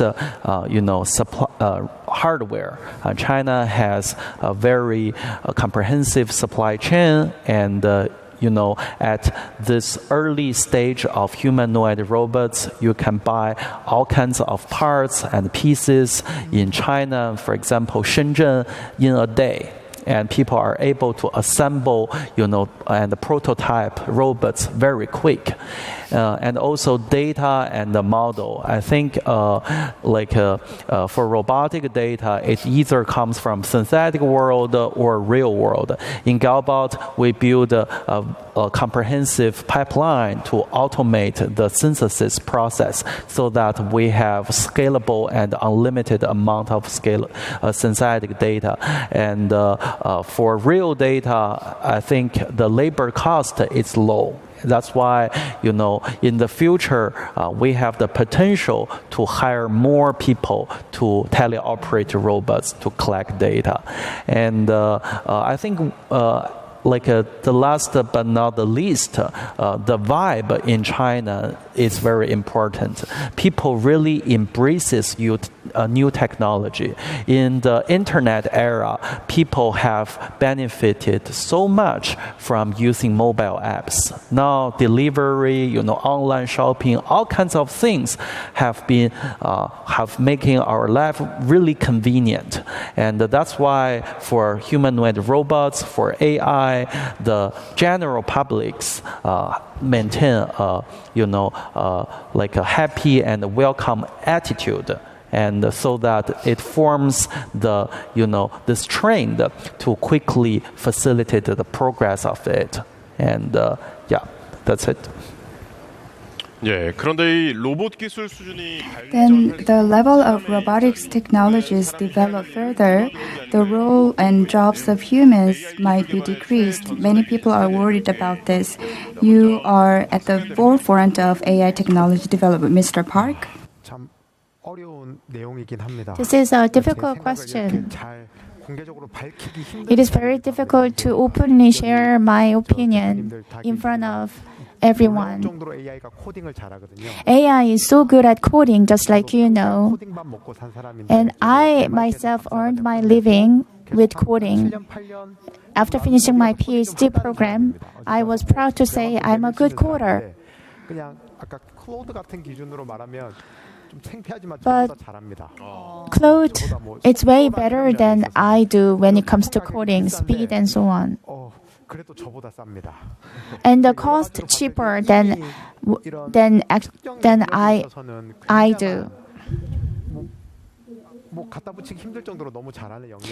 So there are areas where AI will do way better, and some jobs will be replaced, and there is a big layoff scheduled in the States, in other countries. But we never know what kind of new jobs will be created, and what types of new talents will be required. We cannot only see one aspect, but we have to take a multifaceted approach. So some areas will lose jobs, and some areas we will see more jobs, and maybe it can balance off each other. We cannot ask the private sector to redress everything. I'm not from the regulatory background, but we need to reach a consensus, social consensus. So the conclusion is there already. We should not suffer because of AI. AI will be there to enrich our lives, and I'd like to hand over my microphone to other speakers. This is really difficult to answer. When super intelligent AI appears, when we experienced industrialization, we saw creation of new jobs, and humans use their creativity to grow the economy, and we came to live a better quality of life. But if AI, much smarter than us, has the control, then what will be the value of human imagination? Today, although we are not openly discussing this, if you look at what is happening in the US, so I think it's related to the movement of wealth. For example, the economic structure, the existing economic structure will be changed. In the existing economic structure, we worked and we were paid, but in the future, wealth will be concentrated to a small number of leading people or leading companies. If this is the trend, then we need to think about this. Although it may sound abstract, you need to think about yourselves. What human beings can do truly, and what is the true value of human beings. Emergence of superintelligence does not mean the disappearance of all human jobs. But one thing that is clear is that human beings will have much more time available. Then how are we going to make a good use of such extra time? In a way, there will be people who make a good use of their extra time and those who do not make a good use of their extra time. Wang, please share your thought in the world where AI might replace human jobs. So I think the speakers already give very good answers to this question. So I would want to add some comments in terms of robots. I think today, like when we talk about general purpose robots, and they are not designed to replace human. They are designed to replace tasks. And right now many tasks human we do not want to do by ourselves. For example, in our pharmacy warehouse scenarios, and this warehouse is very small, only 30 meters square, and it has more than 5,000-ish medicine boxes, and the person have to be kept in this room for 24 hours. and then there's going to be another shift.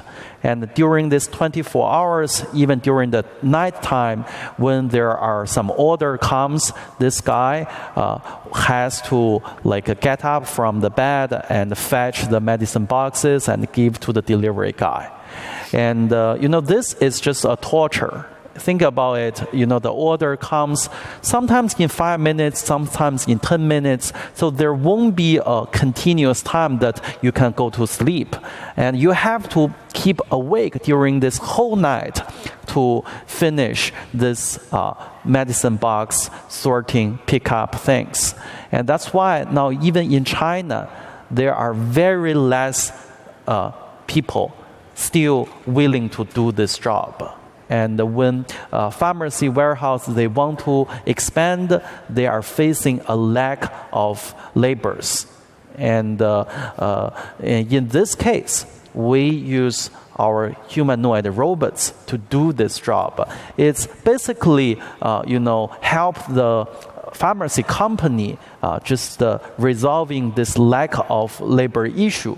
And on the other hand, it make sure when patient needs medicine, this warehouse can operate 24/7, and they can get any medicine delivered on time.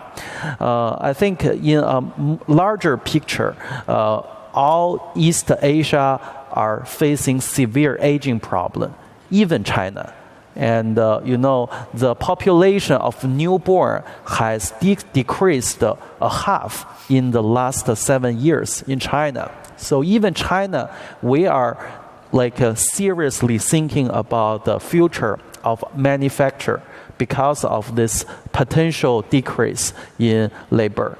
I think humanoid right now has the potential to mitigate this problem in China and definitely in Korea, in Japan, and in all developed countries. And this definitely going to take some time. You won't see a ChatGPT moment of robot ready in next year, because this embodied AI robots need a lot of real-world physical data that takes years to collect and accumulate. That's why in the next 20 years, you will gradually see humanoid robots become more and more important and mitigate more and more gaps in labors. I believe that doesn't hurt. It truly helps. 네, 세 분과 이야기를 더 나누고 싶지만 시간 관계상 I wish we had more time to talk with you, but due to time constraint, we will have to conclude the session now. Thank you very much for your participation. Through panel talk and presentations, we were able to see how AI is being applied to different industries. And I would like to ask for your impression about this session. Yeah, I think I feel very welcomed in SBSD Forum and Korea. I believe the brighter future belongs to co-creation between human and robots, AI. Yeah. 네. 제가 처음 12labs를 한 5년 전에 5 years ago, I founded 12 Labs. At that time, AI wasn't a really hot area, but in SDF Forum, I learned a lot from many speakers, and I can see that the whole country is really paying great attention to AI, and I think that I have to work harder to develop better AI technology. Thank you. I was early in the morning and sat through from the opening ceremony, and I learned a lot. And this short panel talk, I see very twinkling bright eyes in the audience, and I could feel the passion. Now I have high hopes on the years to come in Korea. Thank you. Thank you. The insights and spirits we share today will lead to higher level of cooperation and better future. With this, we will conclude the panel talk. Thank you very much. 네, SDF 2025, the redesigning in the zero era. We will conclude the part 2 lectures. Now we're going to have lunch. Please enjoy your lunch and experience what we prepared in the experience zone on site, and please come back here by 1:30 p.m. Thank you very much.